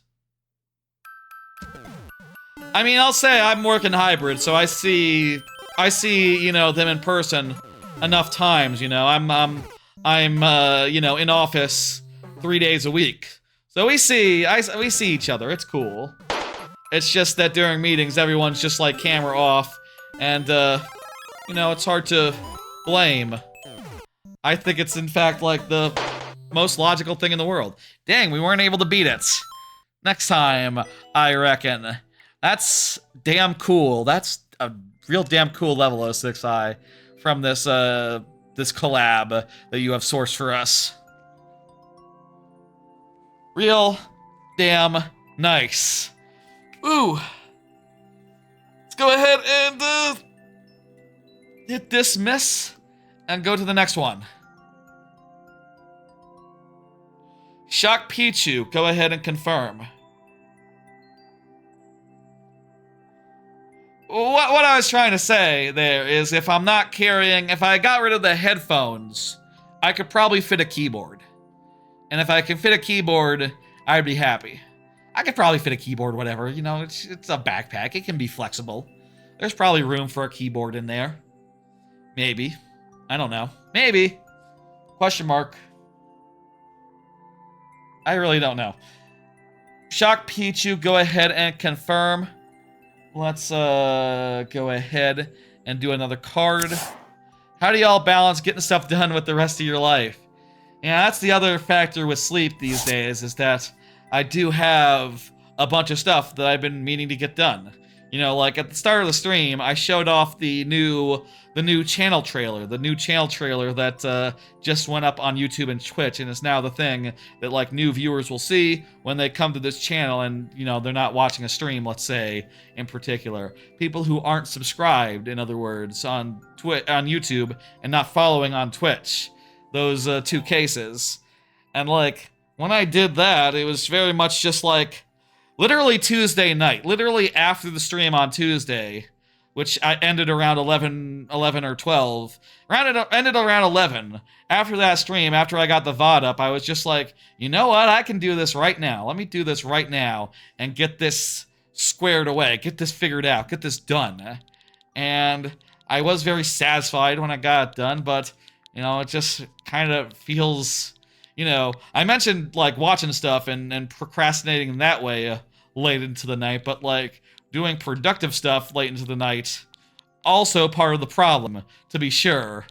And by productive, I don't mean work, I mean the stream work, you know, I mean like channel trailers and trailers for the Super World and like clipping up all the best moments from older streams and turning them into YouTube shorts. That sort of work, where it's just like, yeah, no, I want to do a little bit of that every day, and as a result, like, sometimes I'm getting around to it at 11 p.m., ending at 1 a.m., and going like, okay, well, I can't end there. I need to keep on trucking. I need to watch something. I need to relax. I need to, like, cool down, wind down, and, just a constant balancing thing, I guess. Life is, in general, but also that in particular, just... I don't know how best to balance it, you know? I don't know, like, what the best way to approach and how to... Let's go Platform Panic. Has the same name as a, DKC level, I'm pretty sure, right? There's Platform Peril. Is there a Platform Panic? Whatever, it sounds pretty DKC-y. Let's go with that. Oh, and Shock Pichu. I don't think Shock Pichu has said anything in a minute. Going with Sudden Death then. Alright, let's go. Let's make this count. What's down here? Oh, it's optional. I didn't need to do that, but it wasn't a problem.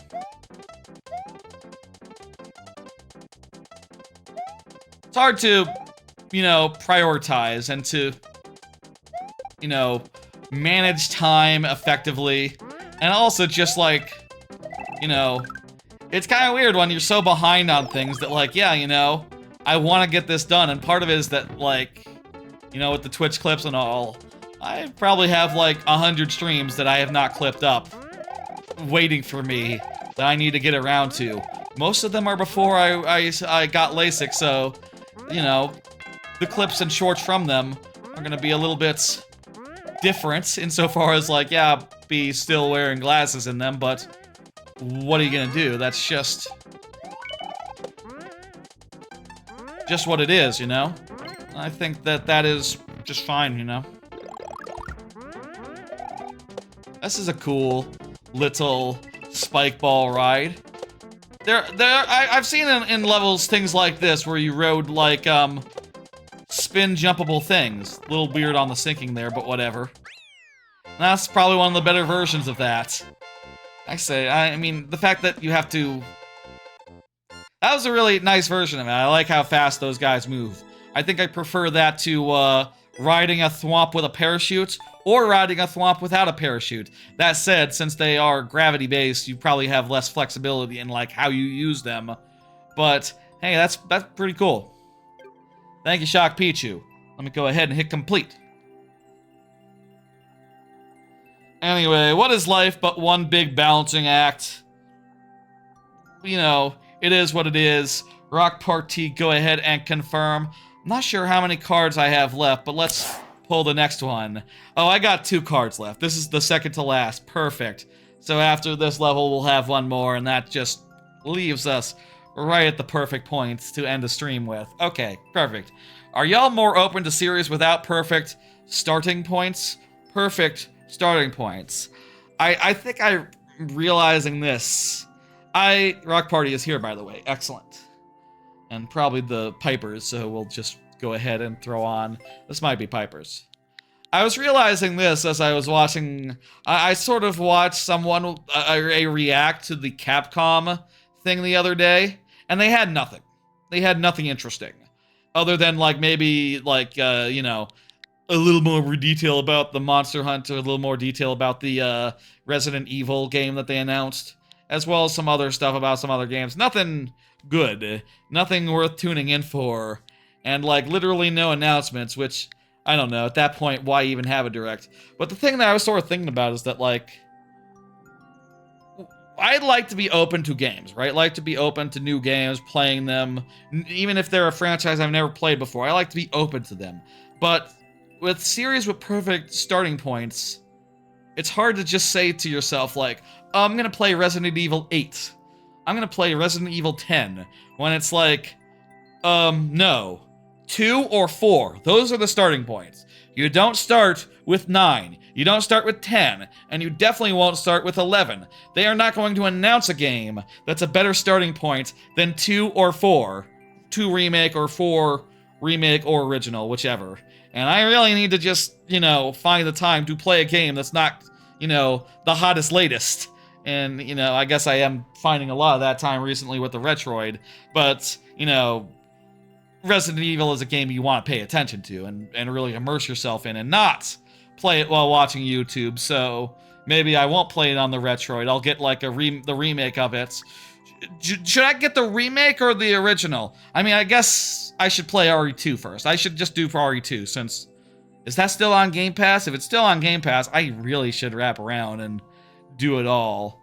But like the fact that I have to go back and play an older game that doesn't necessarily, for me personally, when I choose what game to play, I'm often thinking about Game of the Year. And with Game of the Year, I want to play as many topical games as necessary. I like following the zeitgeist. I like playing the new games that are coming out, the ones people are talking about. And that's what I tend to play mostly. Like, the Retroid has kind of been a weird diversion in that, where I'm trying out games that I've never played before, like, en masse. And that's been great fun, but, like, finding time to play a game that I play full attention to, like, that typically has to be a topical thing, like a Blueprints or, that sort of thing. Hello, Thunder Prime. How you doing? The queue is closed, but if you want to get one in, I can open it for you. Let me know. And I was thinking about that, and I was also thinking about, there's another series with, like, a perfect entry point. What the fuck was it? There's Resident Evil, with Resident Evil 2 and 4. And, Christ, I forget what my other, like, example of that was, but I definitely feel like, for series like that, you tend to want to just focus on the classics, focus on the best ones, and, the idea that, like, oh, well, you don't want to start with something that's second best. You want to start with the best. Means that I end up passing on it. Oh, Death Stranding, right. Death Stranding 2 is about to come out. Has come out. Is here. Vaguely, either way, works either way.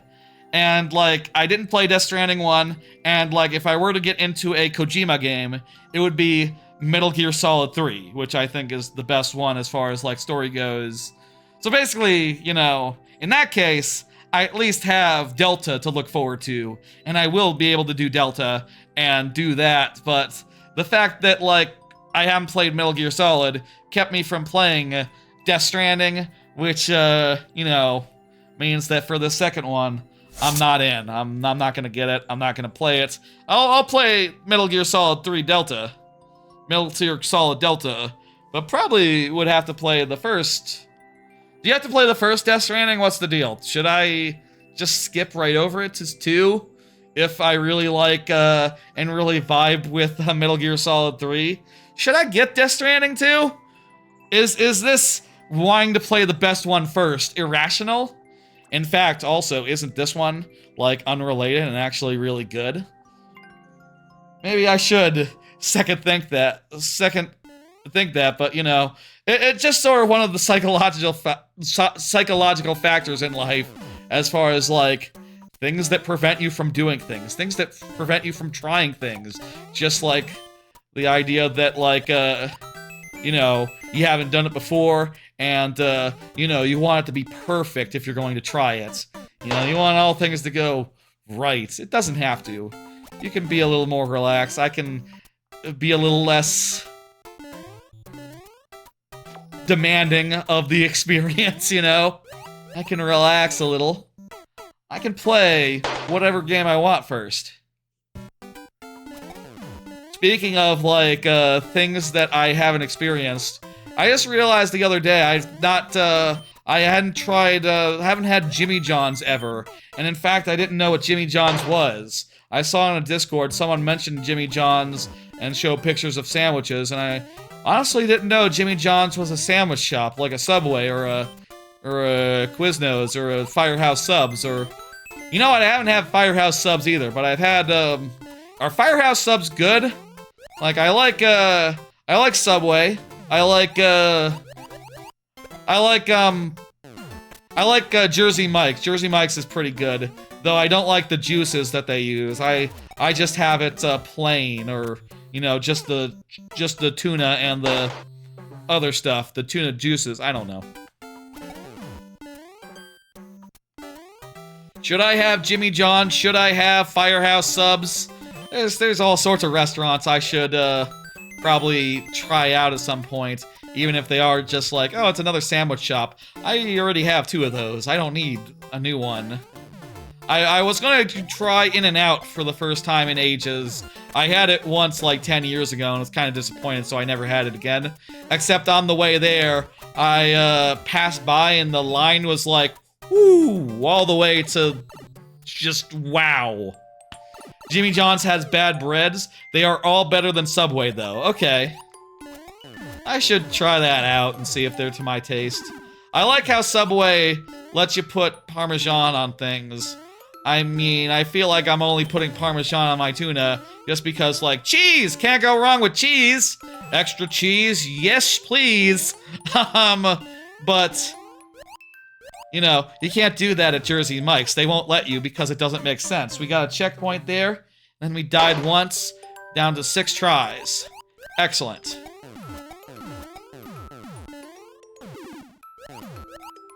I'm honestly open to, like, restaurants I should try. Like, are there any, like, rotisserie chicken places I should try? Like, Boston Market's dead. I'm not the biggest cowboy chicken fan. I find they're too smoky. Is there anyone who makes, you take it Mike's way? Not my thing. I just don't care for the vinegary taste. Ugh. I don't care for, like, how it's all... I'm not really a big vinegar man. I don't like mustard either. Don't like mustard. No mustard. No. Bad. Ooh. If I get mustard on a burger, I know it's bad. And I can't eat it. It's not like Dan Reichert. I have tried mustard unintentionally, and every time I had, I've gone like, ugh! I've gone like, nope, nope. I'm getting a refund. So no pickles, no spicy business, I'll say, so, you know, I'm not really interested in, like, Indian cuisine, or, that's, you know, Indian cuisine is pretty spicy, and a lot of cuisines are kind of spicy. Anything that's too spicy, you know, more spicy than, like, mild chicken wings is as spicy as I like it. Mild chicken wings are pretty good.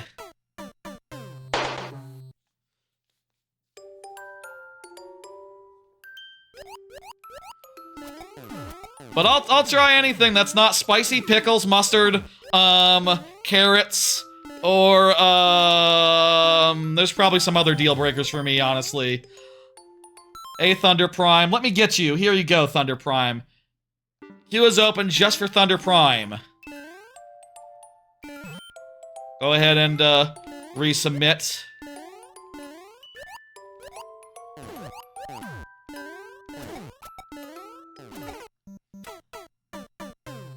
No problem, Thunder Prime. Get it in quick so I can close it back up. I am open to, like, restaurant suggestions. I honestly feel like I could use a little more variety. You know, I have too many burgers, too many, like, you know, too much of the same stuff week in, week out. Even with 3, like, you know, working from office 3 times a week, I only eat out 3 times a week. Really. I'm still feeling like I'm getting tired of the things that, I'm eating, so, you know. There we go, closing back up. We ran out of lives, so I could really use some new spice of life. I tried Arby's, like, last week, which was interesting. I learned a bit about how I would like to order Arby's in the future. I think Arby's cheese is not very good. I don't think I like Arby's with cheese, surprisingly. I feel like that's the first time I've ever said, I would like this sandwich without cheese. That's just an alien thing to me. Shish tauk doesn't cost much. I don't know what that is, like shish kebab? Is that like a regional food? Shish katauk? I wonder if we have that here in Dallas-Fort Worth, in DFW. I wonder. Did you try the liquid cheddar? Yeah, it was like liquid cheddar. It was really... I didn't like it. I got like a mountain of meat or like a triple beef thing. Beef and bacon and cheddar and whatever. Yeah, it wasn't, didn't care for it. Like a mirror? Let me, hit dismiss and bring up the next level.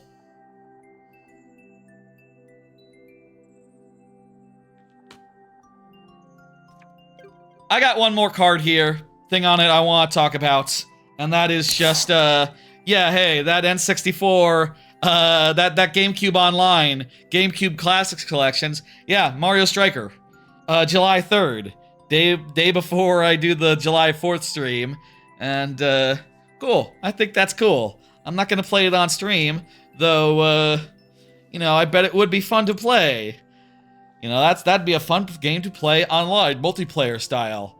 I should play something multiplayer, GameCube Online style at some point.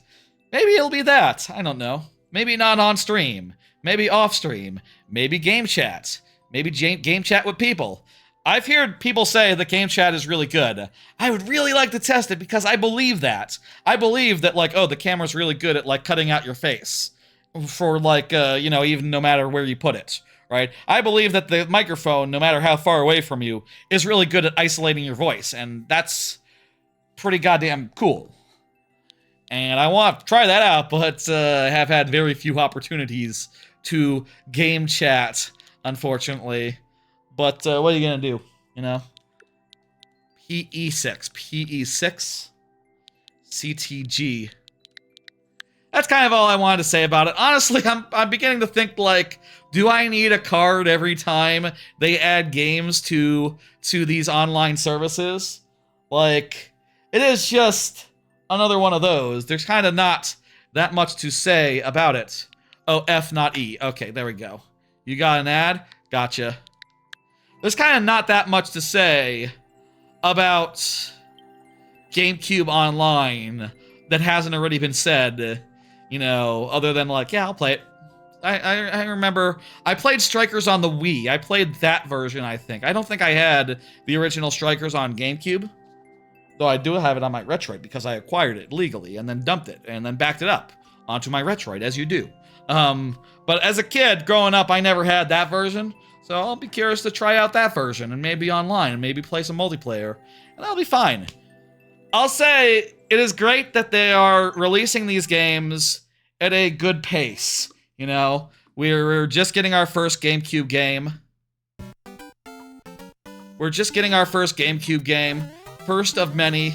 And I'm looking forward to many more. And I hope that they release them at the pace of once a month. That would be lovely.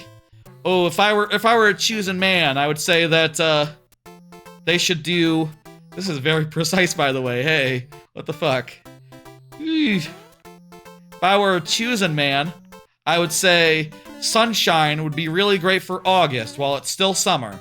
Do Sunshine before summer officially ends. Oh my god, look at this. What the fuck? Look at this, folks. Look at this, folks. We've gotten all the way through the rest of the thing on our first try. Let's see. Ah, damn it! Let's see if we could be so lucky on that part. Nope.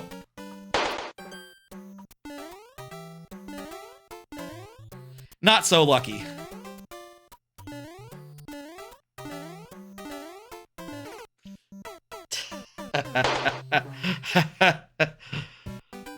Anyway. Whoopsie daisy. Looking forward to anything they release on GameCube Online, honestly.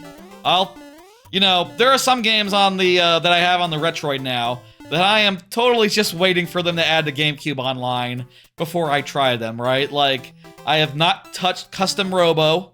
I know it's on the list, so I might as well just wait for them to add it to the Switch 2, and it'll run better, it'll look nicer, and it'll be a better version. And, you know, if they were to add Cubivore, I'd be very pleased. That's the one I will request from them. I'll also say, like, having now been playing Super Monkey Ball 1 and 2, they should probably add Super Monkey Ball 1 and 2. Like, if they go talk to Sega. Go see if Sega's down for whatever. Here we go, second try. Oh, beautiful. I mean, second try on this part, not second try overall. Ah! No! That looked like it!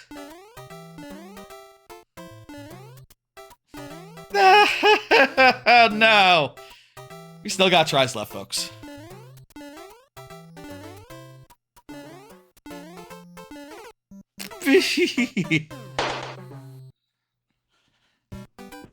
I'm glad you're enjoying this. We have 2 lives left. This is the first of 7 sections? This is the first of 7 sections? This is the first of 7 sections? I was literally thinking to myself, like, man, we almost got this. The last section is free. Okay, the last section's free. That's, nice to know. The other 5, we'll find out. Maybe.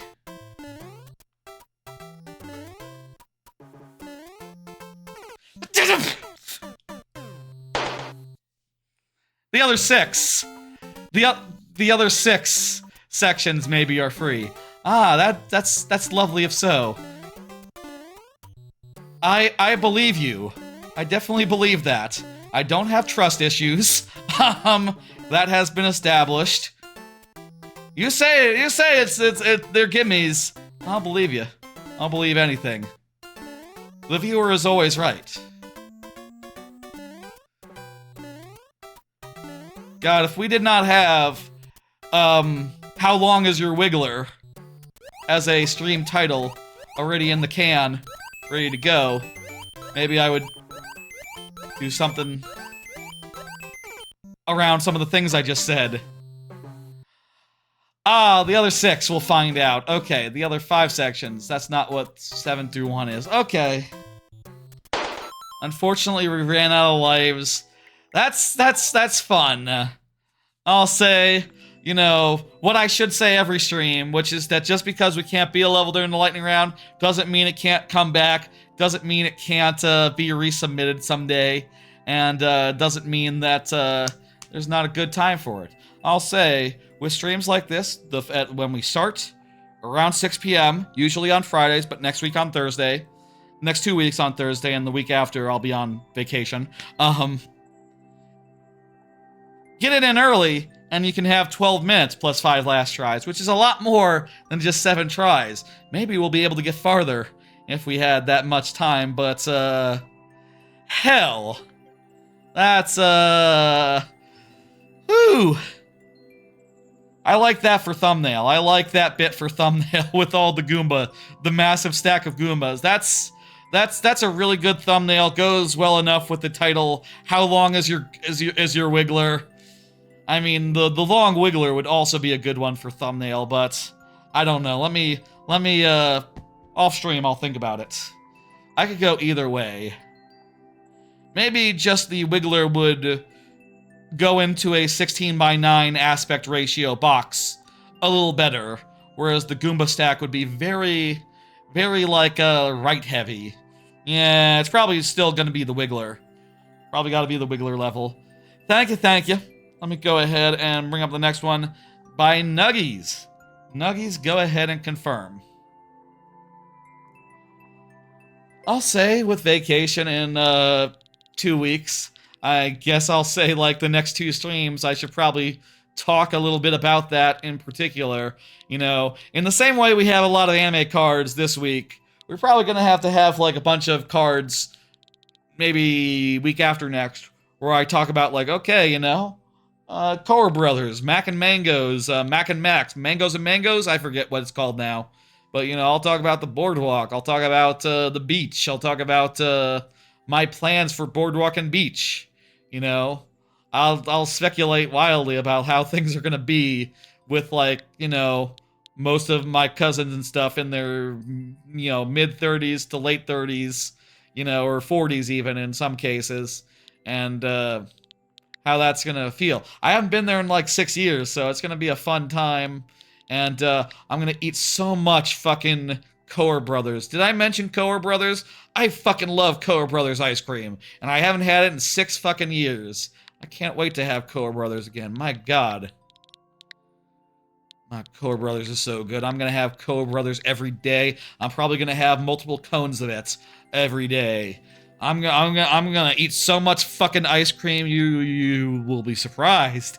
There should be like a part of the stream when I'm back from vacation where it's just like, here's all the Coer Brothers I ate. Here's this cone. Here's that cone. I had another one. I had a chocolate vanilla. I tried a chocolate. I tried a vanilla orange. It was weird. I got some with sprinkles. I got some with chocolate. I got some with chocolate sprinkles. You know, I probably am not gonna get a bowl ever. I like them big. I like them big. I'll probably just get the regular big ass cone every time. Maybe I'll get like a smaller one once as a snack, as like a, you know, I already had one 10 minutes ago, so I shouldn't have another one just because I crave Coer Brothers. But I do crave Coer Brothers. I have a craving for Coer Brothers. That, maybe... Yeah. We'll see. Yeah, you know, I'm excited. Definitely we'll talk a bunch about it in the next coming couple of streams. And then when I get back, oh, I'll probably share photos. Though, probably of things and not people. Because, I don't know, it feels weird to share people pictures. I'd rather, you know, I feel like privacy-wise, I like to keep that stuff, you know, private. Except for that one picture I showed of my grandpa, who is dead, who, once sat on a jetty, whilst I put in the foreground a sign that said, "Keep off jetty." That was a good photo. That was a really good photo, and, you know, I shared that after he died, after I got back from funeral. I missed a fire flower. That's fine. It's different, I feel like, if you're talking about the dearly departed. I don't know. And animals. Animals are different as well. You can share pictures of animals all day. In fact, you should. You're encouraged to. Sharing pictures of animals is encouraged. Damn it!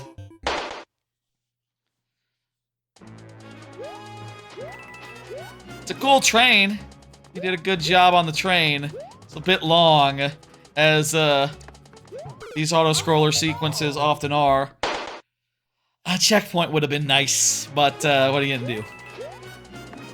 Train indeed. Yes. I thought it was short. It isn't that long, you're right. I'm just, you know, 3-4 hours into a stream. It's been about 4 hours into the stream. 4 hours into a stream, I'm a little bit tired, you know? I'm a little bit, like, ready to... Auto-scrollers in general, just sort of, you know, whenever I die and have to restart, I always feel the matter of pacing, right? Like, with a stream, I always feel like things should always be keeping on moving. And I should always be saying interesting things. And, ideally playing interesting levels, but, like, you know, this level is cool and interesting, and there's a lot going on, so I should shut the fuck up. But, like, part of me is just like, ah, geez, we're gonna be seeing something we can't see it, we've already seen, and also I can't speed it up. Ah, you know. These are just feelings. I should... You know, they don't... It's fine. It's good. This is a great level, and clearly, we're already right back here.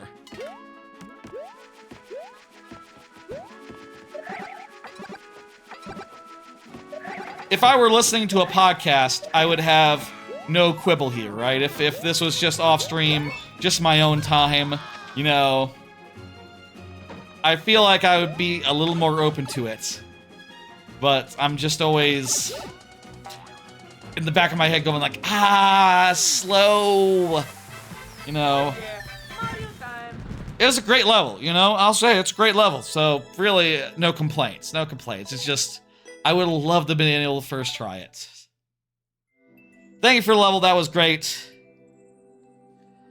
I'll also say, as far as vacation stuff goes, you know, there's not just the vacation next month in 2 weeks, but also I'm going on vacation like a month after that to Universal. I'm gonna see Epic Universe. I guess I need to arrange that. I need to buy tickets and stuff. I'm still not 100% clear on all the details. Like, you know, I'm not 100% sure, like, what the plan is as far as, like, days to stay and, like, how long. I just know I have the whole week off, and, you know, the next week they're closing Retroid Rocket, so I'm going before then. Thunder Prime just said GG. Excellent. Thunder Prime is here. Excellent. So, you know, we'll see. I got, like, cousins in Florida and in Orlando, so maybe, you know, if I could, like, spend an extra day, hang out with them a bit, I'd be fine with that. Depends if they're, like, interested, right? And I wouldn't mind going to a Disney if, like, they wanted to. My cousin, I think we could do a Disney. If she was down for it, if she had time that particular week, I would absolutely do it. Though I haven't heard, like, if that's viable. That'd be fun.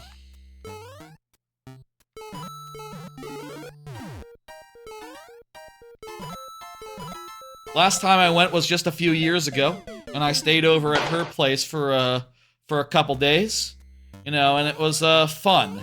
Wouldn't stay that long today. That's time, you know, I definitely am going to be staying on the hotel on should I stay at wait, what's that? What's this? Fine. Secret shortcut. Nice.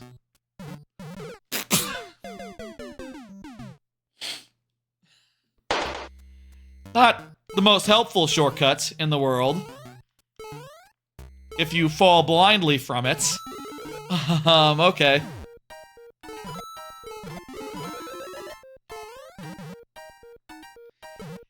It's fine, you just gotta be a tiny bit careful. Should I stay? Hey, Trebucket. This is the last level, Trebucket. You came at the right time.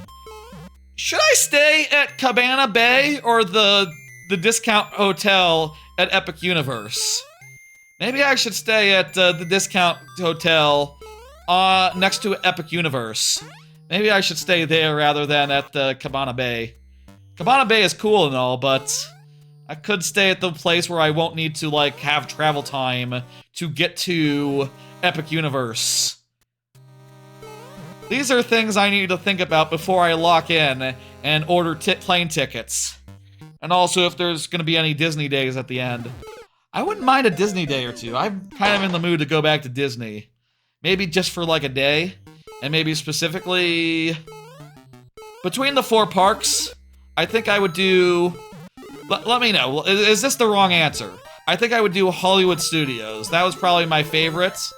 And, you know, I do Rise of the Resistance, it's a couple of roller coasters. A bit of fun. Maybe do like a park hopper and try to do Guardians. Guardians was really great. I would do Guardians again. You know, you do a park hopper and then you do in the afternoon Epcot's and then dinner at Epcot as well. So that just makes sense. That would be the 2 for me, I think. I'll say I did enjoy Tron Like Cycle as well. I mean, I think every park has something that I liked, though it's just Animal Kingdom maybe is the one that's the most like, yeah, it's just Expedition Everest. And oh hey, you know, you could do the animal stuff as well. The animal stuff's pretty cool. Where the hell am I going? I might be a little bit lost. If I was doing one day, I would do Magic Kingdom, or no, I would do the Hollywood Studios, and then I would do Hollywood Studios, and then I would do Epcot for dinner. and for the ride. Though then again, like, it could be a 3-stop day, like, you know, there's nothing stopping me from doing, like, okay, you know, morning time, do a bunch of stuff at, you could do 3 parks, couldn't you? Is that pushing it? Do Disney people, like, have a conniption if you say, 3 parks one day, let's go? You know? But I think that's how I would like to do it, honestly. Like, I would do... Hollywood Studios has a ton of stuff to do, and that can be all morning. And then I maybe go by Magic Kingdom, do Tron, and then basically leave. I would consider maybe doing, like, you know, there's the whole Rivers of America thing, that's going away.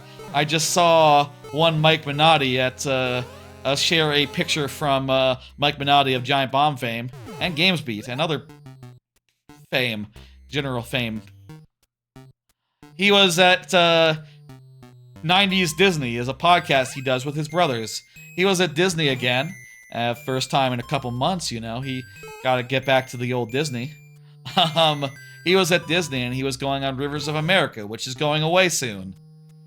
I don't know, I don't think I've done that in living memory. I bet I did as a kid. I don't know. Maybe Disney just isn't as important. Oh, I could do, the Bayou ride. What is that ride with the Titiana? You know what I mean? That ride, there's a pipe! Pipe goes in! Bonus! We have 1 life. How is the clear rate this good? For, honestly, like, I have no fucking idea where I've been going. This was higher than 1%? Clear rate-wise? Let me just confirm, because I think we're out of lives now. The clear rate is actually below 1%, so we get 2 more. Okay. Yeah, we miscounted. Okay, I should have given you the extra lives, which you get because you have a clear rate under 1%. Excellent. Yeah, Tatiana, the Bayou... The ride that used to be Splash Mountain, right. I didn't go on... The last time I went, they were building that thing, so Splash Mountain wasn't open. I don't know that I would have... I might have gone in on it. I love, damn it. I love, at Universal, I love Ripsaw Falls. Or Fuck! Invisible Block got me there. Well, those 2 extra tries went pretty fast, huh? I love, Ripsaw Falls. I love Ripsaw Falls, I think that's it. With the Dudley Do-Rights Ripsaw Falls. I love that ride, it's a log flume, you know, that one is like the original log flume in Disney. I might like that one as well. Though I hear that the new one is kind of a mess, I don't know. Welp indeed. Yeah, I'd try to go on that and maybe Thunder Mountain. I could see Thunder Mountain. That's it. That's gonna do it. Thanks for joining me on this here stream. Let me get that down and make myself real nice and big, because folks, that's a live stream. That's a thing. Oh, that reminds me. Did I correct the schedule? So usually on Fridays, the viewer levels are on Fridays, like tonight, but next week, we'll have, nothing. We'll have, rather, let me back up. Next week, next Friday, I'm gonna be doing a July 4th stream. All day July 4th, probably like 10 hours worth, I'm aiming for. I got 5 games I want to play. 5 games that could come up randomly, in a random order, starting with Mario's Island 2, Mario World 2, Yoshi's Island, and also including Mario Brothers 2, new Wii, and also Mario Brothers Run, and Smash Melee Adventure Mode, which I am including just so I can have 5 and not 4, because 3 on a wheel is just less interesting than 4 on a wheel, because the first one is set in stone as Yoshi's, because it's going to be the longest one of them by far. That'll be fun. That'll be next Friday on July 4th, and I don't know when exactly I'm going to start it. Let me think about that. Let me sleep on that. Maybe around 4 p.m., and then go until 2 a.m. At latest. That sounds like a plan to me. We'll see if I end up adjusting that by this time next week. I'll let you know, like, on the Thursday stream, which, by the way, will be when the next viewer level stream will be, and in fact, when the next stream will be. I'll be taking next Tuesday off because we just finished Conquer Live and Reloaded, and that means it's going to be a good long while. You know, just looking at the calendar here, it's going to be a good long while because of vacation and other stuff before we can start the next Rare playthrough, which again was decided today. It is the mystery playthrough, Super Banjo-Tooie, which is to say Banjo-Tooie, but using the Super Banjo cheat code that doubles Banjo's move speed. Also, Super Baddie will be enabled, which doubles enemy move speed. So that'll be fun. That'll be starting like in a couple weeks. There's also going to be hopefully a Bonanza stream from New Jersey. I'll see if I have time for that, or if the internet works. There's a million things that could get in the way of that, honestly. We'll see what happens there. That'll be fun. Also, I'll say, like, the Tuesday after next, I'm planning to randomly revisit the Xbox Live arcade game Outland, which I didn't realize this, but I guess it's made by Housemarque. I was looking up images of it, and I think I saw that it was made by Housemarque, the same people who make Returnal, which makes sense. It does have sort of a bullet helly Ikaruga type thing where you are shifting between two colors, and it's a whole, like, gimmick. You'll see. That's something that I've been curious about revisiting for a while, so that'll be Tuesday before I go on vacations. You get Outland mistaken for Outlast too often. Yeah, that one's a driving game. This one's like a 2D Metroidvania with bullet hell stuff in it.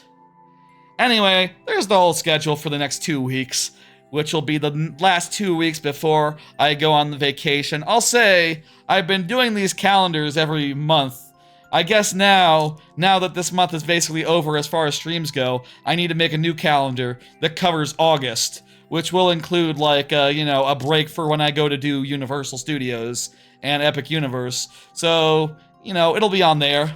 And Super Banjo will be the game that I'll be playing next. And it is sure to be a bit of fun as far as the rare stuff goes. After the vacation, there'll be another Mario Galaxy 1 and 2 stream. That'll be fun.